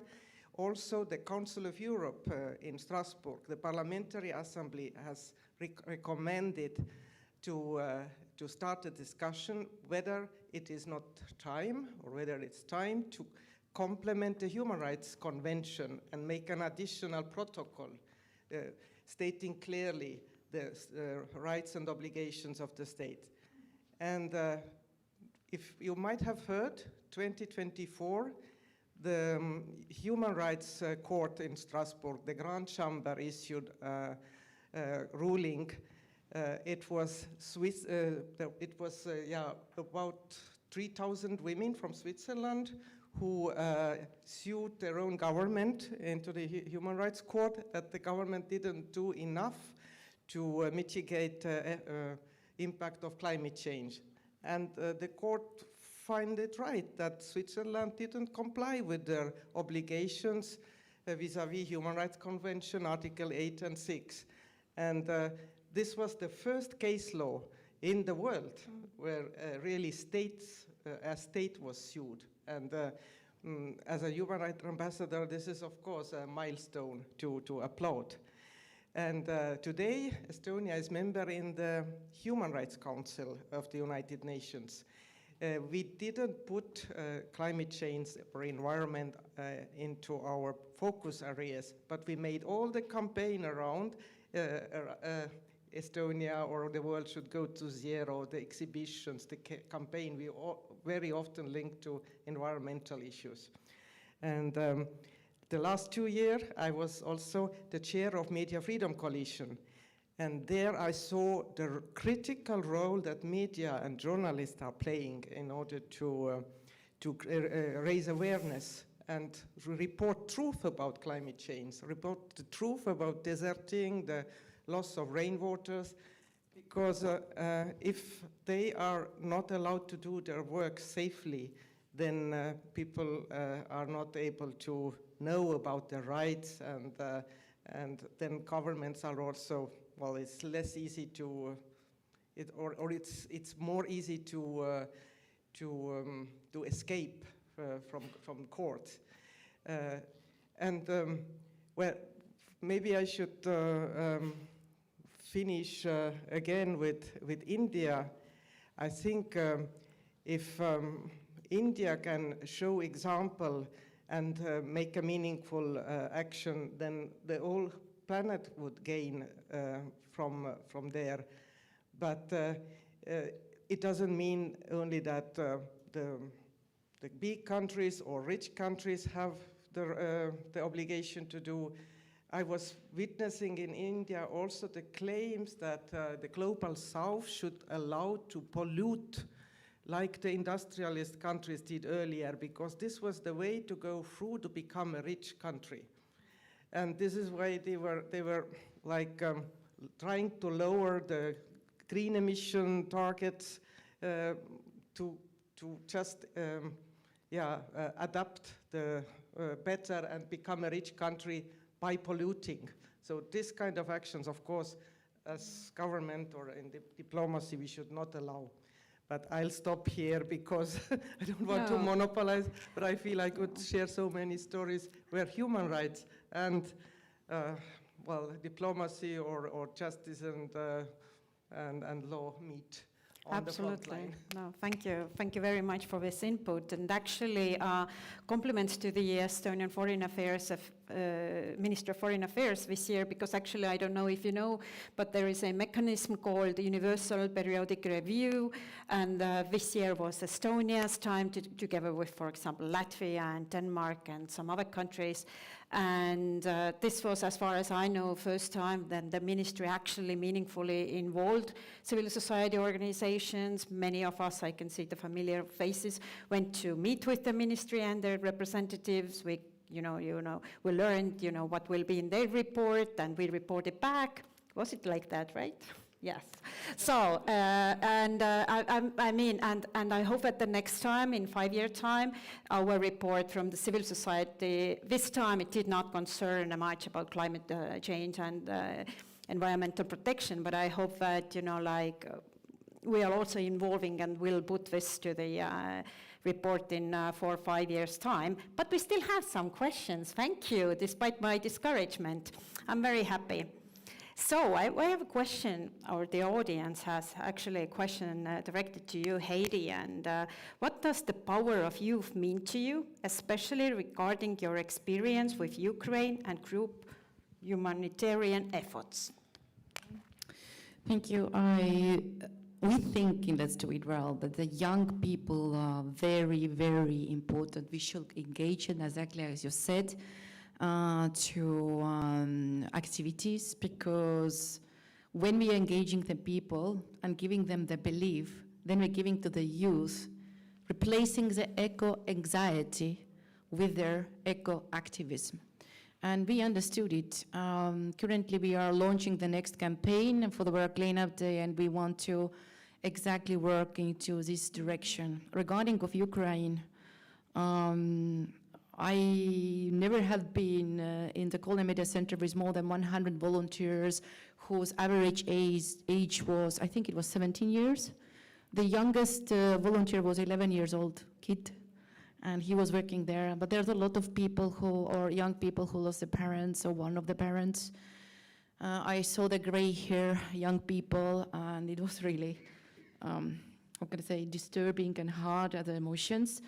But we need to bring and give this opportunity for any possible ways, and bring them into their activity. Because this is, I cannot say that is my personal story, but as I said when I started that it changed me as a human.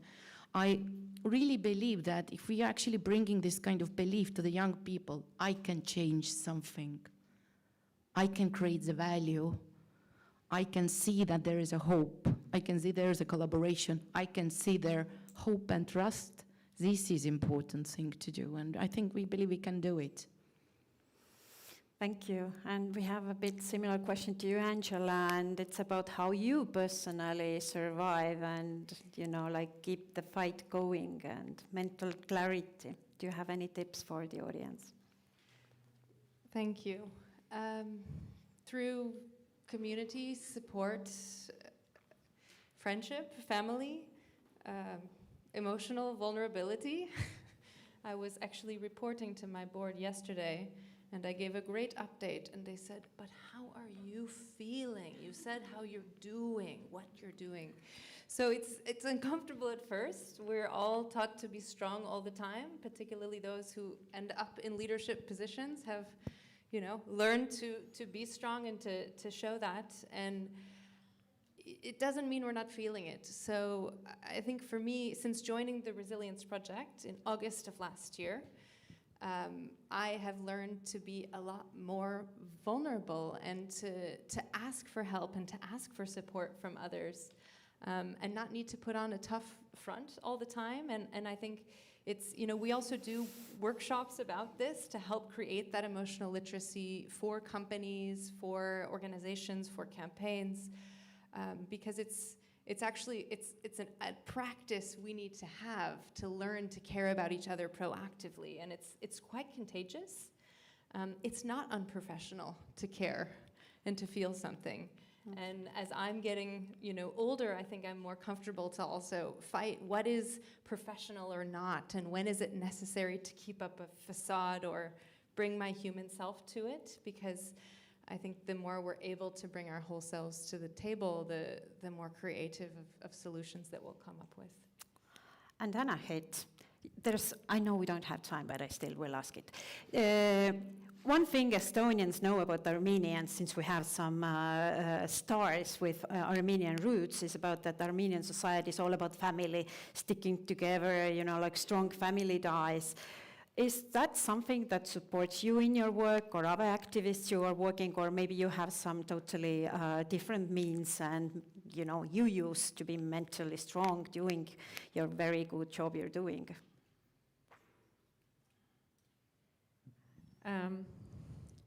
Well, first of all, I think we are all, or if I talk about myself, like talking about being mentally strong is a big topic and conversation.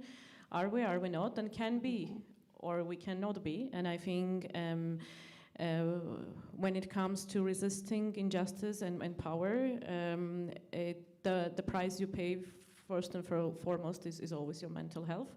So maybe there is also this illusory narrative that one of the jobs that you also need to do on top of every other job is also pushing forward the strong appearance, as Angela was mentioning. But yeah, I do agree that a community is the core of any fight, of any struggle. And ultimately, yes, in Armenia, I think if I reflect back to the last 10 to 15 years that I can recall as a part of Armenian civil society, as the part of different activist groups, it is always about the people who you share ideologies and beliefs with, and you're ready to go through different challenges with. And I think this is also a lot about supporting each other through resources that we own, and I think that applies both in local and global contexts, because impacts of injustice are different on different people, and supporting through the talks and nice narratives is good, it feels nice, but very often it's about very concrete actions. It's about lawyers pro bono representing whole communities for 20 years.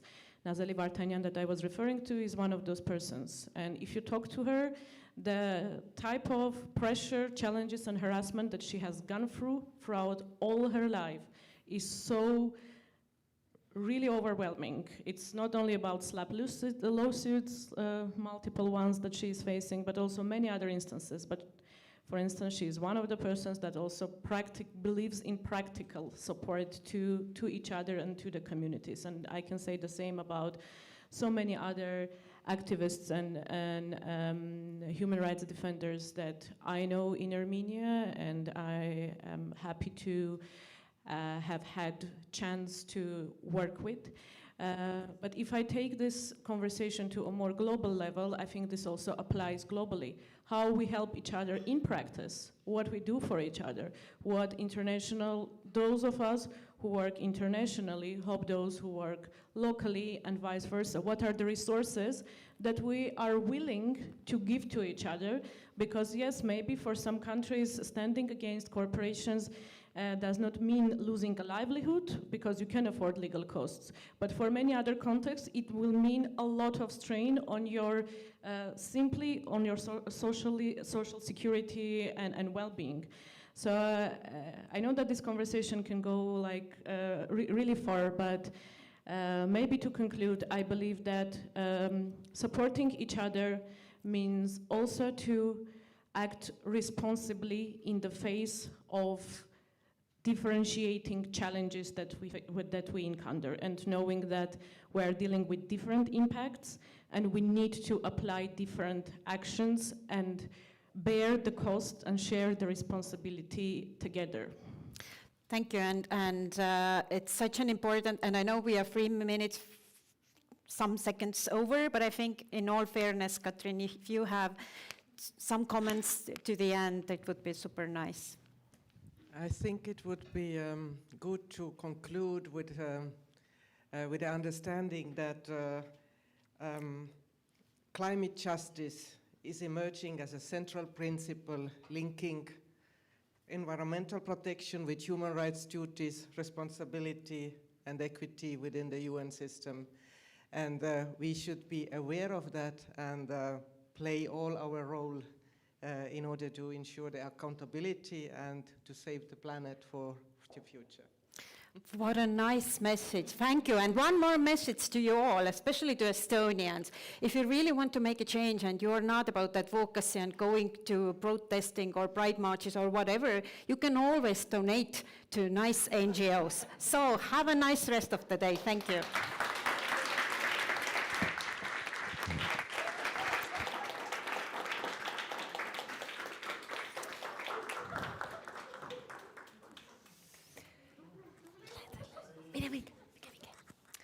Thank you so much, Kelly, for also ending on a very personal note and for giving everyone an opportunity to reflect a little bit on what keeps them going in their respective jobs.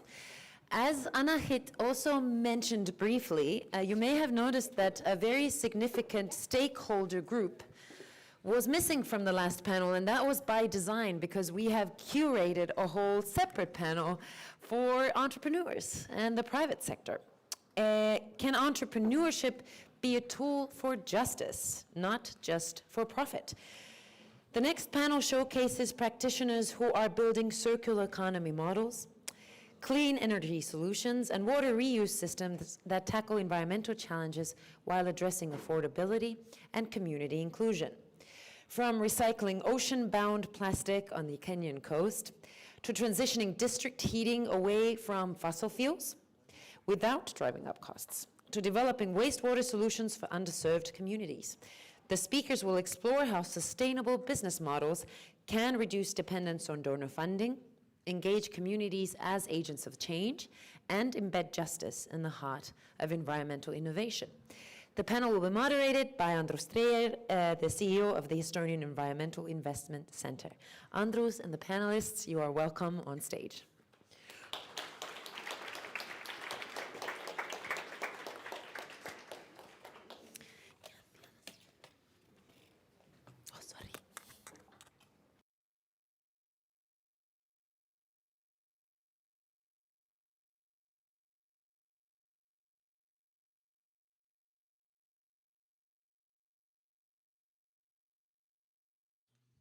Now it's working. Unfortunately, we miss one of the microphones, but we can probably work it on. So, as you heard, I'm CIO of Environmental Investment Center in Estonia. In Estonian, it's called KIK, which sounds much better in English for English listeners, and we tend to use it because basically what we do is we provide missing part of the motivation or financing or the money to attract different players to make all the important projects materialize in Estonian context. So we're active in circular economy, we're active in renewable energy, we're active in nature-based solutions, for example, and we're active in somewhat in clearing up the contamination sites and somewhat also in nature restoration projects. Well, and through that experience we have been active on 26 years. We have seen a lot of different things, like from starting just liquidating the dump sites in Estonia, and nowadays we're working with the circular economy centers. And we're active. We were active in just making the district heating more sustainable. Nowadays, we are active in providing help for establishing the biomethane production in Estonia based on nature, basically. Then we're also the first hydrogen-based taxis, which you have seen together with our good partner Utilitas, driving in Tallinn using green hydrogen. So it's changing all the time. But coming from economics background, and we're certainly not really corporates here, luckily, as I understand. But still, like it was said, previously mentioned in some of the presentations, that actually you should not choose between economy and the nature or people or something similar. Actually, you have to understand that how the whole system works and how the economic works, and this is probably something we try to strive in, that bring along on the table that how the entrepreneurs think in current understanding of nature as an environment and economic system as environment. And that's why it's very nice to have here my fellow panelists. Laura, who is a water tech company representative and technology in that sense, really small startup in a way, still, I believe, and growing, of course. Sometimes growth is very good, like a tomato is growing, which is very good. So you should not think in economic terms that growth is always a bad thing. Then Kaire Kulpre, who is in Utilitas company, which is a district heating and cooling company, having a lot of clients, a huge client base in Estonian terms, actually. And of course, last but not least, Leonard, who I don't know how many times you have been in Estonia, but I know that you have been around the world quite many places, including Kenya right now, Portugal, and different European countries. So bringing on and consulting different startup companies. So this was trying to be my short intro, but you of course can say a few more words if I missed some of the important details. And the way we thought that we will discuss about these matters is basically that how entrepreneurs actually understand this environmental justice and how does it affect the everyday things, what we do. Then we touch upon technology, because actually technology is our friend. Despite of the extraction of the earth materials, etc., it helps still if it's done properly. Then of course we cannot miss the community as such, and then close up with some optimistic things to do tomorrow if we want to entrepreneurs to be involved. And I strongly believe that actually we need entrepreneurs in the picture as well. So we cannot do it without thinking about the economics behind all these changes and the environmental and nature issues what we have. So starting with it, first thing is to understand that what does this, for example, sustainable development goals of the UN and different big, huge frameworks actually mean for entrepreneurs, and what does it mean actually in your everyday business, in your companies or in other companies you're involved, and how to translate it then on everyday thinking of the entrepreneurs. So maybe we can start it that way, that Kaire, from Utilitas perspective, as closest to the big corporate as we have. Being like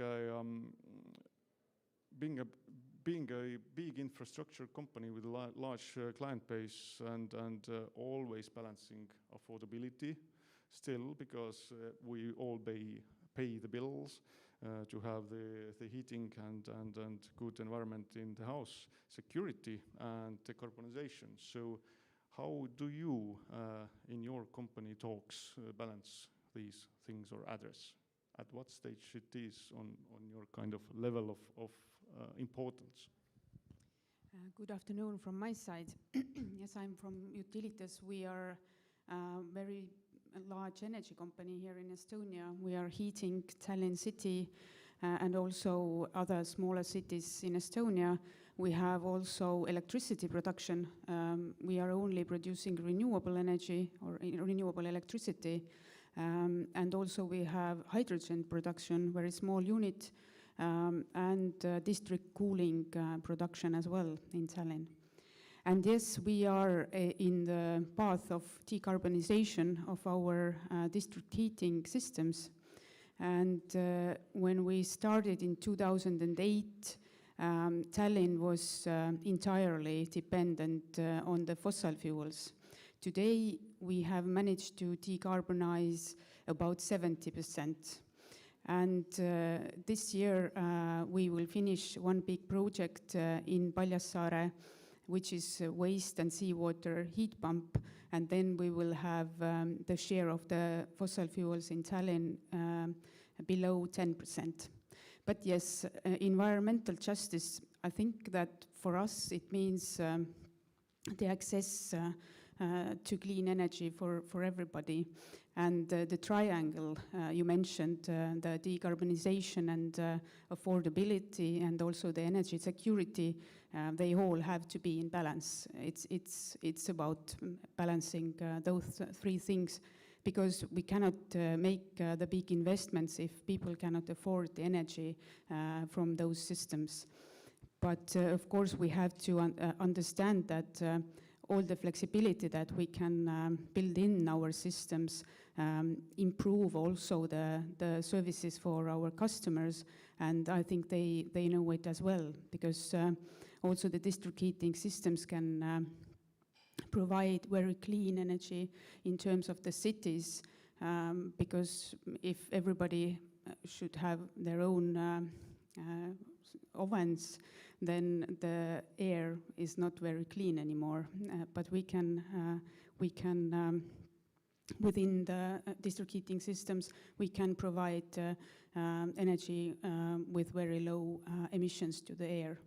So yes, it's for us. It's we have been analyzing our activities also through the Sustainable Development Goals, and the goal number 7, which is affordable and clean energy, and also the climate action, I think those go hand in hand. So we have to consider them in both ways in order to make those investments and in order to decarbonize the district heating systems. Yeah, I believe that Utilitas has, well, I like Utilitas, I can make some promotion, is because you have been always very clear that there is no other option, and that basically this is the way how we should do.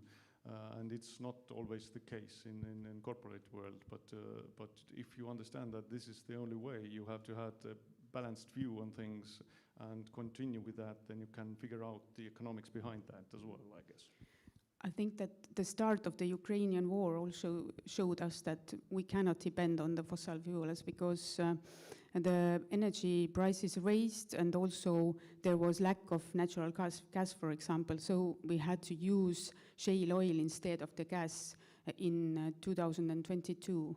And then our management decided to accelerate the decarbonization plan because we don't want to be dependent on those fuels. And we realized that the only way is to diversify our energy portfolio and to get rid of those fossils in our system.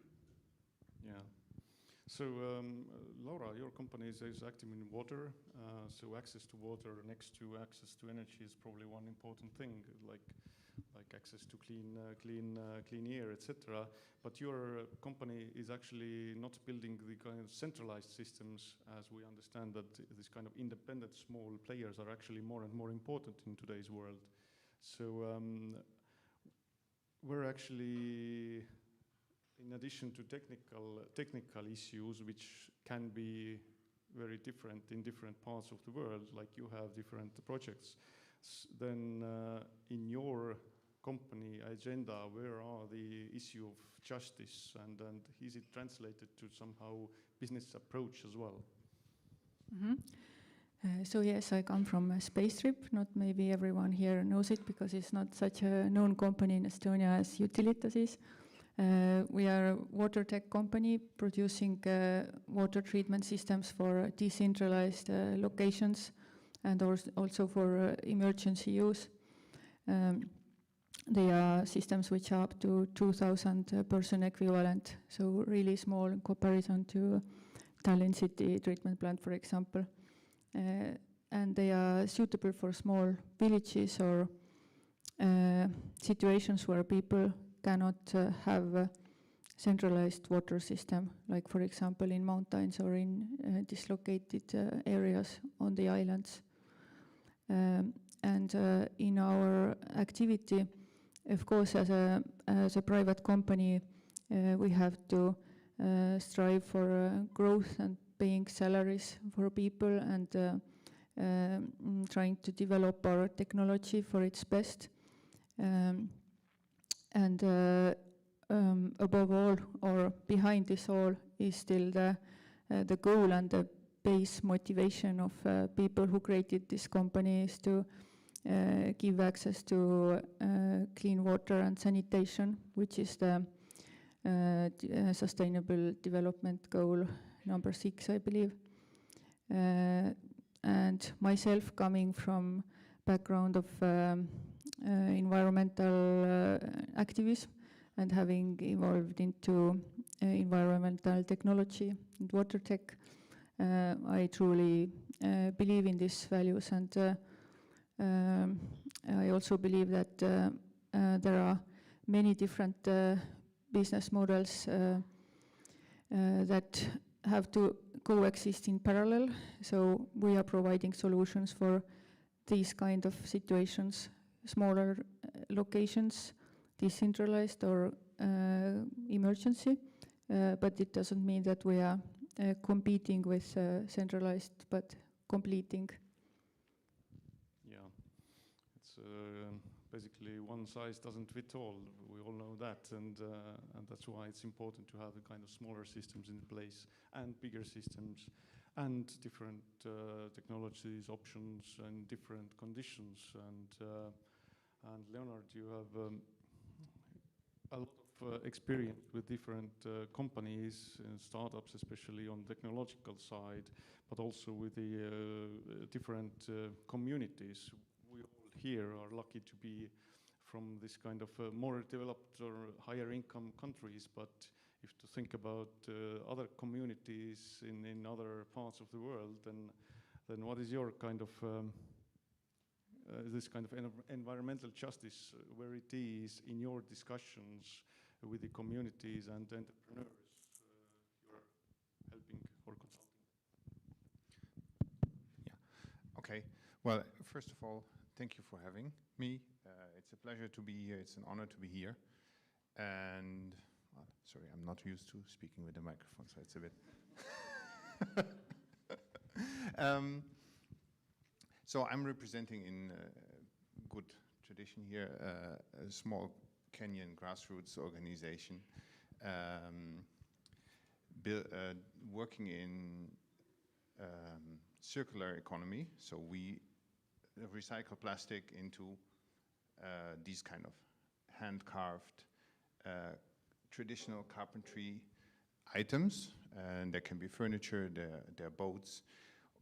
I will not do the full introduction of the flip-floppy, what it is, but we work very much on community level, involved in the community, preserving cultural heritage, and also with that solving the problem or trying to be part of the solution towards plastic pollution.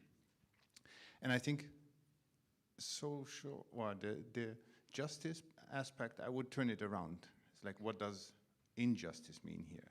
I think putting some numbers in might be good. Africa uses about 4% of the worldwide plastic, despite having 16% of the population. 50% of all plastic used is single-use plastic. You use it, throw it away. Those are obviously thin, relatively low-value items. Plastic bags, packaging, well, you all know it. In Kenya, there is a plastic bag ban officially, but enforcement is not always as good.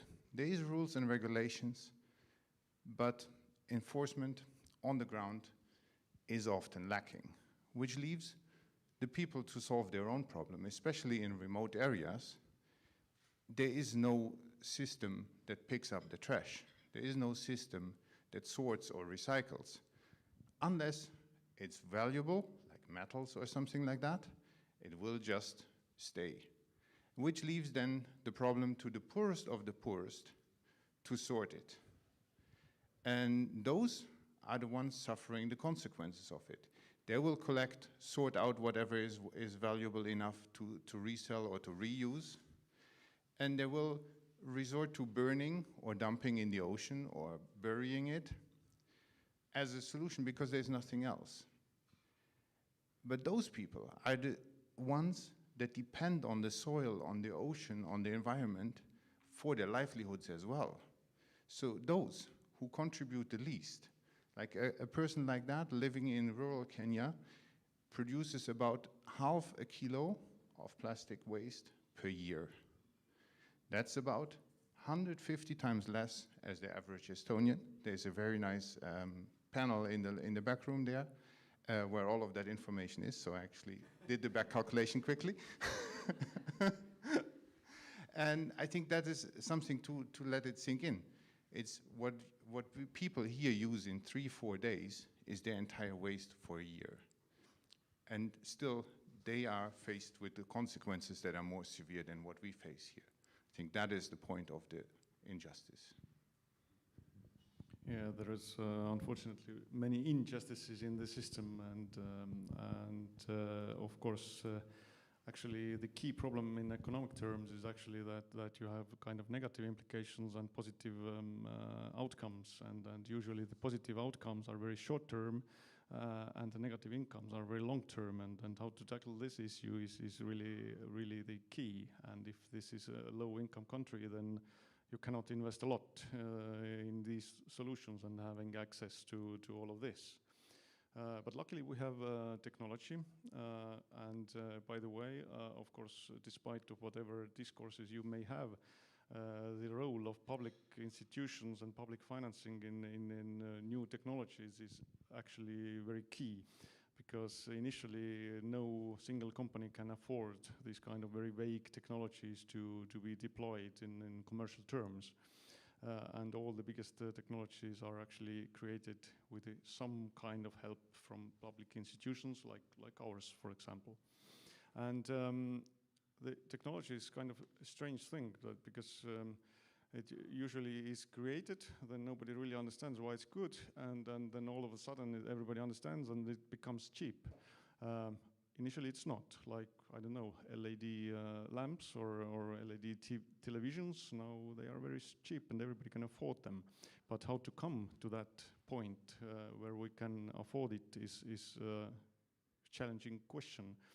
And but good side is that usually these examples make some kind of business cases more cheaper and more accessible, which we didn't have before that. So it's having good technology is really the key in that playground.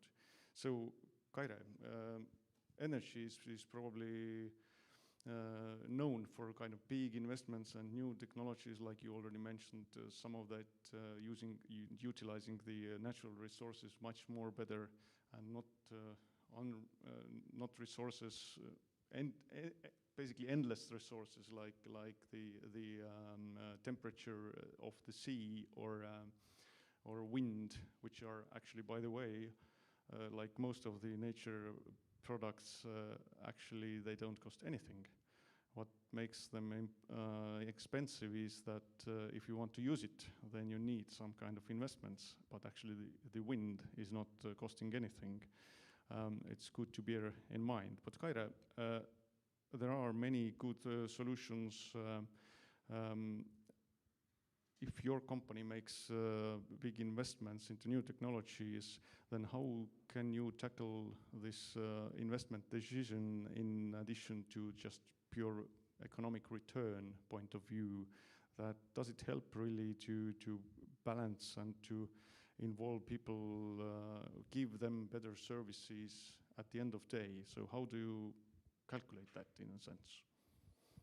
And what are the technologies you think are very good point to have better service for and better connection for energy consumers, for example? For us, for example, in the district heating system, we have to always keep in mind the price for the consumers, and we are under the regulation of the competition authority in Estonia, which means that they have to approve our investment plan, and we always, when we are planning an investment, we always calculate how does this investment affect the district heating price for the consumers. And if it affects very much, we don't do the investments. It is just in a way. And in the electricity sector, yes, the wind and sun, they seem to be like without a cost, but the investments are quite high. And there is the electricity market that plays important role. So you have to be able to sell this electricity to the electricity market, and the profitability depends on the market prices. So these are very complex decisions that we are making in order to invest, and those investments are made for a very long time, because the lifespan of those equipment is, I don't know, 20, 30, maybe even 40 years. So it is really careful planning that we need to do. But I think that the technology is already there. I think that the innovation in the energy sector is basically here, but now we have to think how we can scale up those systems and how we can make them affordable, like you said as well. and how we can introduce them to our existing systems. For example, some years ago, I think the heat pump technology wasn't so cheap that we could introduce it into our system, but today we have a different situation. We have the district heating network, which is renovated in quite a large, and the temperatures are lower, and the preconditions for introducing the large heat pumps is there, and now we are trying how this works out. But yeah, the analytics shows that they should work well with the existing system. Yeah, indeed. Some technologies utilize much better these kind of temperature differences or some things which were not possible to do just some years ago. So now we have the technical solutions there, but the way to that is not sometimes very easy. So Leonard, you have helped many companies in very difficult situations and how to turn this kind of nice idea into working solution in challenging environments. So this is something you see almost every day. So what have been success stories or really things to think about bringing on new technologies to these kind of difficult environments, especially, and social environments, and how to bring it to the people who are not actually going to pay for it at some moment? That's a good question. I think one of the things that I see is, yes, the technology is our friend, but often the technology is being designed with different parameters in mind. The technology is often designed for a context like ours in Europe. But when I'm working, for example, with the flip-floppy in Kenya, we have a very different context, and just to name a few. So there's a very challenging climate, 30 degrees average temperature, 28 degrees average temperature, really high humidity, close to the sea, high sea salt. It's a small operation. It is limited capex, so it's funds available for buying something is not easy to get to. Spare parts are difficult to get to as well. Well-educated people operating or repairing and maintaining is also difficult to get by. On top of that, we have really limited electricity. Sometimes it fails on the middle of the day for a few hours. And all of that together makes that standard technology, which is standard in industry, normal in many other places, doesn't work or fail or doesn't even get to be used. So we need to be innovative, rethink it, look at older solutions, adjust new solutions, leapfrog to other things, but we need to be innovative, and the community needs to be part of that, and that's what we do on a daily basis, to see what kind of solutions can we make with the technology existing, where can we get it, and how can we make it in such a way that it can be locally repaired as well. You have some examples regarding plastics, for example, that what kind of technologies you have been able to use in that nice frame, for example? Well, this one is fully HDP, so that's the plastic that you have, like your shampoo bottles and those kind of things. And this is being made with a fairly old extruder, melting the plastic, and then extruding it into planks. But what I think is a more interesting story about the technology is about a baler. What is like PET bottles, the bottles that everyone knows, water bottles, they're everywhere in the world. Like in the last little village, you have them. But it's economically completely not viable to transport them back to where they can be recycled, because recycling them locally is technologically not so easy. So you need to bring them to a central place, but it costs more money than the material is worth. So one of the solutions that we found along the path that we had is that if we compress them into small transportable cubes, then we can bring the cost down for the transport and make it more viable. That way the local communities can have a way of to remove their material from their beaches, from their lands. And that is a way where technology kind of helps us to go there. So we can adjust it based on the experiences that we had. We adjusted the design for industry standard baler to be solar operated and to be much smaller. So it can be more easily affordable to be placed in more remote regions, and therefore people get access to it and get access to a solution to remove their materials. Right, so you have to really think about that, how to use the technology to make it cheaper and viable in some smaller scale as well. But they usually are based actually on the bigger scale projects like Utilitas has, and then at some point you can just utilize these kind of things. So absolutely. Yeah. Yeah.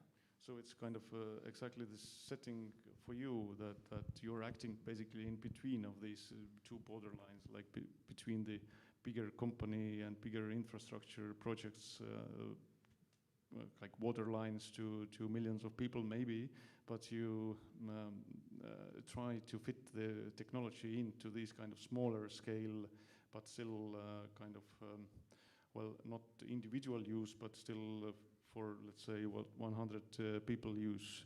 So what kind of challenges you have tackled on the way, especially regarding technology? I know that you're having projects, actually we helped them to have project in Kenya, and you are present in Australia and different places. And if you think about water, we are very lucky in Estonia that we have good access to water, but it's not the case elsewhere. But vaporization and all different things on the way. So any good examples of using these kind of new approaches and technologies? Yes, when talking about new technologies, then actually there are countries where there is very old technology, which is still exemplary, like when we think about Indonesia and their irrigation system for rice.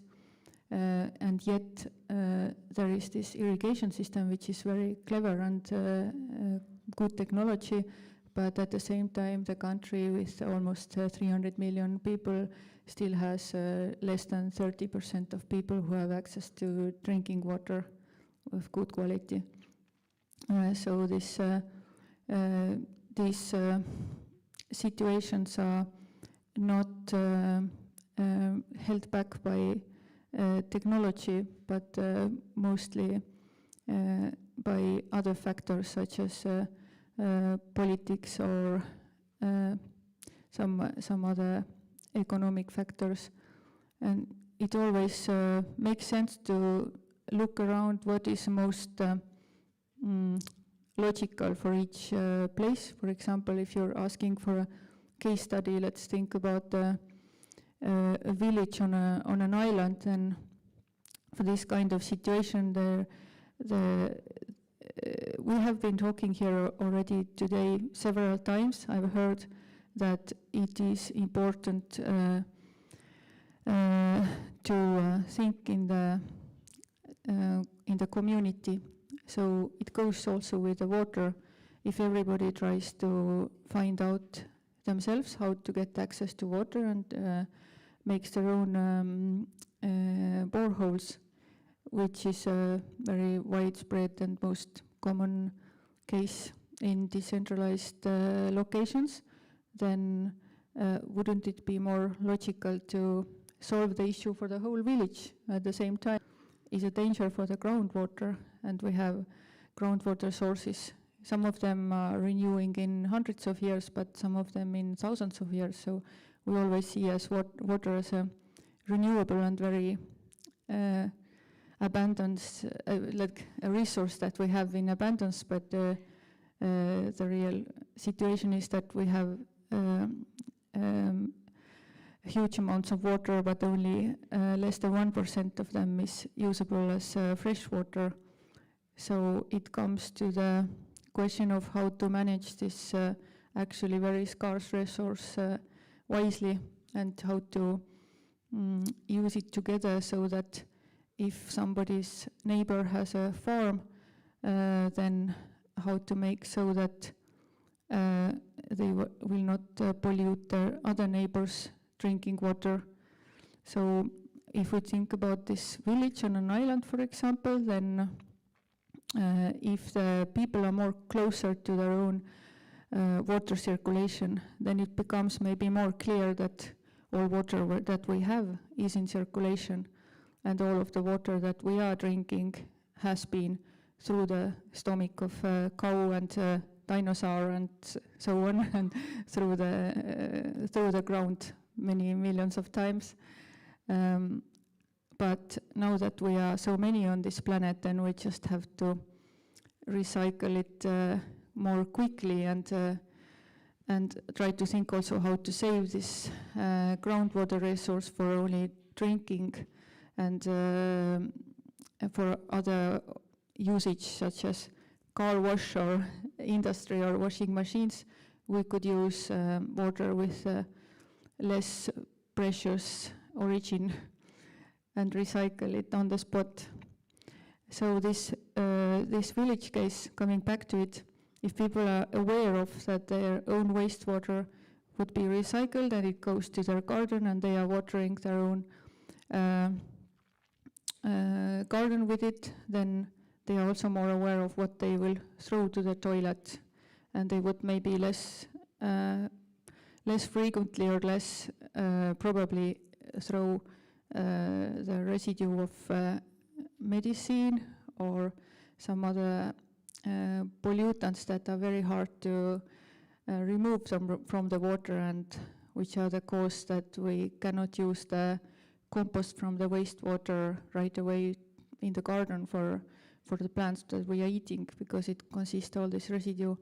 So technology is not a problem. We can take everything out of water, but then we have this residue there, the human-produced residue, so we have to deal with that too. Yeah, be careful about medicine and everything you use. Actually, it gets all out. So especially the water and sewage companies know exactly what we eat and what we, how do we live, more or less.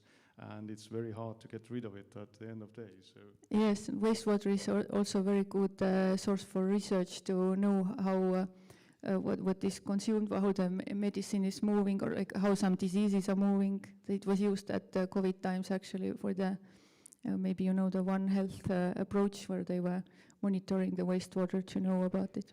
Yeah. So maybe we can continue from that actually to the community, and then the question for you is actually, listening to you, it's somehow very easy to understand and very important to the community to have these projects in place. So what has been really the issue in your case you have to tackle in order to, is it in addition to kind of selling it, the idea to local community, is it easy, or what kind of problems you have faced regarding these water projects? If the community already faces problems, then they are also very open to find solutions. The more the resource is scarce, the more we want to do something about it to save it. So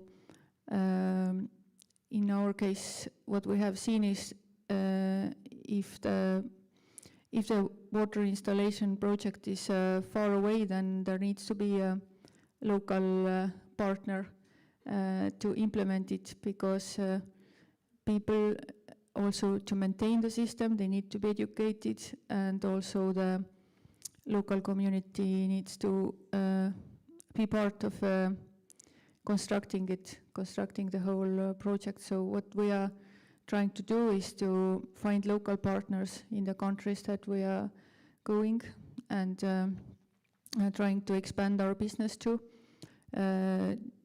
because in water sector everything is very slow too. It takes decades to change something or build up things, and so it's a very, very slowly developing tech sector in a sense. And therefore it's very important to have partners who already have the network, who already are doing the piping works there, for example, who already know the institutions to go to for legislation. and to work in cooperation with them. Yeah, that's true. This is probably one thing we cannot cover is the legislation and all the requirements, but it's still kind of important. But speaking about the incentives, Leonard, bringing all these people on board on recycling plastic, etc., sounds like a challenging, but you have solved it sometimes, but not always, I guess, that how to bring people on board. Well, not always. I think we try to be part of the solution, and I think what we learned is it's really important to be part of the community. And I think when we started the Flip Floppy project, it was a crazy idea, and we didn't know how to actually come to the end goal. And we involved the community in finding the solution, and they brought their ideas, they brought their skills, and that way it became a collaborative approach, and that really helped us to ground what we are doing and gain support. But obviously it's a multi-layer system, so it needs education, it needs involvement, it needs policy work, it needs money to actually experiment and try different things and be able to have the time to find the solution, to talk with everyone that is involved. And all the stakeholders have an opinion, and they need to be heard and they need to be part of it. So all of that needs to be together. So for this kind of wicked problems as plastic pollution, it needs the industry, it needs the policy, it needs the policymakers, it needs the entrepreneurs, it needs all kinds of sectors in between, and it needs the community to be all working together on finding what works in their local context. And maybe that's applicable in a different context as well, but maybe in a different context it needs to be adjusted. So we need to be open to that, and I think that's the key thing that we learned from there. Probably yes, it's indeed, if it affects your life really, then it's easy to come on board, and if it's somebody else's life, it affects, it's maybe not so important somehow, at least you don't feel the urgency, unfortunately. And as you know, the economics is actually social science, not arithmetics, so think about it, because philosophically people tend to support a lot of different important things, but if you see the higher price in the shop, then at least in Estonian terms, many people don't choose that higher priced product. Unfortunately, we're running out of time. I hope at least we gave you some kind of thoughts, this kind of economic thinking, and I hope that you gained the feeling that actually there is a role where entrepreneurs can bring these solutions closer to people, because the policy is actually not the one who is kind of underlying basement, but you need to be clever to make these actions materialize in concrete projects. So I believe we should end here, but still I give you just one maybe message, if you like, to end our discussion. I don't know who wants to start. Yes, you mentioned the policy, and the energy investment environment actually needs stable and transparent policy making, so it is rather important for us as well. All the investments or the decarbonization pathway for the companies must go hand in hand with the social aspects or the sustainability aspects. So new investment shouldn't create any energy poverty or restrict access for clean energy for everybody.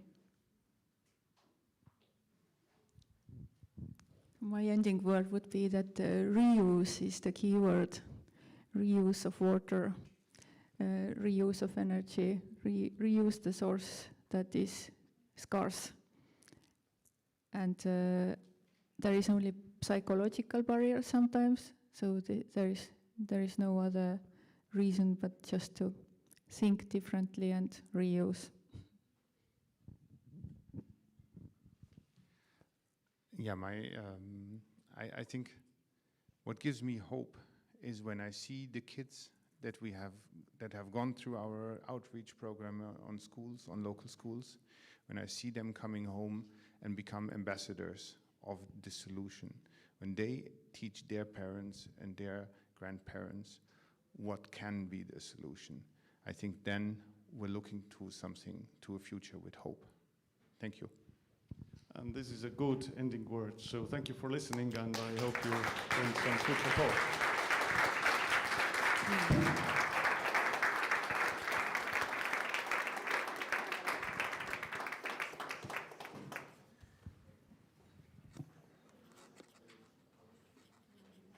All right.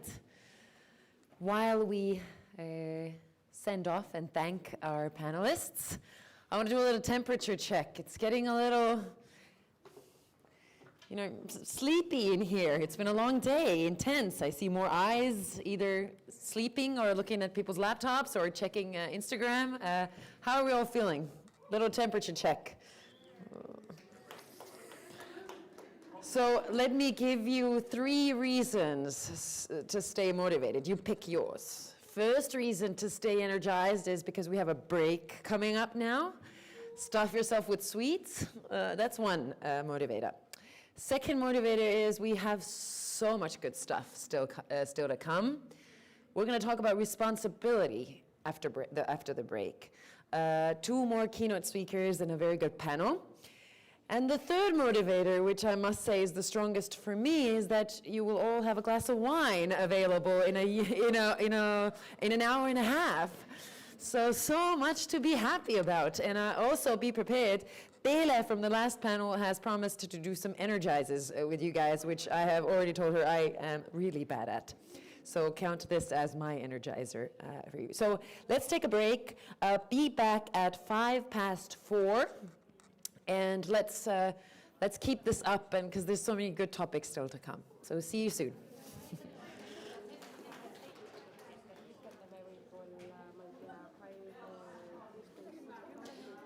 No nagunii see pikeneb, lihtsalt kutsume nad varem.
let's take the energy we generated at the end of last session and bring it to the next. Bring your coffees, bring your snacks.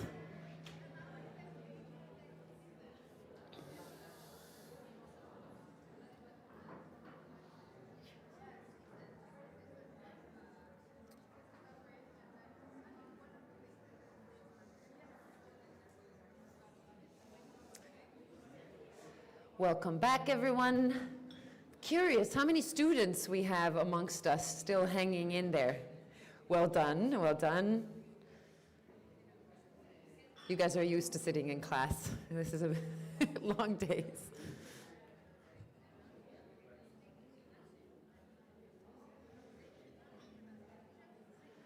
Welcome back, everyone.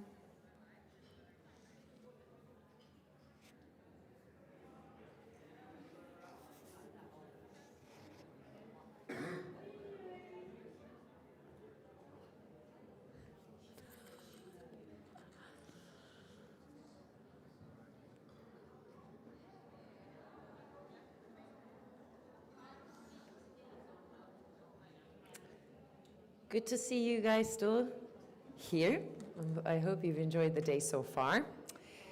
We are moving on to the topic of responsibility. So we spent quite a lot of time on resilience today, but I think it being such a complex term, I think we really assessed it from all sorts of corners.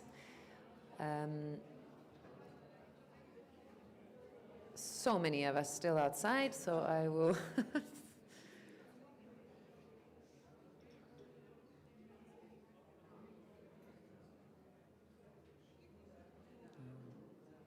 The trick is to close the door, so it's the FOMO effect.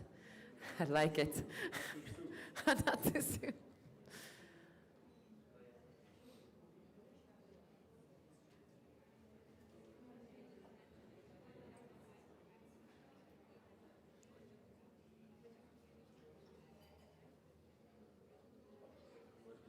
All right. We'll lure them in with great discussions.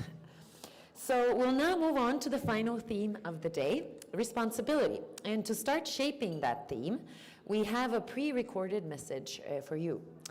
Tony Agatha is a Dutch diplomat and the current EU Special Envoy for Climate and Environment. He previously worked as a senior diplomatic advisor in the cabinet of European Commission Vice President Frans Timmermans, contributing directly to the European Green Deal.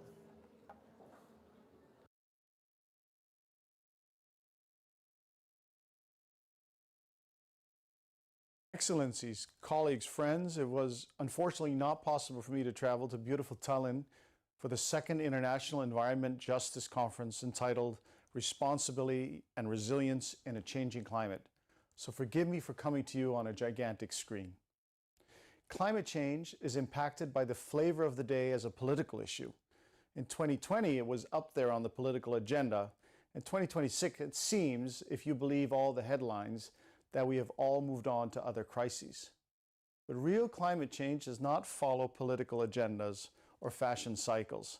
It is impacting everyone and everywhere, though perhaps not in the same way.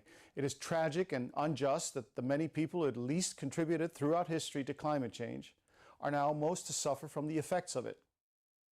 Think of the small island states that are literally sinking into the sea. What do you think as a parent living on an atoll island in the Pacific when your child asks you what it should be when he or she is big? What do you say? You'll have no home here? Unfortunately, this is the reality for the inhabitants of Tuvalu, for example, if predictions are correct. By 2050, half of their island will be submerged. That is in only 24 years. And by 2100, in 74 years, the whole of the island is foreseen to have vanished. But climate change does more. Just take a look at the global map and superimpose the hotspots for violence and those for drought and high temperatures. There are huge overlaps. There's a very strong nexus between climate change and peace, security, and defense. First, with regard to peace in the world. Climate change is a catalyst for conflicts, potentially spurring violence over arable land, critical minerals, and water. And especially water will become a flashpoint if we don't manage it well. For water is life, without it, there is none. Think of the existential reliance of water by Pakistan that comes through India, or of the water that Egypt relied on throughout human history that comes downstream the Nile through Ethiopia. Grand dams and eroding treaties can, in the worst case, become a casus belli. Uninhabitable lands, water stress, rogue powers exploiting fragilities, climate change is a catalyst for involuntary displacement and migration as more and more places become impossible to live in, with temperatures that the human body cannot sustain. Second, climate change means that we have to make our society, our economy, and yes, also our defense infrastructure more resilient to higher temperatures. Increased salination degrading our sonars, increased temperatures limiting airlift and making it impossible for soldiers to train, let alone deploy or fight. In his report, Safer Together, Strengthening Europe's Civilian and Military Preparedness and Readiness, former President of the Republic of Finland, Sauli Niinisto, mentions climate on almost every page. In the EU, we are working on an integrated framework for the end of this year, inserting resilience by design in all our policies and work. For if the world doesn't manage to hold the line on the temperature rise. So we're going to work for the most ambition, but at the same time, prepare for the worst, because that is responsible governance. And third, if we want to build up our deterrence and spend 800 billion euros, if we want to similarly be the most competitive continent, and if we learn from the war in Ukraine that is evolving at a very fast pace, there's a large scope for innovative dual-use technology that builds up our lethality, increases our competitiveness, and advances the clean transition all at once. The time that we thought that climate action was there to save the planet, and industrial policy to save our economy, and defense only to protect our borders, those times should be long gone. They're all closely interlinked. We have put it on paper. See, for instance, page 6 of the Joint Communication on the Climate and Energy Vision by High Representative Kaja Kallas and the Commission we published last October. Now it's time to put that language into action together as Team Europe. And finally, if I have one wish, that it's just like my doctor, who every time I visit her checks my blood pressure. We should likewise approach the geopolitical map with the same mindset. Look for the climate and environmental stress markers. What is the state of play there? How are they impacting those countries? They might now not be the main causes for war or conflict or migration and rogue power interference, but they do compound problems enormously. If we don't see it, if we continue to treat climate change as a niche issue only for the green do-gooders, we ignore it at our peril. We've got the satellites, we've got the knowledge, we have the experts, we just need to connect the dots. And I can only hope that you will help in this endeavor today. Thank you so much, and I look forward to seeing you sometime in the future.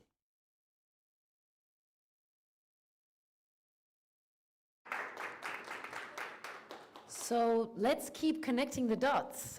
Sean O'Connell, not only is he, and I quote, the good kind of lawyer, he is also UNDP's global focal point on environmental justice, based in Geneva. He supports governments, businesses, and civil society in advancing environmental rule of law and the right to a clean and healthy environment, with previous field experience in Vietnam and Laos. Welcome, Sean.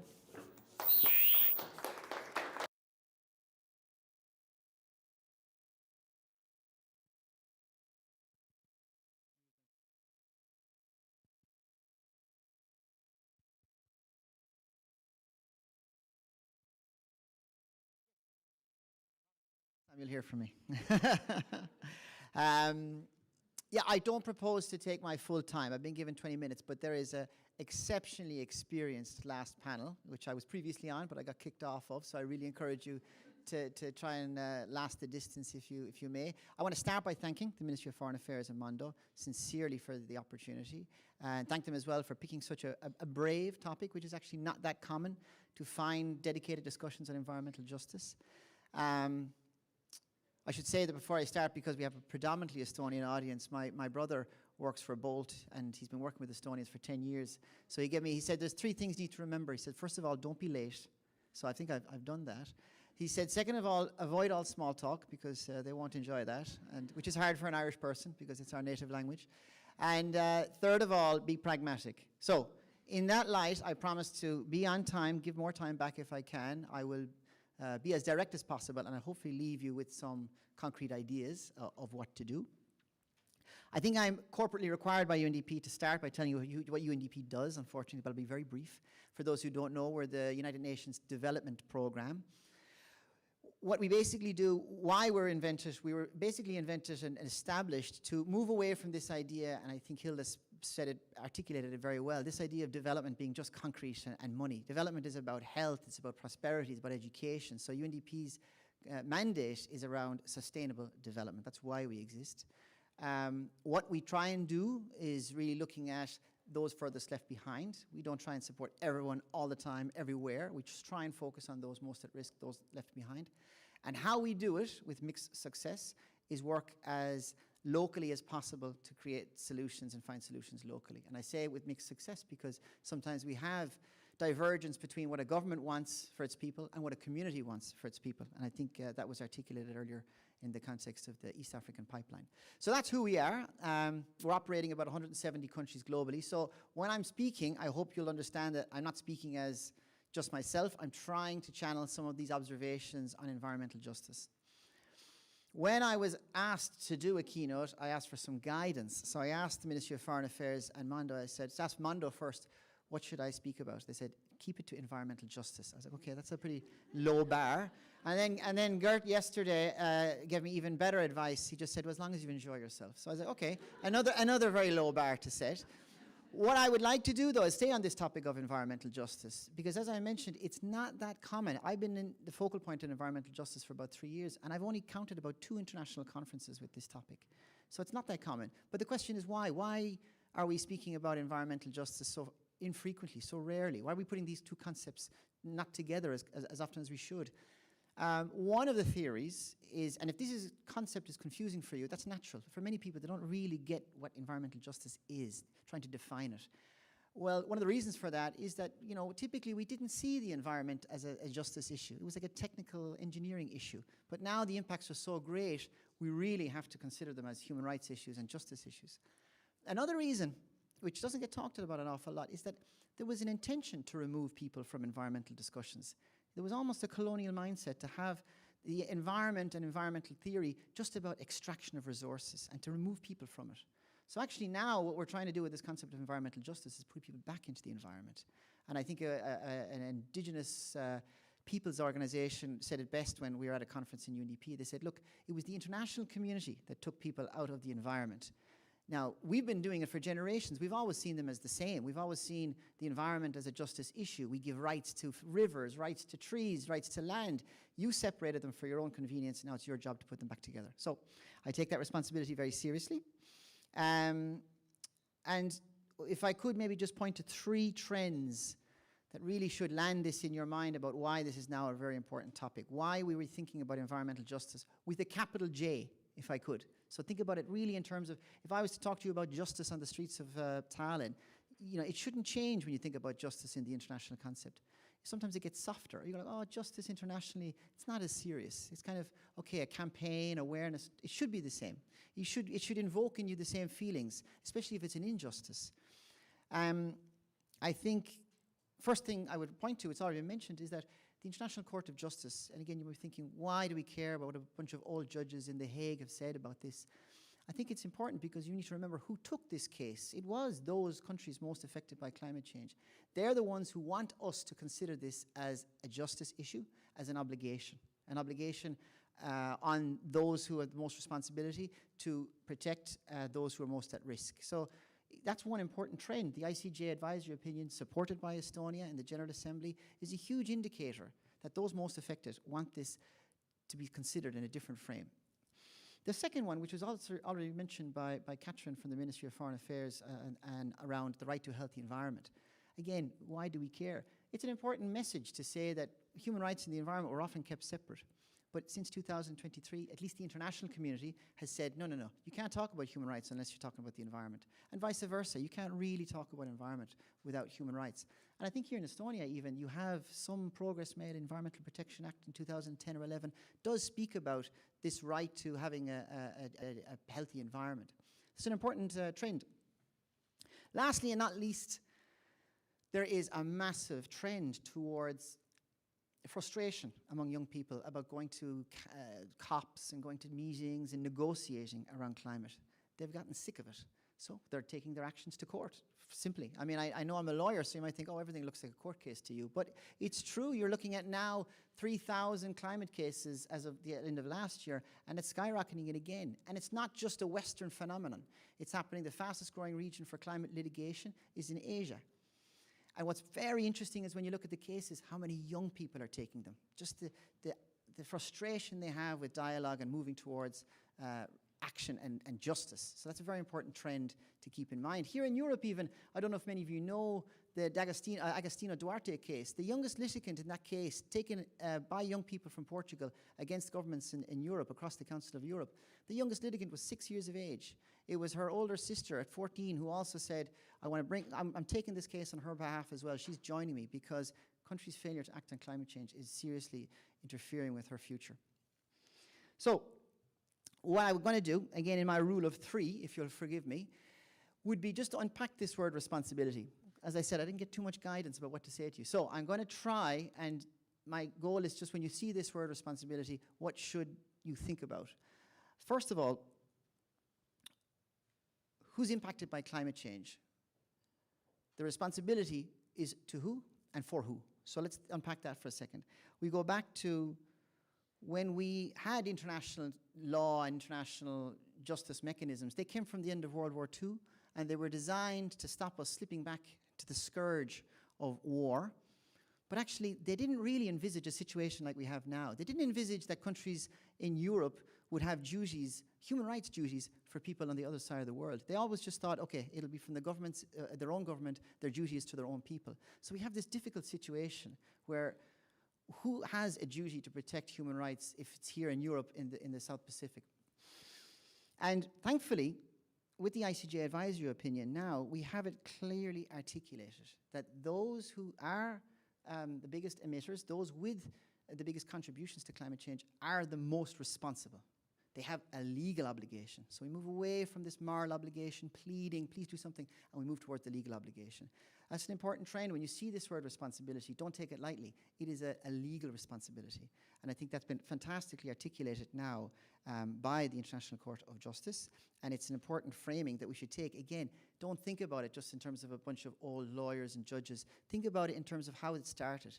The ICJ advisory opinion on climate change started with a group of young people from the Pacific Islands, university students, who wanted it to be clear that there is an international legal obligation. They went all the way up, just a small group of students from the Pacific, and they managed to get this advisory opinion. And again, with the support of countries like Estonia, it's a very important moment. Secondly, when we think about responsibility, this has been mentioned many times, but often gets overlooked, business responsibility. Sadly, again, after World War II, when we had international law, we never thought businesses would be as powerful as they are now. We always just created international law and international justice between people and governments. We never thought businesses. I saw something just 2 years ago where the top 100 countries and companies of spending power, 69 are companies, only 31 are countries. So you have Walmart, Samsung. These are companies that have far more power and influence than most countries in the world. So how do we adapt to that and recognize that in this world, we can't just give companies a pass and point to governments. Companies need to be, unfortunately, targeted for our campaign and for our justice efforts. Especially from the last panel, as you'll have heard, we want to make a level playing field for responsible business. So we have to really, industry, you say, is not really the enemy here, but the irresponsible industry is, and we do need to tackle that question. Unfortunately, here in the European Union, we have legislation, I don't know if many of you have heard of it, it's the Corporate Sustainability Due Diligence Directive. This is for European businesses, no matter where they are in the world, that they have to conduct human rights due diligence. Sadly, climate change was removed through large corporate lobbying. Unfortunately, we don't have strong legal requirements for companies in Europe operating overseas with respect to climate change. So this is a massive gap. I don't have an answer for you here, sadly, but I do know it's something that needs to be addressed. So when you think about responsibility, don't forget about business. They play an important role here, and they need to be a focus of our attentions. And again, especially when we think about the good type of business we want to facilitate, the entrepreneurial type, the sustainable type. Last but not least, this is the hardest one when it comes to responsibility, because this is something we also didn't envisage at the end of World War II. We have to now think about the responsibility we have to people who don't even yet exist. We never thought that would happen. We always thought that, oh, human rights and international law would apply to those who are here today. But now we're forced to think about people who are not even in this room, future generations, the rights of future generations and our responsibility to them. It's very complicated. They don't even exist. Who speaks on their behalf? You know, and how do we ensure that what we do now doesn't violate their rights into the future? I don't again have an answer for you there, but I do know it's a trend. It's moving in a direction where we're not going to be able to ignore it. It's very hard to make an argument to say that future generations don't have rights, and it's very hard to say that those rights are being protected now, because it's clearly not the case. So that's kind of when you see that word responsibility. If I could unpack it into those three areas, I would. And on the word resilience, I'm going to take off my lawyer hat now, if I could, because this is not necessarily a legal concept. But I was thinking a lot about it, and I was thinking about here in Estonia. I was thinking, resilience. People often say Estonians are very resilient. And I was thinking about Ireland is similarly positioned, very resilient people.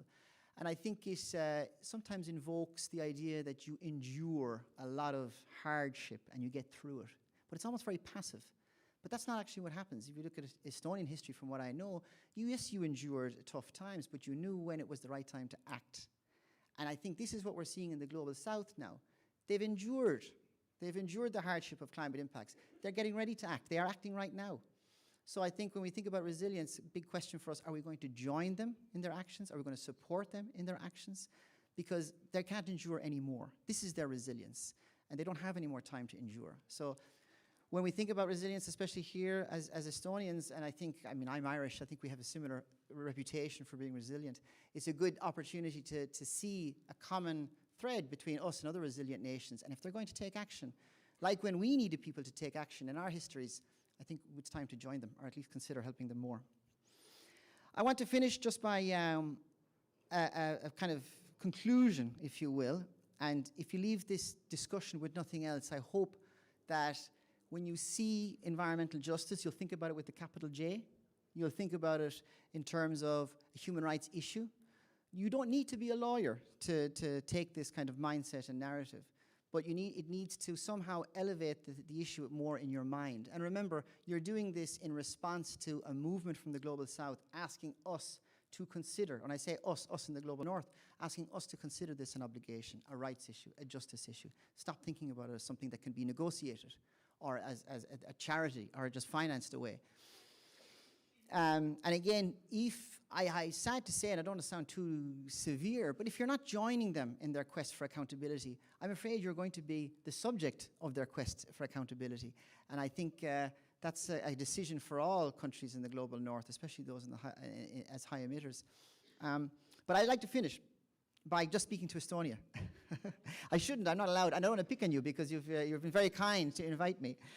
But I think, I think it's important, and I know the audience is predominantly Estonian. I think the first thing I would hope for Estonians is to keep going, to maintain what you've already done, because the progress here has been very impressive in terms of moving towards renewable energy, about taking this issue seriously. But I wouldn't take it for granted.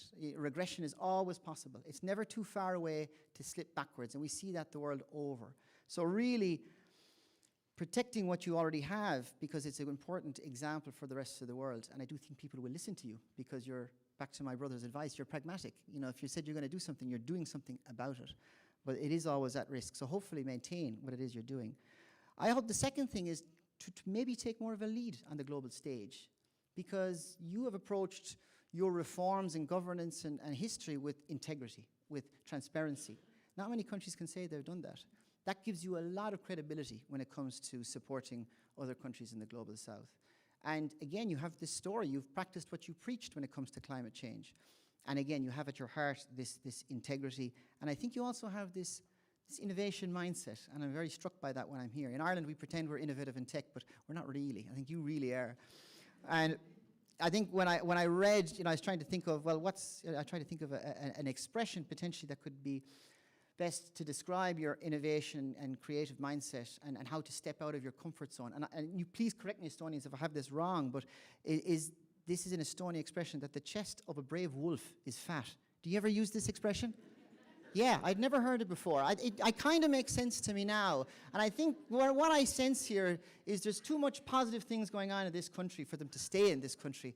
I'm like, why aren't the rest of the world hearing more about it? Some people said, oh, we're too humble, we don't like getting too excited. I think the world needs you to get a little bit more excited and to start cooperating a little bit more on the international stage. And with that, I hope and I encourage you to be a brave wolf. Thank you. Sean, I have a question for you.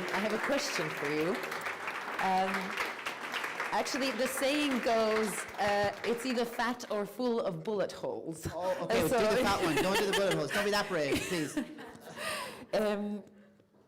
I guess your role in UNDP, sorry if I'm getting it wrong, but it does feel like it must be quite the evangelist role as well within the UN system. How often do you feel like you are the environmental justice evangelist within the UN system? How much are the other UN agencies on board with having environmental justice as a priority area?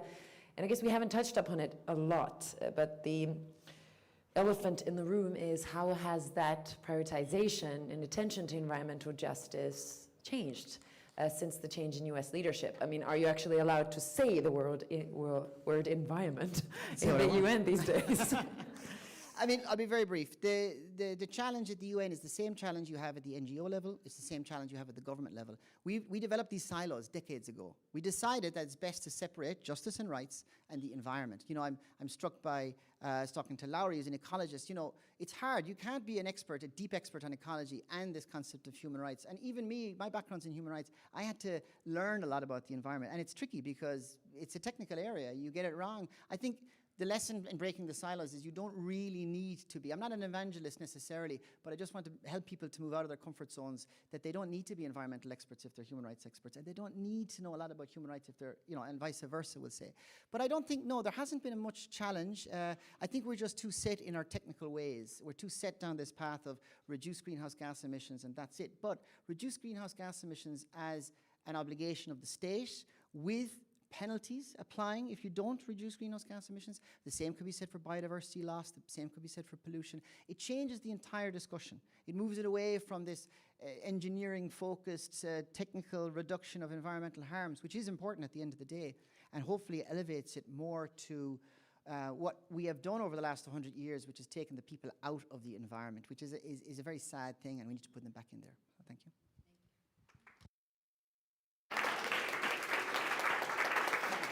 Thanks. Thank you, Sean. And I know you've mentioned it a couple of times that we're not a bunch of do-gooders here, right? We're not talking about a moral obligation. We're talking about a legal one. So I think thanks for mentioning that time and time again, Sean. All right, we are moving on to the last but not least, the panel of the day, which will ask the question of who is then responsible and what does climate cooperation look like in an age of disruption. At a time when multilateralism is under strain and political will is fragile, who is truly accountable for driving climate action and who is falling short? The next panel brings together international practitioners, civil society voices, and diplomats to examine the state of global climate cooperation, what small nations like Estonia can achieve on the world stage, and where the real barriers to progress lie. Speakers will debate the role of the UN system, many of us love to do that here, development finance and cross-sector collaboration in keeping climate commitments alive. And the speakers will ask what it will take to turn good intentions into meaningful, lasting change. The panel will be moderated by Dele Beck, democracy artist and post-growth advocate. Please, Dele and panelists, welcome on stage.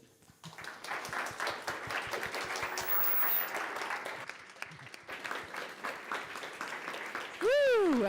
What a day, yeah? Is it working?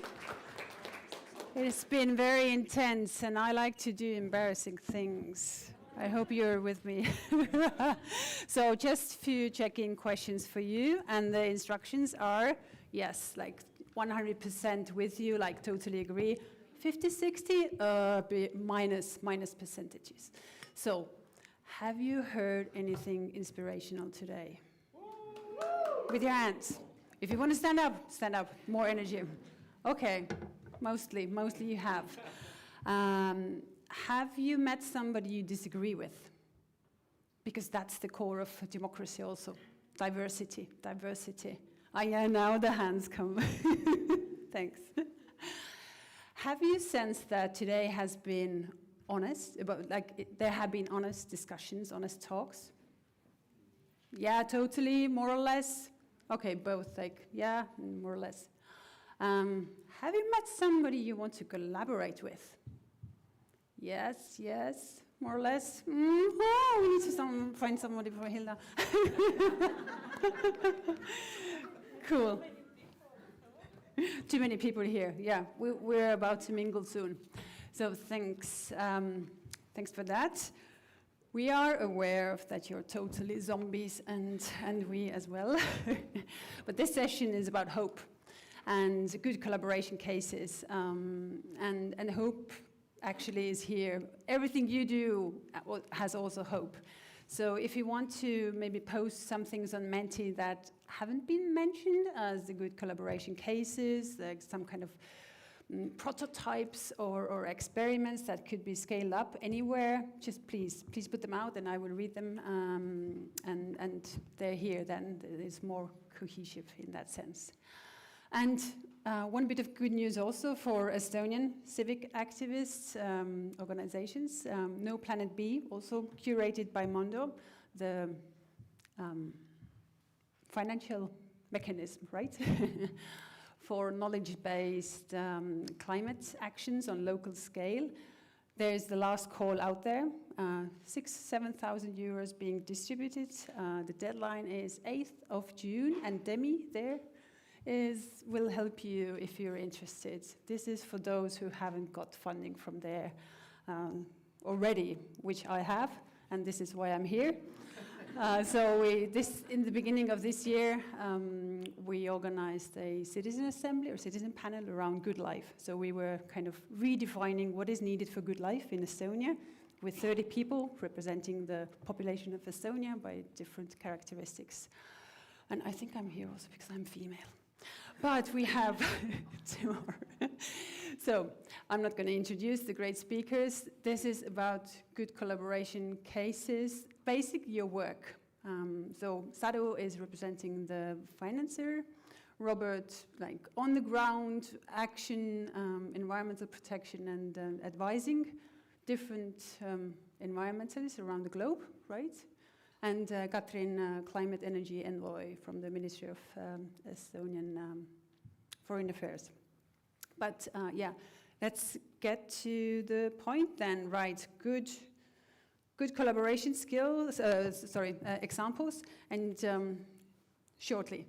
If you see me falling asleep, then that means that this has been too long already. Sadu, let's kick. Sadu, can you start? Thank you so much, and really great to be here. Thank you so much for including us in this program. So I'm going to be explaining collaboration from the point of view of a climate finance institution.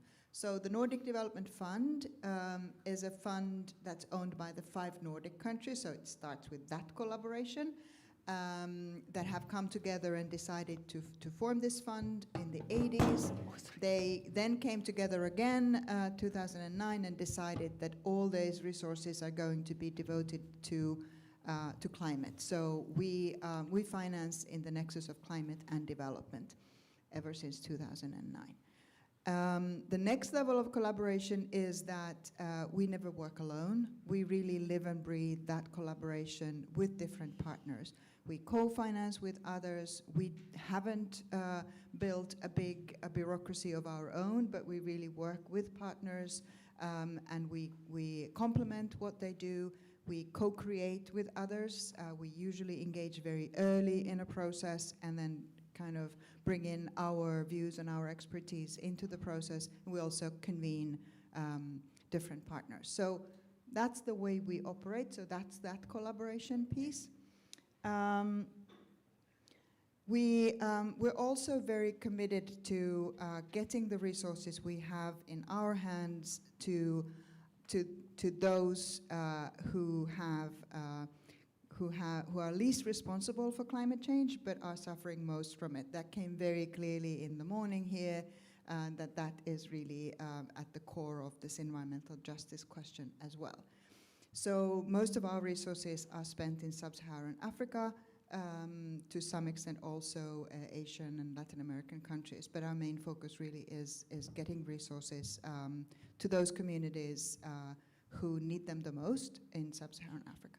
We're a small partner though, so we look for ways to work that are catalytic, so with our resources that are concessional, so we can do grants or we can do equity or loans, but then we can bring along other financiers, and therefore we help to channel more of the funds to these good causes. We also always insist on, for example, very strong gender approaches, inclusion, and those types of approaches that really ensure that the money doesn't just stay somewhere high up, but really reaches those who are intended. At the moment, we have about 60 active projects or investments, and they amount to about 500 million altogether.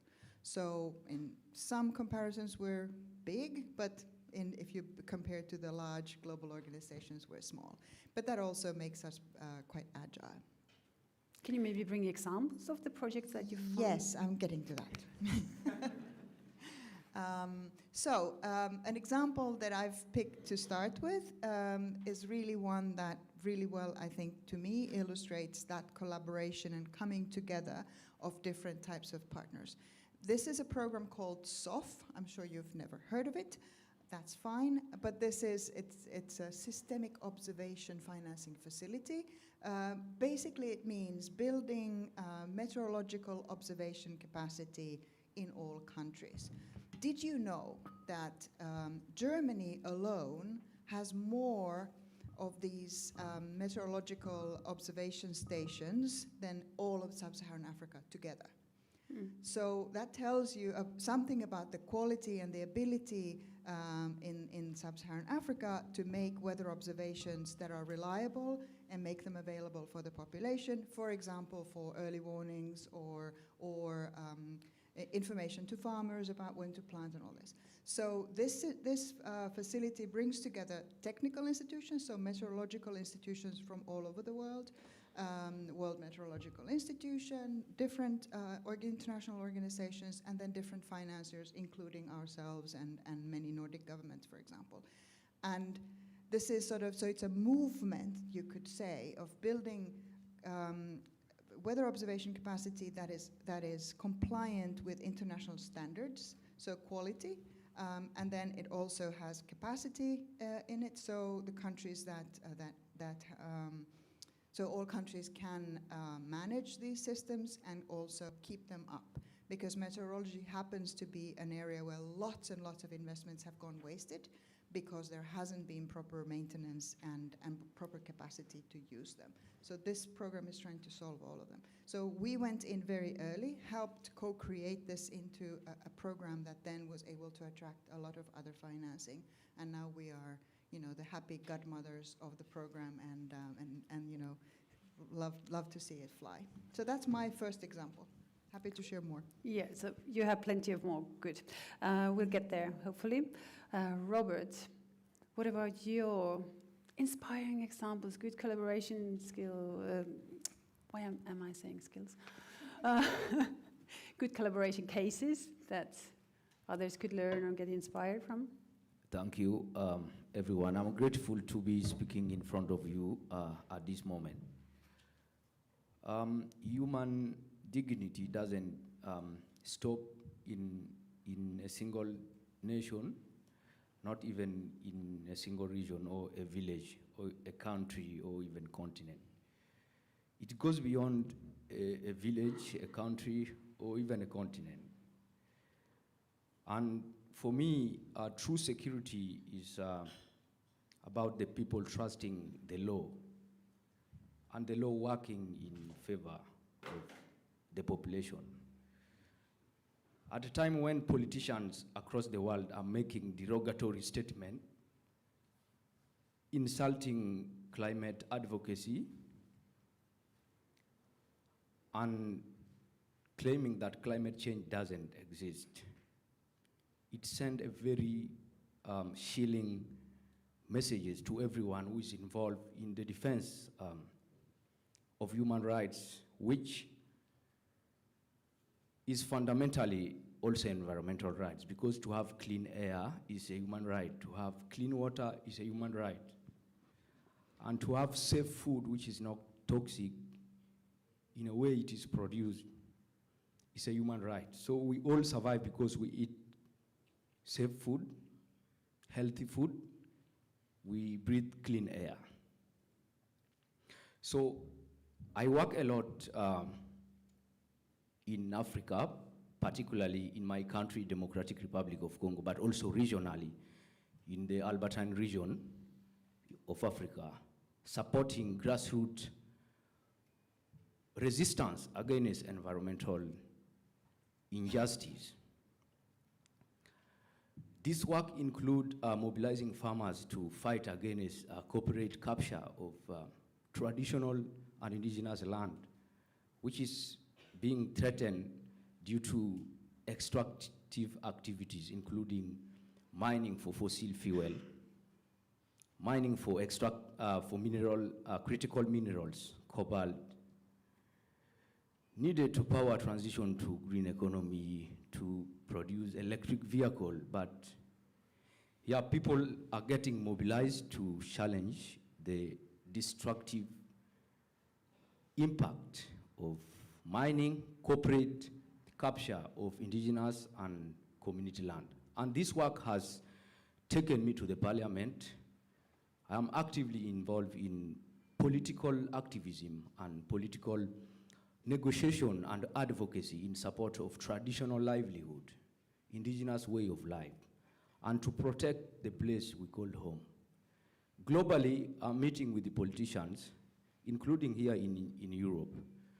In France, there is a new law, duty of vigilance law, which require all companies domiciled in France, for example, Total, which is founded in France, and is causing ecological collapse across the world, Mozambique, East Africa, Uganda, and other parts of the world, drilling, you know.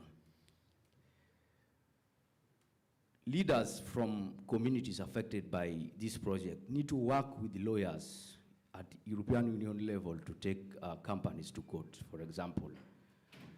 They need to be supported with the funding to travel and testify against companies polluting water, for example. There are many. So this is the work I do, supporting activists, getting them on the road to travel and speak to policymakers, getting the much needed resources to farmers fighting harms to their traditional land, including mobilizing local and indigenous people to form cooperative, agricultural cooperative, through which they can advocate for food security and also protect their land collectively, but also get the much needed resources and revenue needed for them to, to protect their land. This work also involves supporting environmental activists who are politically targeted because of speaking against fossil fuel and mining activities that destroy way of life. As colleague from Armenia mentioned, the strategic lawsuits against public participation is spreading across the world. And it is one of the many strategies being used to scare movements, civil society leaders, but also political activists, members of parliaments who are critical and vocal, and those who oppose corporate capture of traditional way of life. They are threatened with the lawsuits which takes longer. Like you are from Uganda and the East African crude oil pipeline has a lot of courts going on at the local level, at the regional level, the East African Court of Justice, at the international level in France, even at EU level. But it has been several years already. Activists are traveling between France and Uganda, for example, testifying in court, which nobody knows when the ruling will be made. And this is very expensive process. But also, not only SLAP, using existing legislation to intimidate civil society groups, and passing foreign agent legislations, which is spreading across the world. And to me, this is like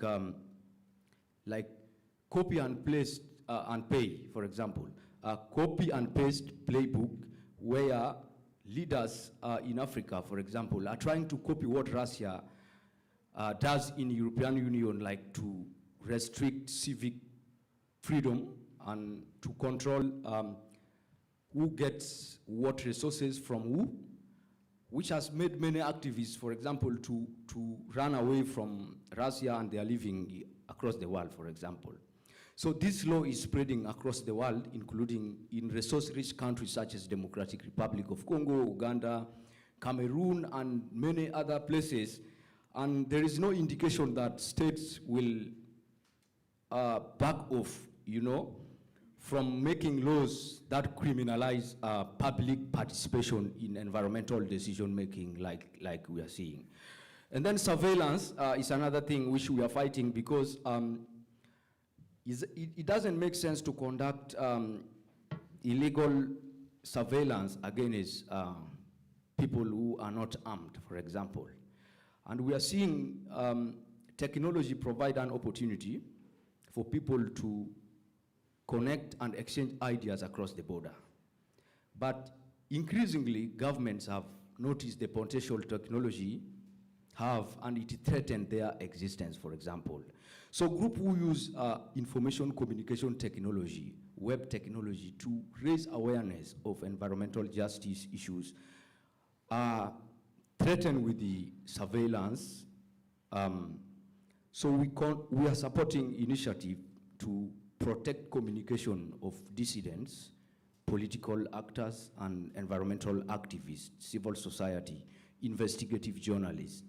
This is being done through hiring professional trainers to support them to up their understanding on how they can encrypt their sensitive communication. Because in a country where you cannot receive foreign donation, the government has capacity to read email in between, and they know who found who gets what from where. And tomorrow, everything that has been spied can be used against you in court of law, and you can be sentenced to life imprisonment just because you are trying to help your community, and also you are trying to work with the politicians, for example, to make a law that can protect nature, protect human rights, but also defend the third generation rights, which is rights to clean water, food, decent house, and all that. Thank you. That's awfully valuable work you do. And it's hard enough as it is already, but just short comments still, Robert, from you. Somebody's asking, how does the recent Ebola outbreaks work, the humanitarian and environmental work in the Republic of Congo? Shortly. Ebola is one of the many zoonotic diseases that we have already and we will continue to have. And this is linked to degradation of tropical forests and natural places. For the case of Ebola outbreak in Ituri province, it is my home, and I'm a leader in Ituri. This is not the first time Ebola is breaking in the Democratic Republic of Congo, and the effect spilling to the neighboring countries like Uganda.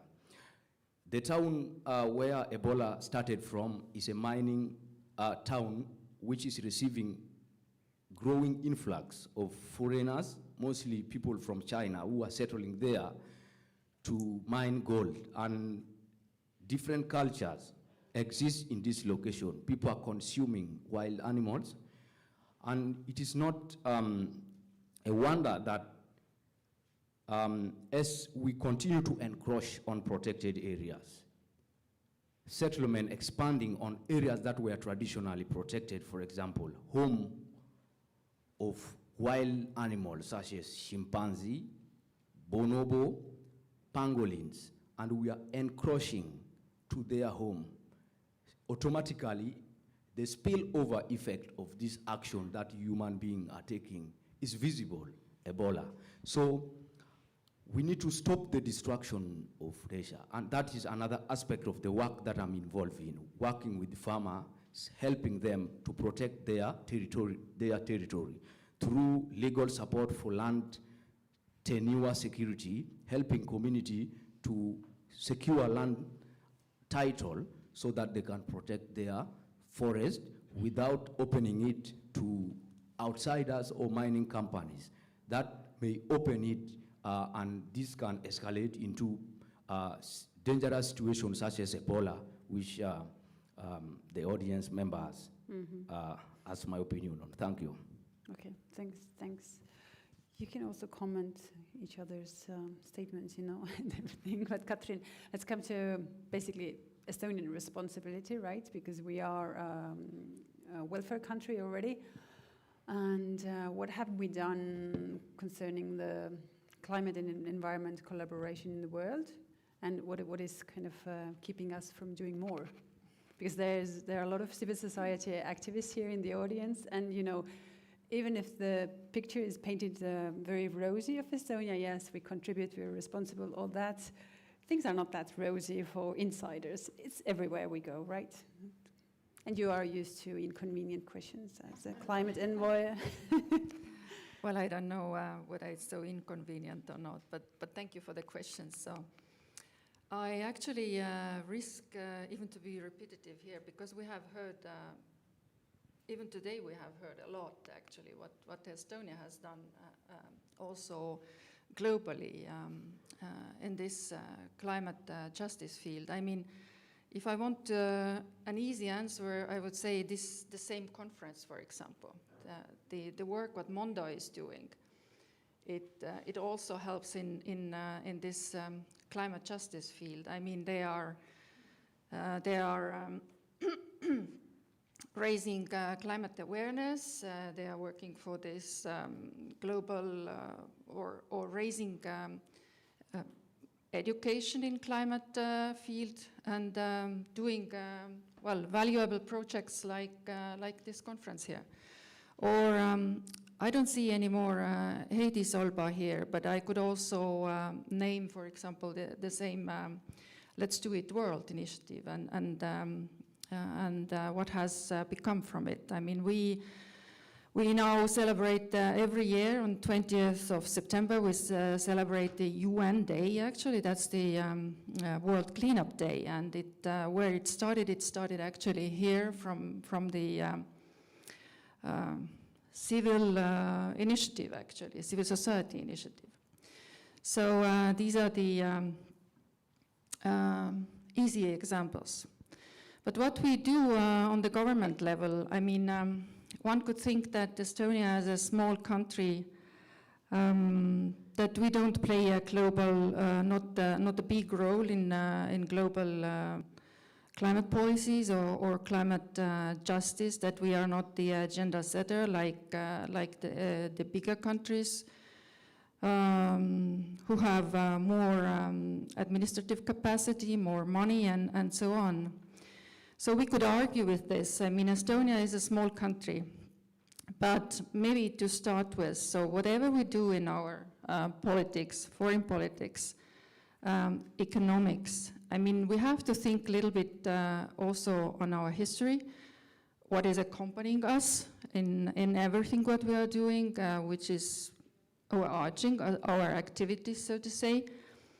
I've been long enough in foreign service, like my other colleague, other Katrin, who has been speaking here on this stage already. And I had also the chance, to work on Estonia's accession process to EU. from the very beginning on, actually.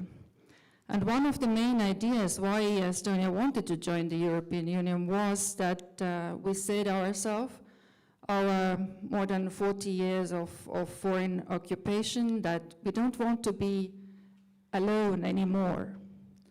And what we do globally, I mean, also the slogan of Mondo, what I heard yesterday at the dinner would describe it very well. If you want to go fast, you go alone, but if you, how was it, I mean, you can correct me. But if you, yeah? If you want to go far, you go together, yeah? So we don't want to be alone anymore, and that are we doing also on the global sphere and in the global climate policies. So there have been good examples you have heard already. I would say again, for example, when I said that the perception is that Estonia as a small country, we don't set the agenda globally, but when being the UN Security Council member, like Katrin also mentioned, we as a presidency, we had in our agenda the climate change and the security aspects of climate. That was a big achievement, actually, where we were the agenda setter. Now, as being the Human Rights Council member, we can also set a little bit, at least, agenda there in the UN Human Rights Council. I mean, globally, we also in the Human Rights Council, we have supported the resolutions and initiatives of Human Rights Council in environmental and climate, and continue to do that. Just last year, Estonia, together with the Baltic and Nordic neighbors, we came out with a joint statement on climate, where we also introduced to Human Rights Council our World Cleanup Day, and invited everybody to celebrate is maybe not good to say, but also to act and make our surrounding the environment cleaner. But there are many other examples. I would say one of things what we are doing. You say if I'm talking too long, because with diplomats we like to talk. I have mentioned already the international cooperation where we actively participate. We support the global agreements where we are also parts of.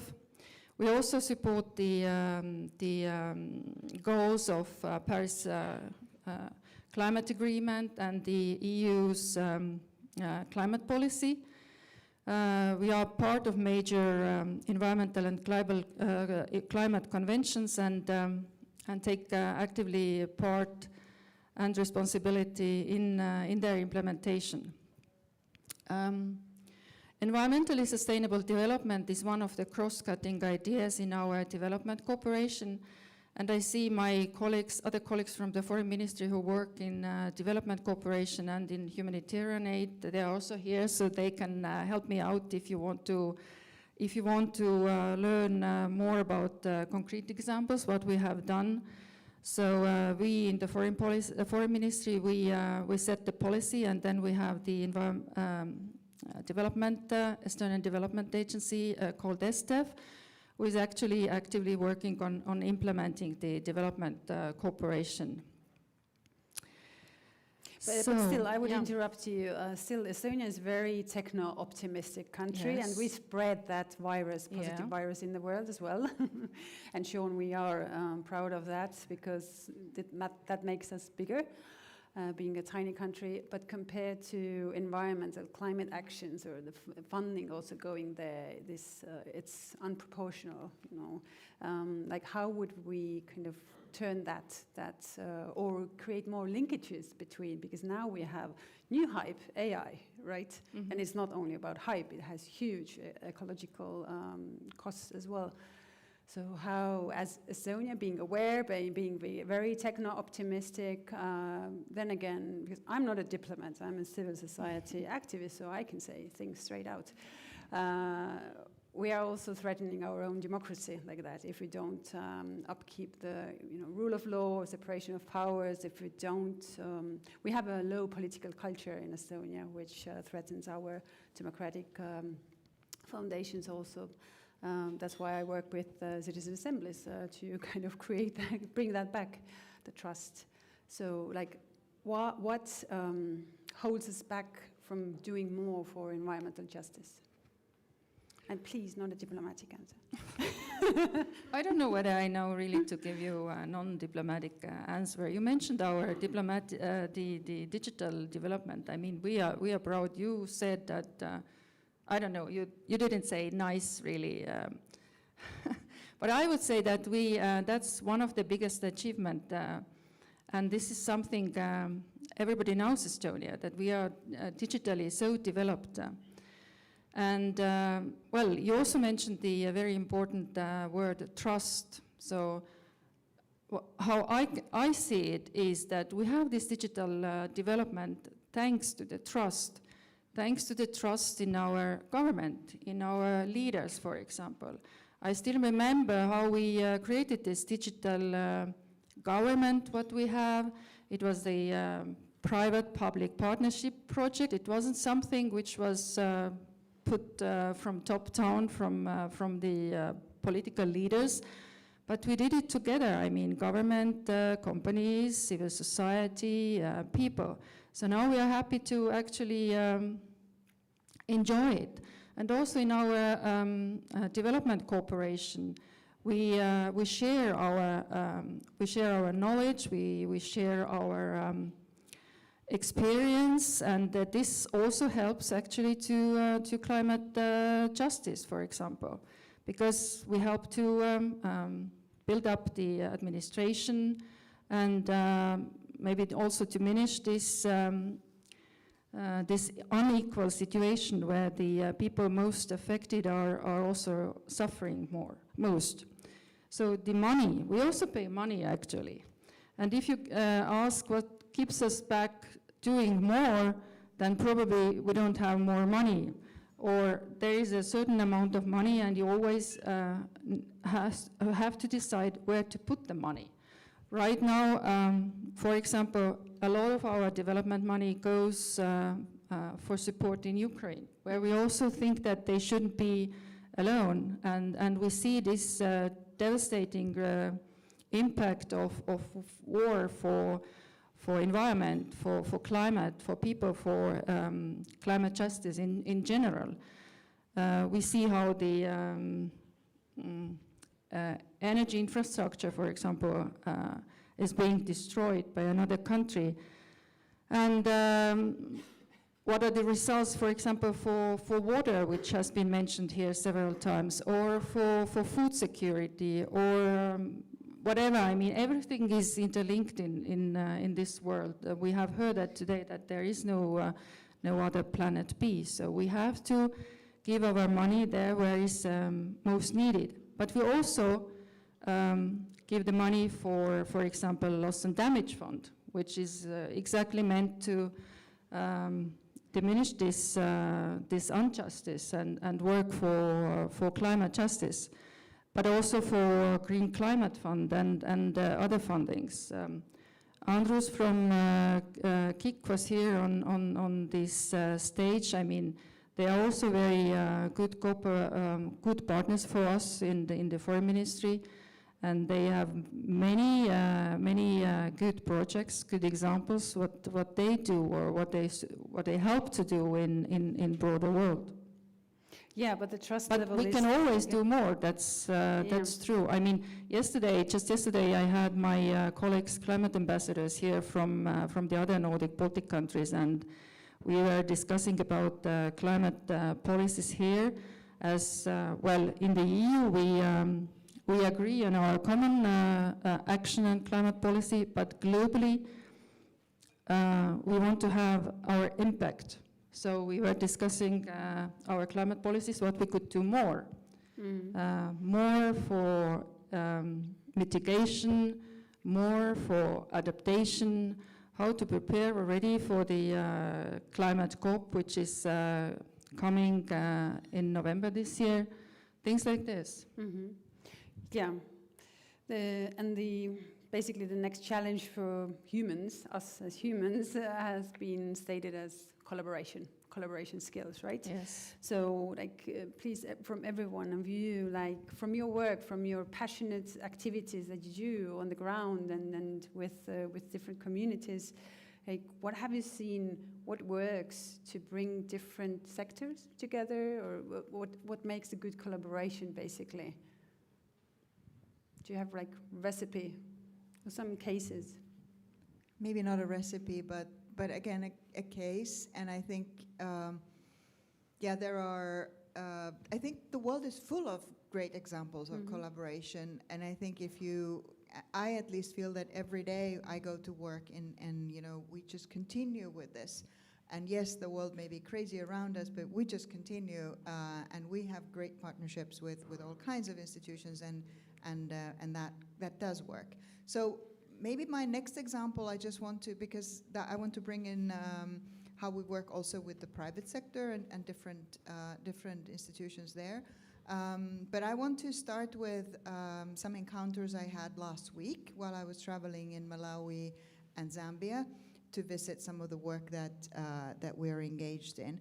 And I want to tell you about a couple of people I met. I met a woman called Memory Mike in Malawi, who has a small business in the local market, selling products.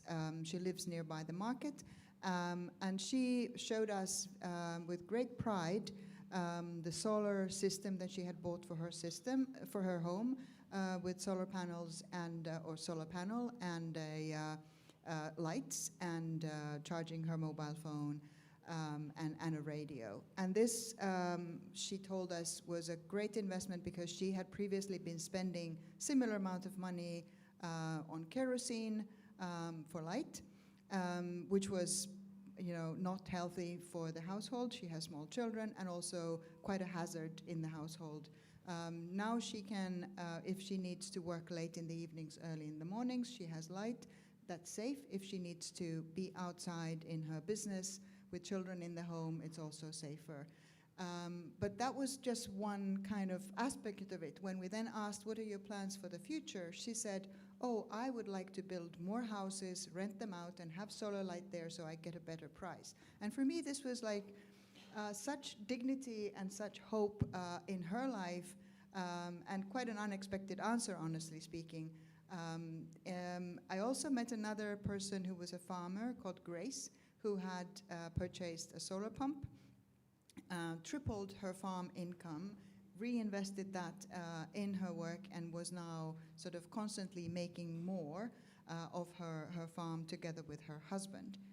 And then how did these two examples, or how did these people have access to these services? It was because there was investment into local companies who then provide these services. And in Malawi, we visited a company called Yellow that has received financing from two collaborative efforts that we, NDF, are part of. One is a fund that we manage ourselves with financing from several donor countries that invests in early stage energy companies in 15 sub-Saharan African countries, really to get those businesses up and running, help them test business models that really get them to those people who need these services and are not served currently. But that's very early stage. Then we're also part of an effort called Hardest to Reach. It is a fund that's managed by Acumen, which is a not-for-profit investment fund. And there's the Green Climate Fund, for example, so Estonian money is also part of this, and several other partners who finance this with very flexible, innovative financing that's tailored to those markets and those conditions that these companies operate in, which are superbly difficult conditions, by the way. to make this kind of business profitable and sustainable, it's very, very hard. So then financing so that they can scale up. And this company, Yellow, had provided really good jobs for a huge number, several hundred people. And then they were serving customers in villages that will probably never be connected to the grid. So that's where kind of collaboration at different levels then translates into real change for real people and people who then take their own lives forward and make their own choices and decisions. Thanks. Robert, you want to add? I'm sure you have. Thank you. Dear audience, there is no doubt that we are not living in a disruptive world. The world is disrupted already, and there is hope. This should not derail our hope. And before I arrive there, I should let you know that, and you all know this already, we are currently facing a situation where the global order which has worked for the past decades will not be applicable now going forward, because the world is retreating from multilateralism to protectionism, restrictionism and authoritarianism, which is affecting the goals which we have set to achieve. So it is difficult to ascertain whether all the sustainable development goals will be achieved by 2030, because today we are in 2026, just few years to 2030. But also, the United Nations systems have developed so many ambitious goals. And later this year, the UN will have biodiversity conference in Armenia, which will be the 17th COP to discuss issues related to halting biodiversity collapse. We are seeing a decline in development finance, decline in development cooperation. This is happening at a time when everyone wants to shift to trade cooperation. And trade cooperation, in my opinion, also put more pressure on the resources, especially forest, water, because as countries cooperate more on trade, it exposes natural resources to extraction and also illicit acquisition of wealth. And the people from Global South particularly are the victims, because they rarely benefit from this kind of exploitation. So regardless of all this, I think when Russia invaded Ukraine, I just arrived in Berlin to start my program with the Federal Foreign Office, where I was working with the Hati Global School of Governance.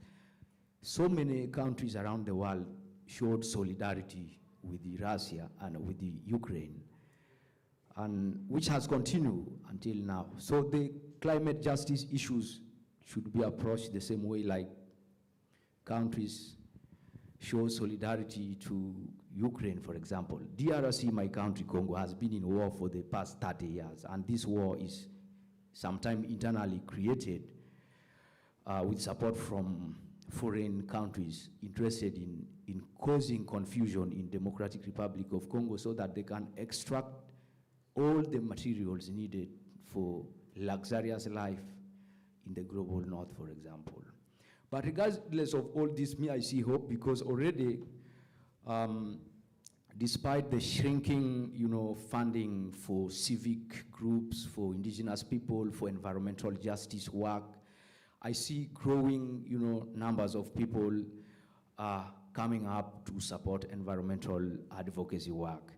Also, countries are making, progress by supporting, in a little way they can. For example, Estonia, you don't need to underlook yourself that you are a small country, because I should tell you that myself alone, I have been able to initiate a project that has protected over 10,000 hectares of forest, stopping carbon dioxide.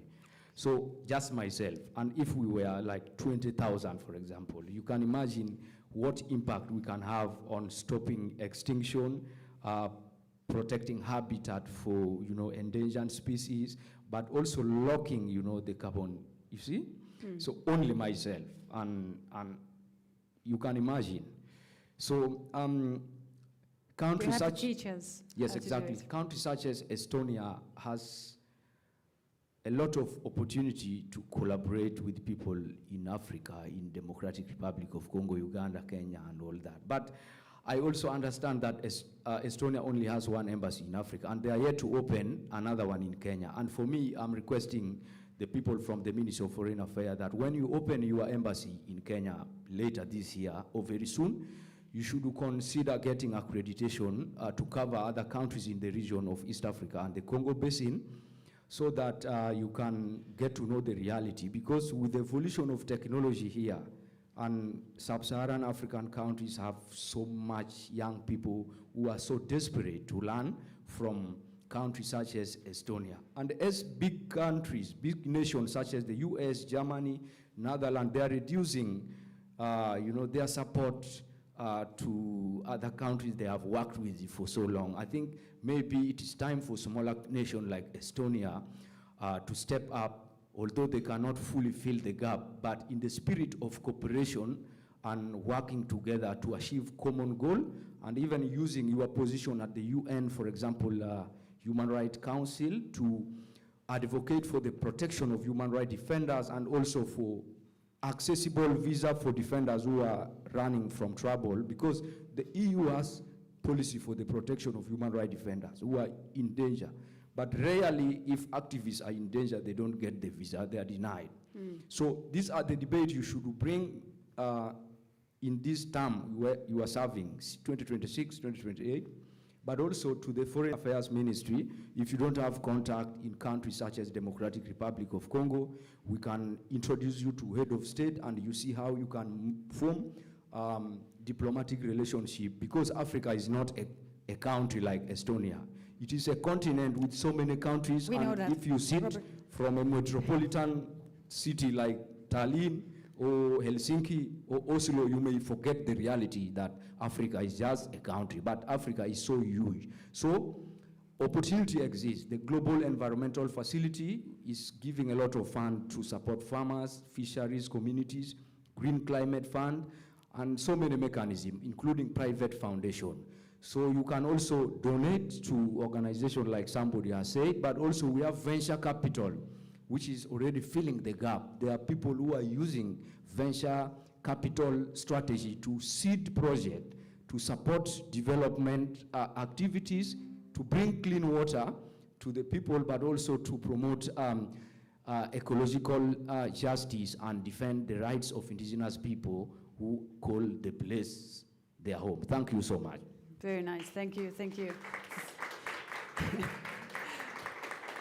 And from my work, what works for collaboration is that basically showcase the processes. In a citizen assembly, you bring together different people that would never meet, actually, from one country, or it's happening on global and European scale as well in different countries. And then you bring in like witnesses, or like witnessing from public sector, from enterprises, from civil society. And when they see that, oh, people actually get along, totally strangers, they can deliberate on poverty, on economic inequalities, on what's needed for good life, what the topic is, it doesn't matter.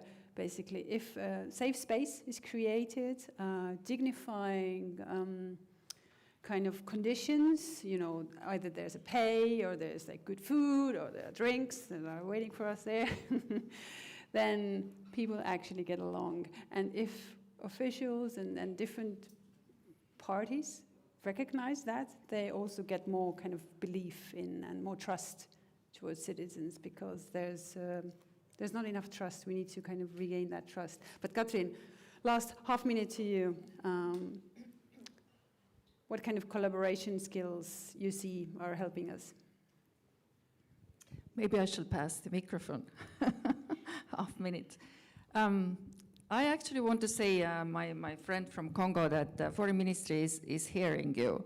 I mean, we are here with representative crowd from the foreign ministry, and we hear you. So, and we are not ashamed being a small country. We are actually very proud of being a small country. And I said already an example about Estonian history, then now we're only seeing the history of Estonia and what we have achieved in the last 30 years should give hope to many countries in Africa. Yeah, I could speak longer, but you only gave me half a minute. Let's do that over drinks, because everybody's thirsty, right? Thank you a lot. And let's continue these discussions.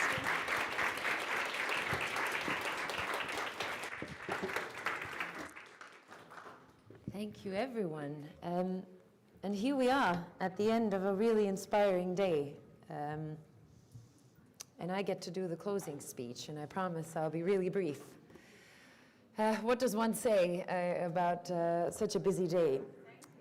I dug around in my archives during lunchtime and dug out a paragraph I wrote back in 2015 when I was working in Vanuatu, and I want to read it out to you. Not because I think it's so good. In fact, after today, I think it was really, really bad. And a little bit of self-criticism goes a long way. So here we go.